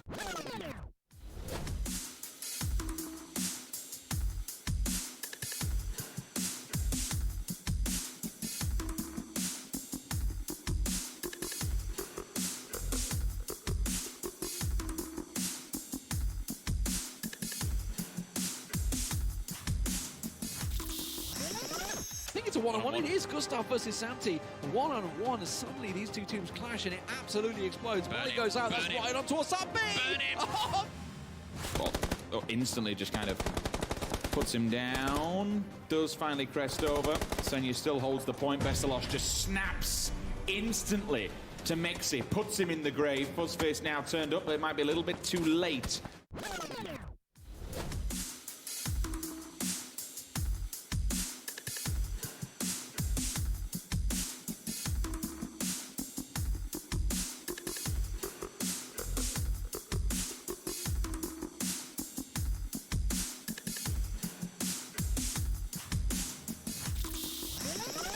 Fuzzface now turned up, but it might be a little bit too late. Unfortunately, there is fire from a distance. And the cleanup crew is here. Na'Vi win the battle phase, are down and dead. 2 across, going for the 2-2 split. Mikaz getting the 1 knockdown. Oh, Mikaz ripping the head off Senpai. Set just bleeding out, and he's going. Goes for it, tries to catch him out. Set bleeding out, realizes he's getting pushed around the side. This is good play from Mikaz. That's really nice. Gets around there, gets the double.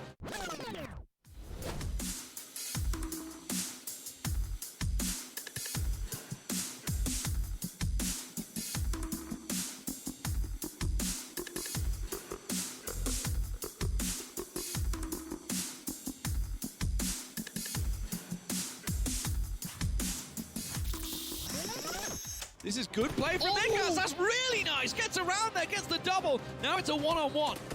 Forced out. Reciprocity catching out. Welcome back, ladies and gents. Just one more game to go here for today for PCS EU Day 3. I have Martin and Toby here to join me along the way. We have one more Erangel, one more chance for Martin Tradamus to come, have his prophecy be fulfilled. Do you think Navi's going to get it? They've been very close. I sure hope so. And if not, I still think it's an acceptable amount of points that they've gotten out of the Erangel game so far. And it's a better day today than it was. They've jumped up 3 places from this. And it's sniffing at the top 16 at this point.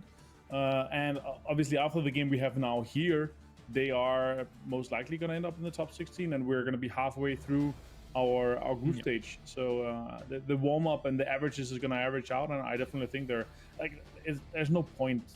I don't think they're not going to end up in the top 16, but I still want to see them perform at a higher level, of course. That being said, looking at the standings here, for After All, that is a massive move up, even just from the 14 points that they're able to accrue from that. 4 places. So if we see more of that, Toby, maybe they will be able to jump into the top 16. It's so close up there. It is damn close. What do we have? I mean, from 7th all the way into 14th, all sitting in the 60s, right? So, and they're just behind that by 10 or 9 make that. So it is by no means. I mean, it's not even a stretch any longer. It's actually very doable for them to get up in there. Again, as I said before, I still want to see more aggression out of them. I'm not saying you have to blindly crash compounds 24/7. I'm just saying you have a chance to go out and take advantage of a situation where you can have off guard or have a team looking somewhere else for fighting another team. You need to utilize that, because if not, then you're gonna get smothered in the end by some of these top teams over time. Yeah, definitely. So even some of the teams underneath them have shown on these kind of larger stages that they're able to do very, very well. Better Luck Next Time really does kind of jump out to me as one of those teams, Martin, that what we've seen from them so far isn't exactly reminiscent of what we saw of them when it came to the final of the Charity Challenge, where they were able to do pretty well for themselves. Yeah, what they are at 45 points, including the last game now, sitting in at 21st, right? So you can call it lucky maybe in the Charity. I wouldn't say so. I think they played up to a level that where you have to kind of discredit that there was luck involved, but I definitely think they should be ending up in the top 16 again. We're only going to be halfway through the group stage when we're done with this game, so they could end up having their better kind of half of the group stage in the latter half. So we'll see about that. And the plane is cutting Erangel right down the middle. It couldn't look prettier. And let's go over to 2 other pretty individuals. It's Sims and Pansy. Bring us the last game. Go on, do it. You ever heard that song, Tell Me Lies? The sweet little lies. Tell me sweet little lies. Comes to mind, I don't know why, but it's a beautiful song. It's beautiful. It's a dad song, is that? That's one they used to listen to while I was in the bath. Just didn't want to think about you in a bath, Rich, but thanks for that, mate. South to Not north. my dad, not me. Yeah, it doesn't help. Again, it's not a better picture I'm hoping for. Oh, that's all right then. Old dad in the bath. Bloody hell. Anyway, south to north. Pretty as fair as you're going to get, right? Everyone's got access to whatever they want. Okay, maybe a bit of a reach far east, far west, but otherwise you should be pretty much bang on the money. So, coming into this one, I want to see something different. We've actually had some great circles. I can't really complain. It's probably going to be as bog standard as you're going to get, because we've had the Wild South Quarry, we've had, the Millie Island. I swear, I feel like people who watch PUBG, and especially people who watch the online leagues, Rich, we've got an idea of, all right. We've got an idea of what to expect, right? Like, if any of you at home watch PEL, for example, I'll go to that because it's, an easy amount of games to look at, right? It's a large portion. We got used to this, certain circles, certain endings, certain elements that would change where the circle went. Obviously, first circle should be completely anywhere, but, you did feel there was a tendency to go to certain places. Obviously, it doesn't, move to water, it moves to land in certain times when it shifts. It stays away from inaccessible areas. It seems to avoid towns. We eventually worked it out. I mean, someone made a beautiful heat map of where the most likely endings were, and obviously it was quite true. We are seeing Blaze and Besiktas having a little scuffle. Keep that in mind. But I do want to say, I feel like we've had a change here. I feel like these circles are slightly different. I don't know what it is. I don't know what's changed, but I mean, you know, how many times did we have these couple of circles? It's definitely keeping teams on their toes, right? It even came to a point where I always think back to London when we did the Face It Major and how many. I mean, it was OPG that basically, I don't want to discredit them, but they basically won off the back of that. They were failing through group stage. They got Millie. They were a Millie team. And I still think, quote me if I'm wrong here, that was the first and last team that plays Millie to actually win off the back of that. Things have changed since then, but coming up to that, no team had won off of being a Millie-based team. I think it was Rogue who used to play that previously with Midiment and Jazza. They used to kind of hang around there. But still, we had so many Millie circles that they managed to help them qualify through groups and then essentially get qualified and win the whole thing off the back of it. And now, yeah, there's a lot that can be said for that, but still, it was becoming a point where it was quite repetitive. The next stage for me, we're going to get to this next patch. It's only on test, so it could be changed, but given the fact that the vehicles will no longer, and I'm happy on about it, but it will change so much that the vehicles no longer explode straight away. You have 5 seconds once they're burning.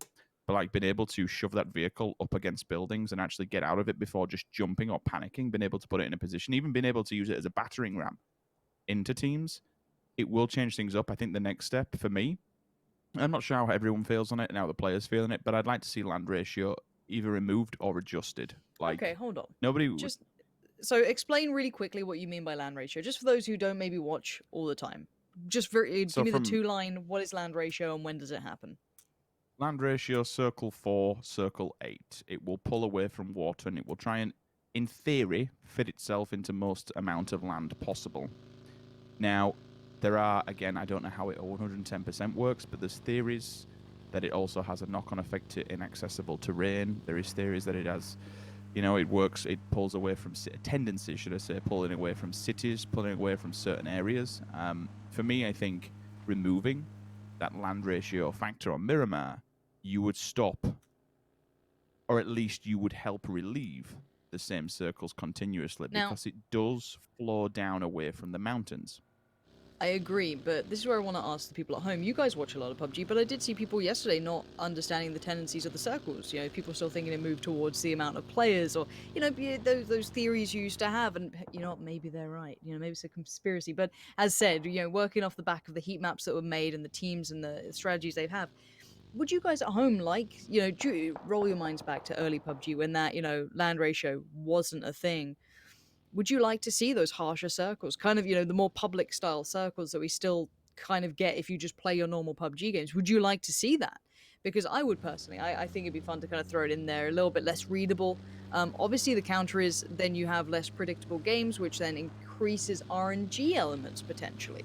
So again, do you like that? Do you like to see teams that can overcome certain circumstances, or do you prefer the teams who have the potential to read into those circumstances early and adapt to it? Now, again, let me know your thoughts. I'm always interested what the people at home think, because you're the guys who view this.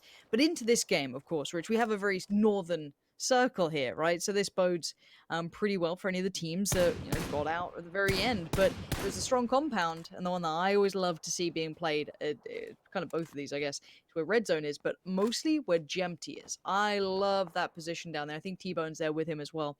It's such a strong little kind of standalone area with the kind of cars parked out the front. You've got the little house off to the side of it. And it's the only house in that valley, really. Team Liquid heading up towards the coast. It looks like they're going towards the cliffs, potentially. Ents out towards the east of Severny. A lot of teams by TSM. I'm looking at TSM here. They're scouting this this compound. And they do this on a regular basis. We've seen them do this before. This should be a connection. I feel like James is good for this. Michael's in danger. Hops out the car. Smart plan. Probably the best plan of action. Try and take the fight. Probably weren't going to make it away by just driving. I guess give yourself a shot rather than having none. But it does cost Michael his life. It's a bang of a headshot in that distance as well. And I agree. Get out of the vehicle and try and stand your ground. I'm okay with that rather than just dying for needlessly by driving away. That's all that's going to happen. So at least you might as well try and do something. IW, I don't believe they know that TSM is alive and kicking over here, but they're lucky in the fact that it's only one player of TSM. There's another team in here. Am I mistaken? Okay, I didn't even see them on the map there. Maybe I was completely blind. I was so fixated on TSM, but there's actually 3 teams here. You've got one upstairs as well, which is playing a factor. This is just chaos. 3 teams all going for the same amount of compound area. Brute Force, IW, TSM. Brute Force stands, and they at least strike she created. Also, there is a response then. That's pretty good. So that's 2 players, in fact, down to 1. Oh, my word. Excuse me, I was completely wrong in all this. I thought that somehow managed to take something back from it, but it's not. BSD is burnt away. Istanbul's the first victim of this 3-way battle. Now, it moves on. Who's going to be the total victor of this entire thing? We've seen before when a team just turns up and decimates. It can be problematic because then you have another one that folds onto you. Ira will be the first victim in this. Is there a chance to run? Or is there a chance to reposition? Ooh, I didn't like Iro out on a limb there. I mean, TSM were the ones on the hillside as well, keep in mind here. They were out there. Vex's position is really good to keep Brute Force at bay, but the problem is he can get overwhelmed and, oh no, another team player? No, okay, this is different side. Oh, caught me for a second. I was like, well, that hill really did get steep, but it's actually Besiktas and Na'Vi. And a little bit, I don't want to say vengeance, could have been had there for Na'Vi, but they're just going to carry on trucking. They don't fancy any of that. No need for that. I'm pretty a little bit surprised that someone's still up on that hill. Maybe kind of curious why Besiktas is on the mountain when the circle isn't even including that currently. Obviously, it's worked. It's caught someone on the way. If that's what their plan was, success for that. But you think that's cost you potentially a cross now. I'm not sure if that's the plan they should have gone for, but what do I know? They just, you know, almost closed out a game, you know, pretty haphazardly. But beyond that, I'm looking at Northern Lights are just coming past Milta. You can't even see them. Oh, okay. Joe, give me a Savernian ending. Do you remember the amount of times, you know, this wasn't like the last season's PLL, but do you remember that little like ridge where Liquid are that was super strong for a while? I love those endings. Those were good fun. I remember it all too well. Between that and where FaZe always used to come from the top round the coastline, then you'd have the petrol station and the plateau that's still actually there and still utilized, to be honest. It's funny how we're talking about these. Do you remember? Do you remember? Do you remember? And teams are actually still playing that little dip you spoke about. You've got Liquid already there. Oh my god, what a headshot with the SLR out the back of the car. There's a fair amount of damage to him, so fair play. It's actually makes it to steal it. Oh my word, into the water, try and play survivability kill still. What else can you really do off the back of that? Liquid nabbing a kill, good old Mexi there just to finish it off. Quickly, very quickly, if we could open the map just whenever the observers get a second. Obviously, there's a lot happening here, but I want to highlight what Besiktas has done for themselves. They've kind of put them in a spot because Na'Vi slowed down and actually waited on the bridges to see if they'd come across. Besiktas now has to go all the way through Georgia Pole to get out from this. Diggory is there, just trying to catch off Tempest. They're very close by. Squeaky's just pulled up. Molly goes in. Tempest is in danger. Now, the other 2 players for Tempest are a little bit further away. Tommel... Wait, it spread? Oh, Diggory. That's naughty. I was just looking at the map for a second. Yeah, Tommel and the other player, I'm not sure who it is, I guess it's Wookie Bookie, are pretty far off, so Ents get there first. Here they come, but it's too little too late. This compound can't be shared. Is Clib going to be left alone? Wookie Bookie's considering it. He's going in. There we go. Cavalry is here. Slides into the action. Diggory says, get out. Yeah, it was a great work from Diggory to put the nade in. He knew exactly where he was going to go, so the pre-fire was down. Force him into a different room, then burn it out. Remember, mollies will spread on wooden floors, and those buildings damn well have wooden floors. We'll see if there's a second follow-up. Unfortunately, just hit the roof. That one's not going to do it this time round. Clib, though, is in danger. He knows he can't extend further because, look at that. Nade tracer, straight in. What do you do? The bombardment will continue. That's on the floor. That one's kicked him. Oh, no. Another burn victim? Okay, this time he gets away with his life. Tommel's fallen. Diggory's pushed it. 4 enemies at the gates. And then flashbang it up as well. Rustamar, you need to fix these mollies, bro. You keep it in the roof. And raise the roof they will. Diggory, all 4 dead. Damn good job from that boy to just quell the force of Tempest. Like, is this it? The old style circles, we get the old school Ents? Is that what happens? I don't know. Liquid are trying to push towards red zone, and that's dangerous. And yeah, you can see as to why everyone can see this. TSM is at the south point of Severny. They're going to see those crosses in the vehicles. Now, Mex is on foot. He can join up with the others, I think, or is he back in his vehicle? He's back in the vehicle. He's all right. He's going to make it into another bit of cover, but it ain't much to work with. I think Liquid got a little bit too greedy on that front, and Na'Vi have adjusted. Now, I'm wondering if Na'Vi have gone a little bit pissed off at Besiktas being annoying on that hillside, because Na'Vi kind of took their time and went way further north, and Senya's definitely seen Carl. So that's going to be called out to Kemba. Besto...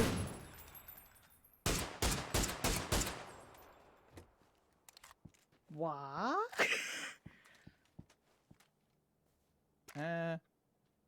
Spec client? What? Okay. Yeah. Who did he kill? It was one of the Besiktas guys, right? Yeah, I think so. Where are they? Have I going mad? Okay, we're gonna move on. Anyway, yep. Gonna move Na'Vi on. have got problems of their own with two different teams in front of them. Yeah, okay. Well, whatever happens there. They will work their way up the hill. After all, still holding outside of Severny here. They've been lingering and kicking it on the hill for quite some time, moving out of the compound that they did have earlier on. Na'Vi now have difficulties of their own in the fact that they have to actually make it up there. They're also outside of the white. The bigger problem for them is that you've got Brute Force and Besiktas. You mentioned Besiktas earlier on, trying to backbuild something.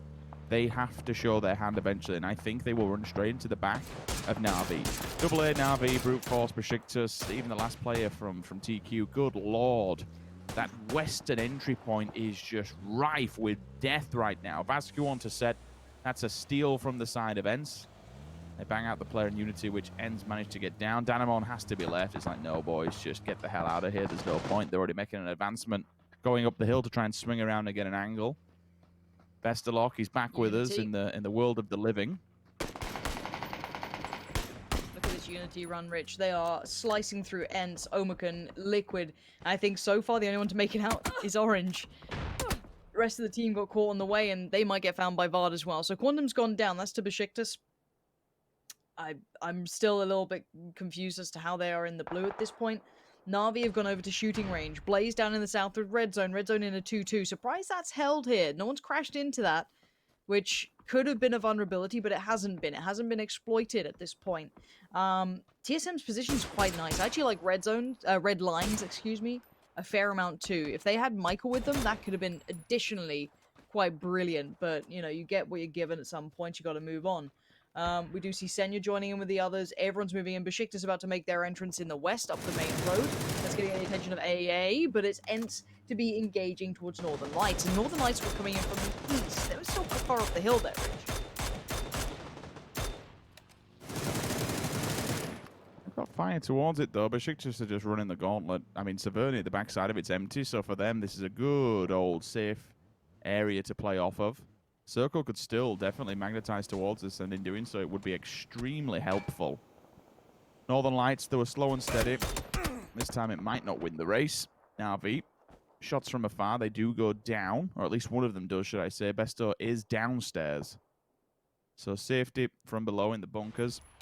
If his teammate does rally with him, they can at least play that underneath for now. The Circle does force them out of it, though. So AA, all those players that were on the west, there is no rest for the Wicked at the moment. They have to just keep on playing and keep on going. Hence, they could hit Severny if they really want to, but they do have a bit of grassy lands to play with. It'll be exposed to Team Liquid's position, but Liquid have had a bit of a beating thus far, so they could be a weakened Team Liquid that they do meet up against. Omicron, last compound, but it will be a strong compound to hold this entire eastern embankment.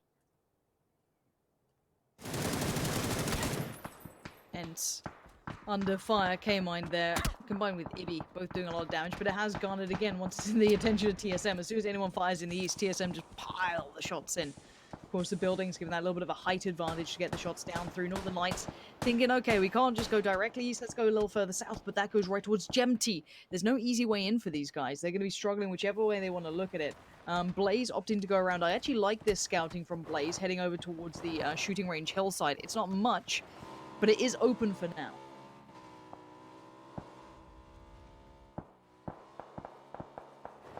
A lot of open fields that they have to be aware of with this one. I'm quite impressed by the Northern Lights being able to sustain themselves in a all 4 players. I thought there was 3 alive, but there isn't. The second vehicle also has 2. Pull up at the shack. Bit of safety for now. Mac and Dark, you can kind of see what he's working with. Don't get me wrong, the M4, it'll do justice and it'll do whatever you want it to do, but with no real long-range weapon, DMR or sniper rifles, AAR will be the setup for now. AKM for close combat, M4 tap fire for the long distance with the 6x. Red Zone TSM, still a fight that we are waiting to see unfold. TSM have been in these situations before where they're just kept at bay and gate-kept for quite some time. Finally, Brute Force actually sees a bit of brute force from another opposing team. Blaze is in there with them. If they want to advance to shooting range, there's potential that they actually gatekeep them and refuse to stop them coming out of there, to be honest. I'm seeing Red Zone go for a 2-2 split. I'm kind of okay with it. Meisters has gone all the way to the southern edge of the circle, which gives him a height advantage to look down upon this. Momi can hold the 2 whites on one side of the road, but it will leave them open from across the way. Northern Lights have made it up here. It's a decent place to fight for it, honestly, if they can get to it. But you spoke about it earlier on, that compound, which Ulmer could have been holding. It's paid off so far. It's paid dividends. However, it's all the way up against the white, and there is so many teams towards the north of them. Yeah, I'm kind of liking how Enter approaching this for now. I wonder how they deal with it when they have to push into like an uncomfortable territory. That's where things kind of get a little bit trickier for me, is that eastern side, as much as it is housing plenty of teams, it's pretty open territory too. Even with the map updates, it's still pretty vast hillside. So this could be the downfall for some teams. Apocalypse being caught. Trade comes back though. This is rough. Blaze needs to be swift about this if they want to get it done quickly without getting too much attention from the other side. You can already see Na'Vi, AA, Red Zone starting to look their way. Northern Lights trying to get a glimpse, and it will be Lazar to go down. This is not as clean as either of these teams would have wanted. How much more damage can this utility do? Players have committed to this, so they need to make it count. If they go down, I'd be highly disappointed. I'd be kind of upset, to be honest. You've got to take this fight, but you've not accounted for your backside. The smokes have dissipated. Now you've run out of space to move. If they had more, they could have made it work. Thankfully, they have the vehicles, at least. I'll give them that. I didn't realize. Brute Force does go down at distance. More nades for the Northern Lights, but Omicron have also come to this. This is a huge fight turning up at this point. 2 teams that have been slowly but surely progressing towards it. That's the second one. Page flushed, finished. Vasquez also down, but Julian kills himself. Oh, that's unfortunate. But he comes round, and the savior, the deep, gets the job done. And Omicron, the safety of that compound, has been with them for so long. The second that they move out from it, the Northern Lights just batters them. I'm amazed the Northern Lights are able to get everyone back there. I'm pretty sure that's pretty wild. Now, again, let's keep tabs on how Ents do their approach, because they're working on both sides of Liquid. You have Rustamar and Squeaky slightly further south, Diggory and Tixu further up north.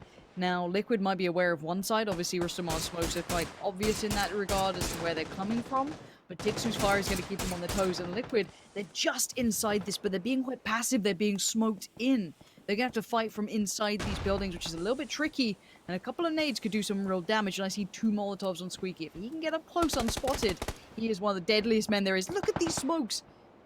Their 10 FPS must be belting right now. Their PCs are kicking off. You can just hear the fans whirring. Ibby trying to make a play on the outskirts of the smoke. K-Mine's found Squeaky, and now Tixu wants to trade back in.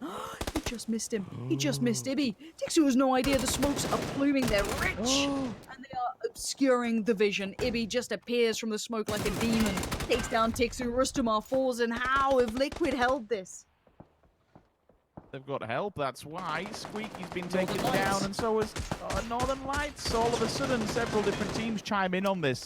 Liquid, surrounded on all fronts, are just being shot at from every single angle humanly possible. Miracle, though, this is from inside Severny. That's the second time they've injected themselves into a battle over on this side, and Liquid still, once again, standing. It isn't strong, it's pretty damn broken, especially when I'm seeing one player down to a very little 1 HP bar. My word, that is scary. If Liquid get out of that alive, I'll be impressed. To stand the test of time against 2 different teams that just turn up with a very, very small compound. Beryl with the silencer. It sounds so sweet, but it will spell death. Rather unfortunate. The Northern Lights, they advance forward. They've hit the one tiny little shack that Orange has been the entire time. Is like, dudes, please just leave me alone. I'm happy here. Everything's been fine. Perfectist. His fate is sealed. Posts it in. Tries to go for the cheeky shot. Spyro hits him in the face. Now they have a shack. And more importantly, they're in front of Team Liquid. So there is that ridgeline. You can kind of see the path. If we are looking at Northern Lights, we're looking at Na'Vi right now. But there is a path that maybe Liquid could run. But I don't know how many smokes they have left. I don't know how many were entered and how many were theirs. So, but looking at Na'Vi's predicament, that is dire. One smoke and flat ground with red line on the other side with full vision. And then you look to your right, AA full vision. They're making a damn good go of it, but I think Na'Vi know their moments are numbered. 5 seconds, it might be time to give it up to the blue, potentially, or is Besto not that kind of guy? I'm not sure. He might try and nab a point or two on the way out. He's making it work. He's making it work bloody well. Can he go for this third? Surely he just doesn't give it up here and he tries to make some kind of a last stand. He's formulating something. He says, nope, you know what? We can't do nothing with this. Both of us will just bow out. Glorious lip to the blue. Fair enough. Liquid. Oh, they're back to the ditch, Lauren. You touched on it, and they were here. And once again, they're back in the exact same scenario. But unfortunately, this time round, Miraku has the number written. I'll see the vehicles going up in a ball of flames just to try and remove any kind of damage. Mexi hasn't washed his back, though. Lyron, from the distance. All right, that's getting involved at the perfect time. Quells the Northern Lights for all but a second. Utility's being committed towards Team Liquid. Down in the bottom corner, though, Momi is just going toe-to-toe with double A. Another nade in. That should solidify their fate if he finds the target. I think he will. Goes up in a ball of flames. Job done after all. 7th place. Now working his way down to the last stage of this game with very broken teams. Liquid, TSM and Red Light. They've been quite quiet in all of this, looking from Severny, watching all these battles unfold. Quick scope in off the back of Fex. That's a cracking shot behind the tree. Marv is down and he's out. No revive available. The Deep went down from K-Mind. He managed to get a molly across there. That's phenomenal. Ivers onto Vard as well. Miracle onto K-Mind. This is just chaotic. This is just madness. Besiktas are pushing up in all of this. You can see them getting a little bit closer, very, very slowly, working their way through. Fex has been found. How are TSM going down before Liquid? I don't even know how Liquid are alive at this point. Mexi, don't do this. Someone's shooting at them. Just let them die. Mexi, survive. You're fine on your own, all right? Just red line on the pull-up. Oh, TSM are going to be pissed. Ivers. Oh, Miraku, you're nuts. 15 bullets, 12-9. He's trying to find the last player out the window. Oh my god, he's being led around the houses. Miraku, too good, too calm, too collected under pressure. Besiktas, why aren't you pushing this now? You've just seen this all happen and you're sitting back. Come on. Oh well, Mexi, he is a true hero of Liquid. Somehow gets K-Mine back, even while Momet was just constantly throwing bullets down that way. I don't know how Liquid are alive. Someone send me a Team Liquid t-shirt. These guys are survivors right now. I don't understand it. K-Mine being tagged up from under the car. They have no cover to work with, but they're banking on Besiktas, maybe looking towards Northern Lights. And bear in mind, Mummy's position won't be in soon. Oh, Deep's actually knocked K-Mine with a molly, and it was on the previous. Now the shoe's on the other foot because we actually saw K-Mine doing the exact same thing to him.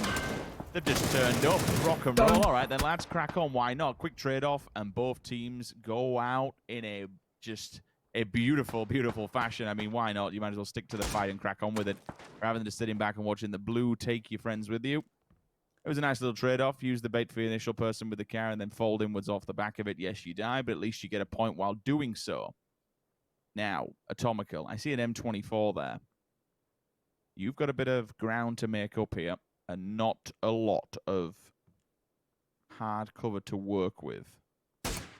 Iron just keeps on moving, but a beautiful dink with that M24. Any kind of knock on these players in this building is just to halt them and stall them for all but a moment. You actually might set the fight off between TSM and Besiktas. I'm amazed Besiktas are still alive here, and no one's... Yeah, there it is. Mackendog finally gets the fire back. That was a pretty crisp shot for them. And TSM, when is he... I don't know. TSM's been in so many fights though. Like you've seen how many much attention they've been gotten. They've been gotten good English. Wow. They've been given. So I don't blame them for not fighting. I assume that their helmets are broken. Whereas obviously for Besiktas, they're sitting kind of pretty at this point. You can see 3'd up, geared up, happy. No meds actually. No big meds, should I say, which is a bit of an issue here. Lyron back on the feet though, and Besiktas just going to play this slowly. I thought there was a moment they could have tried to pressure TSM, but maybe they didn't feel that it was the right time for them. They are now going to have to move forward, though. They're going to have to find a way into this. Now, TSM. Oh, that molly could have been big. If little does he know how big that could have been. Go on, do it. It's in. It's not bad. Is it close enough to Miraku? I don't know if it's going to spread towards him yet, but they might use this to try and push up on, deny the peaks from the windows, and then get closer and closer and closer. It's a really good play, but bear in mind, they can't attack this building without being open to red zone. They need to try and just approach from basically one doorway. And TSM know that. TSM are going to make the counterplay. They're going to go for the push themselves. And Vard's been caught in the heels. Red zone from way further away. SLRs tapping away, chipping away, and clawing away at the opponents. No helmet, no problem for Atomical. We'll try and make this work. 8 times on the 24. His teammates can at least play defensive. Circle has been very kind to them thus far. Still removing tires at this stage in the game. Come on, man. They're not going to be driving away. Big old spray with the barrel at that range. Maybe he's just hoping that someone is behind them, or he's just been a nuisance to warn people what is waiting for them on the other side of the road. Kind of want to go onto one of the POVs within Besiktas and TSM. See what's going on over there, because they're the next fight that's going to happen. SWAT team is at the door. Flashbangs are up. And the breach is about to come in. Molly's down, the floor's burning. Miraku is hiding beneath the smoke. Metabi is on fire. He hasn't been knocked. Oh my god, so is his teammates. He just walked into it? What is he doing? They can't see the smokes. There's smokes everywhere. They don't know where's burning or not. It's completely smoked out. Vard is being 10-head about this. Yeah, keep the vision up. And look how battered TSM are. Broken helmets, broken vests. Vard trying to play around the smoke. Just pre-fires in. That's so good from Vard. Mid-to-bay goes down. And now it's just one. Lyron's on like no health. I'm pretty sure he's got no meds either. Oh, Vard. Just checked the wrong room. Unfortunate, but a really good attempt. And yeah, only bandages were left. Lyron, you can't get that res. Time to face the music. Time to leave the compound. Leave the building and accept thy fate. Red zone waiting patiently. And I don't know if we're going to get the interview, but it might be the only time we get to hear from Atomical. The thing that chat has perpetually wanted, which normally means it's a terrible idea. I want him to shoot the petrol can. He's got one behind him. That would be one way to go out. Come on, Atomical. Hit the petrol can or hit the final shot. Or He's standing strong, Lauren. He's giving as good as he gets here. Give it some welly. That's good. Now, get me a follow-up. Get something else going. He's got no meds to really work with. Those bandages aren't going to do it. He just needs the one-to-one fights. And Momi's not going to allow any fun to happen. However, for Red Zone, it's a well-needed victory. That was something that was waiting for them for some time. But that was an exciting game. I don't think I've seen a Severny ending like that again in a while. That was super fun to watch. Seeing that ridgeline played again. You know, the famous little dip to the east of Severny being played out. I want to say, though, TSM and Liquid, they just held on for so long. So many fights, so many pushes, so many teams, so much utility. They held their ground for such a long time. You know, credit where it's due to be that resilient to all of that. But at the end of the day, you know, we got to see a new winner coming out from this, which always keeps me happy. We did, and it was a different group altogether. So that's 3 days down, and there's going to be 3 more to go. I think so far it's fair to say, Lauren, we've had some fun. We've seen some very unique and very good individual performances, some solid gun skill coming out of these teams. A few teams also answering back from rough days. I mean, even Besiktas, they've had a much better day than what they had in the first one. It was just appalling, but a few top 2 finishes, a few frags to boot. So everything's still to play for, and we've basically got another 3 days to do it all again. Exactly that. We've got plenty more to be seen. That top, you know, cutoff point has certainly not been solidified by anyone as it stands. I feel like anyone could be caught, and I'm sure someone and a couple of people who will clarify and expand on that are the boys who are going to break it down for all of you at home. That is correct. We are back, and we had quite the circle, to say the least. Of course, it can be very brutal in that southern area of Severny, of course, when it is very, very open. as TSM did not want to be leaving those buildings by any means, but Red Zone will take the victory here at the end. Avenger, Toby, and what we're seeing here from all of this is getting kind of those variants in the circles, and Red Zone, Martin was able to win it out. Yeah, I was happy to see this Severny ending rather than, you know, the usual ending on the road that sticks onto the small no-lean compound, because we've seen so many of those. So it was nice to see this one, and it was nice to see how some of the teams approached it.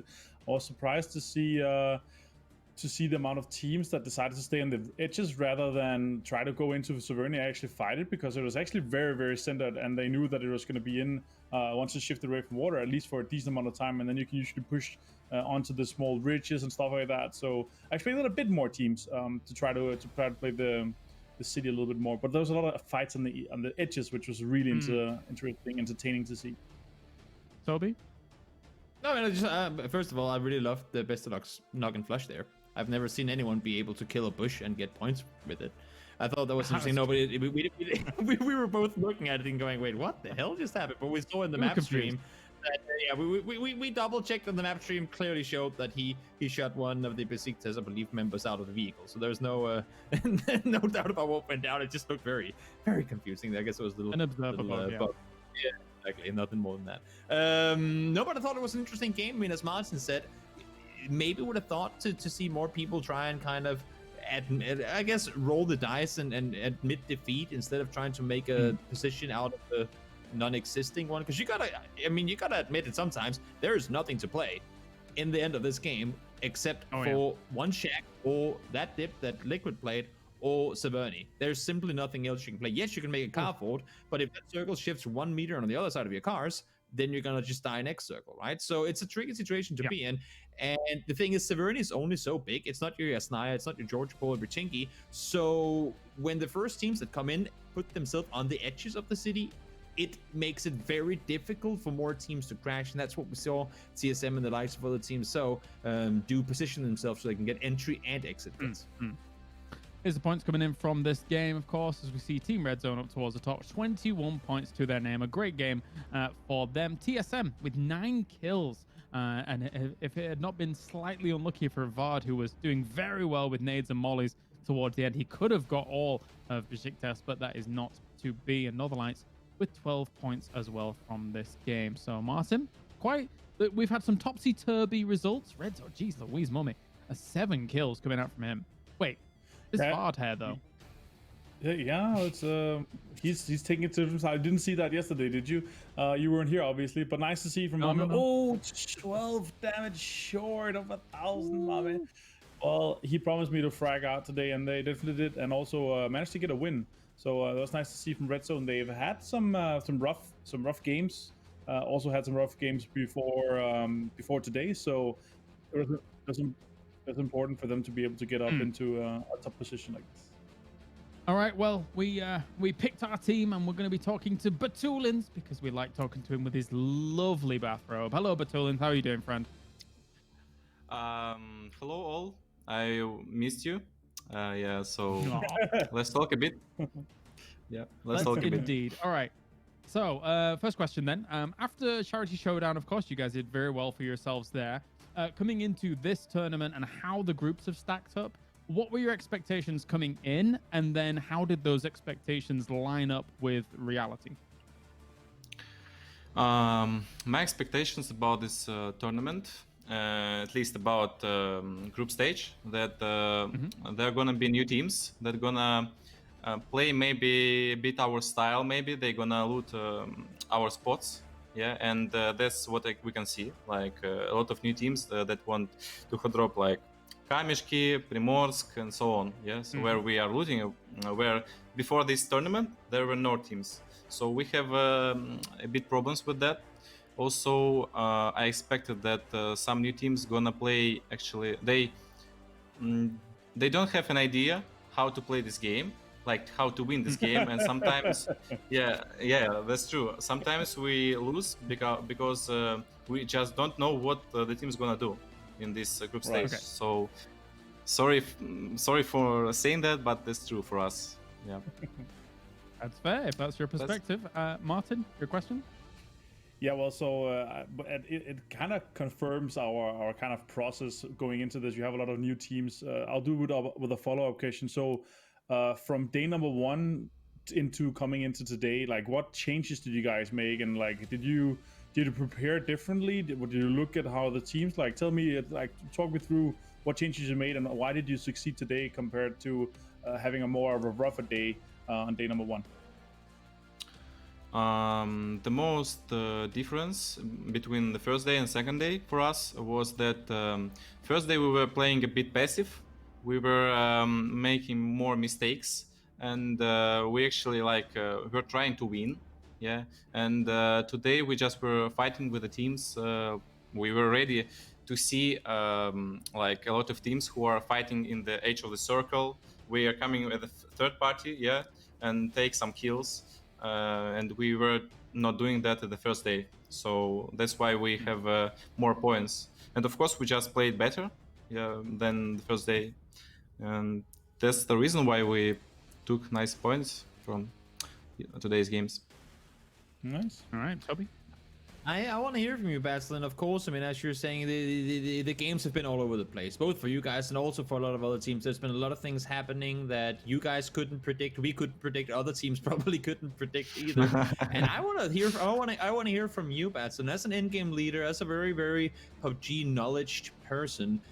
Maybe also as advice to other people sitting out there watching, because you will find yourself in situations where a team does something that you did not expect at all. And it happens a lot in this tournament right now. As an in-game leader, what do you do about it? Like, what are you planning on doing for the next games to come? For the next games, actually, the first thing to do, the most important thing is just to win some games, to have maybe 120 points just to qualify, yeah. And when we're gonna have a lot of points, we maybe gonna maybe destroy the teams that are playing by our plan. I know, the same road as us, yeah. So we just gonna be more aggressive about this thing. Maybe I don't know. I'm just saying, teams. Just saying, yeah. Be ready for this. So yeah, maybe hot drop somebody. I don't know. These qualifiers are many opportunities. Many opportunities. Yeah, I like it. Perfect. All right. Well, thank you very much, Patulins. Any final showers before we let you go? Good luck to all teams in the next days. Yeah, the strongest will survive. Yeah. The strongest will survive. We'll leave it at that. Perfect. Thank you very much, Patulins. See you next time. Good luck, buddy. See you. Bye. I love that. All right. Good fantastic. interview to finish things off. Very good indeed. Very good. Floof's been a little bit crazy, so we've commandeered Floof here for the moment. And guys, you can check us out everywhere. Look at that. PUBG Esports.eu, Facebook.com/PUBG, Twitch.tv/Play Battlegrounds. There's so many to check out. And of course, it's been a really good day, actually. A very varied day, Martin, of PUBG. Let's take a look at those results so far.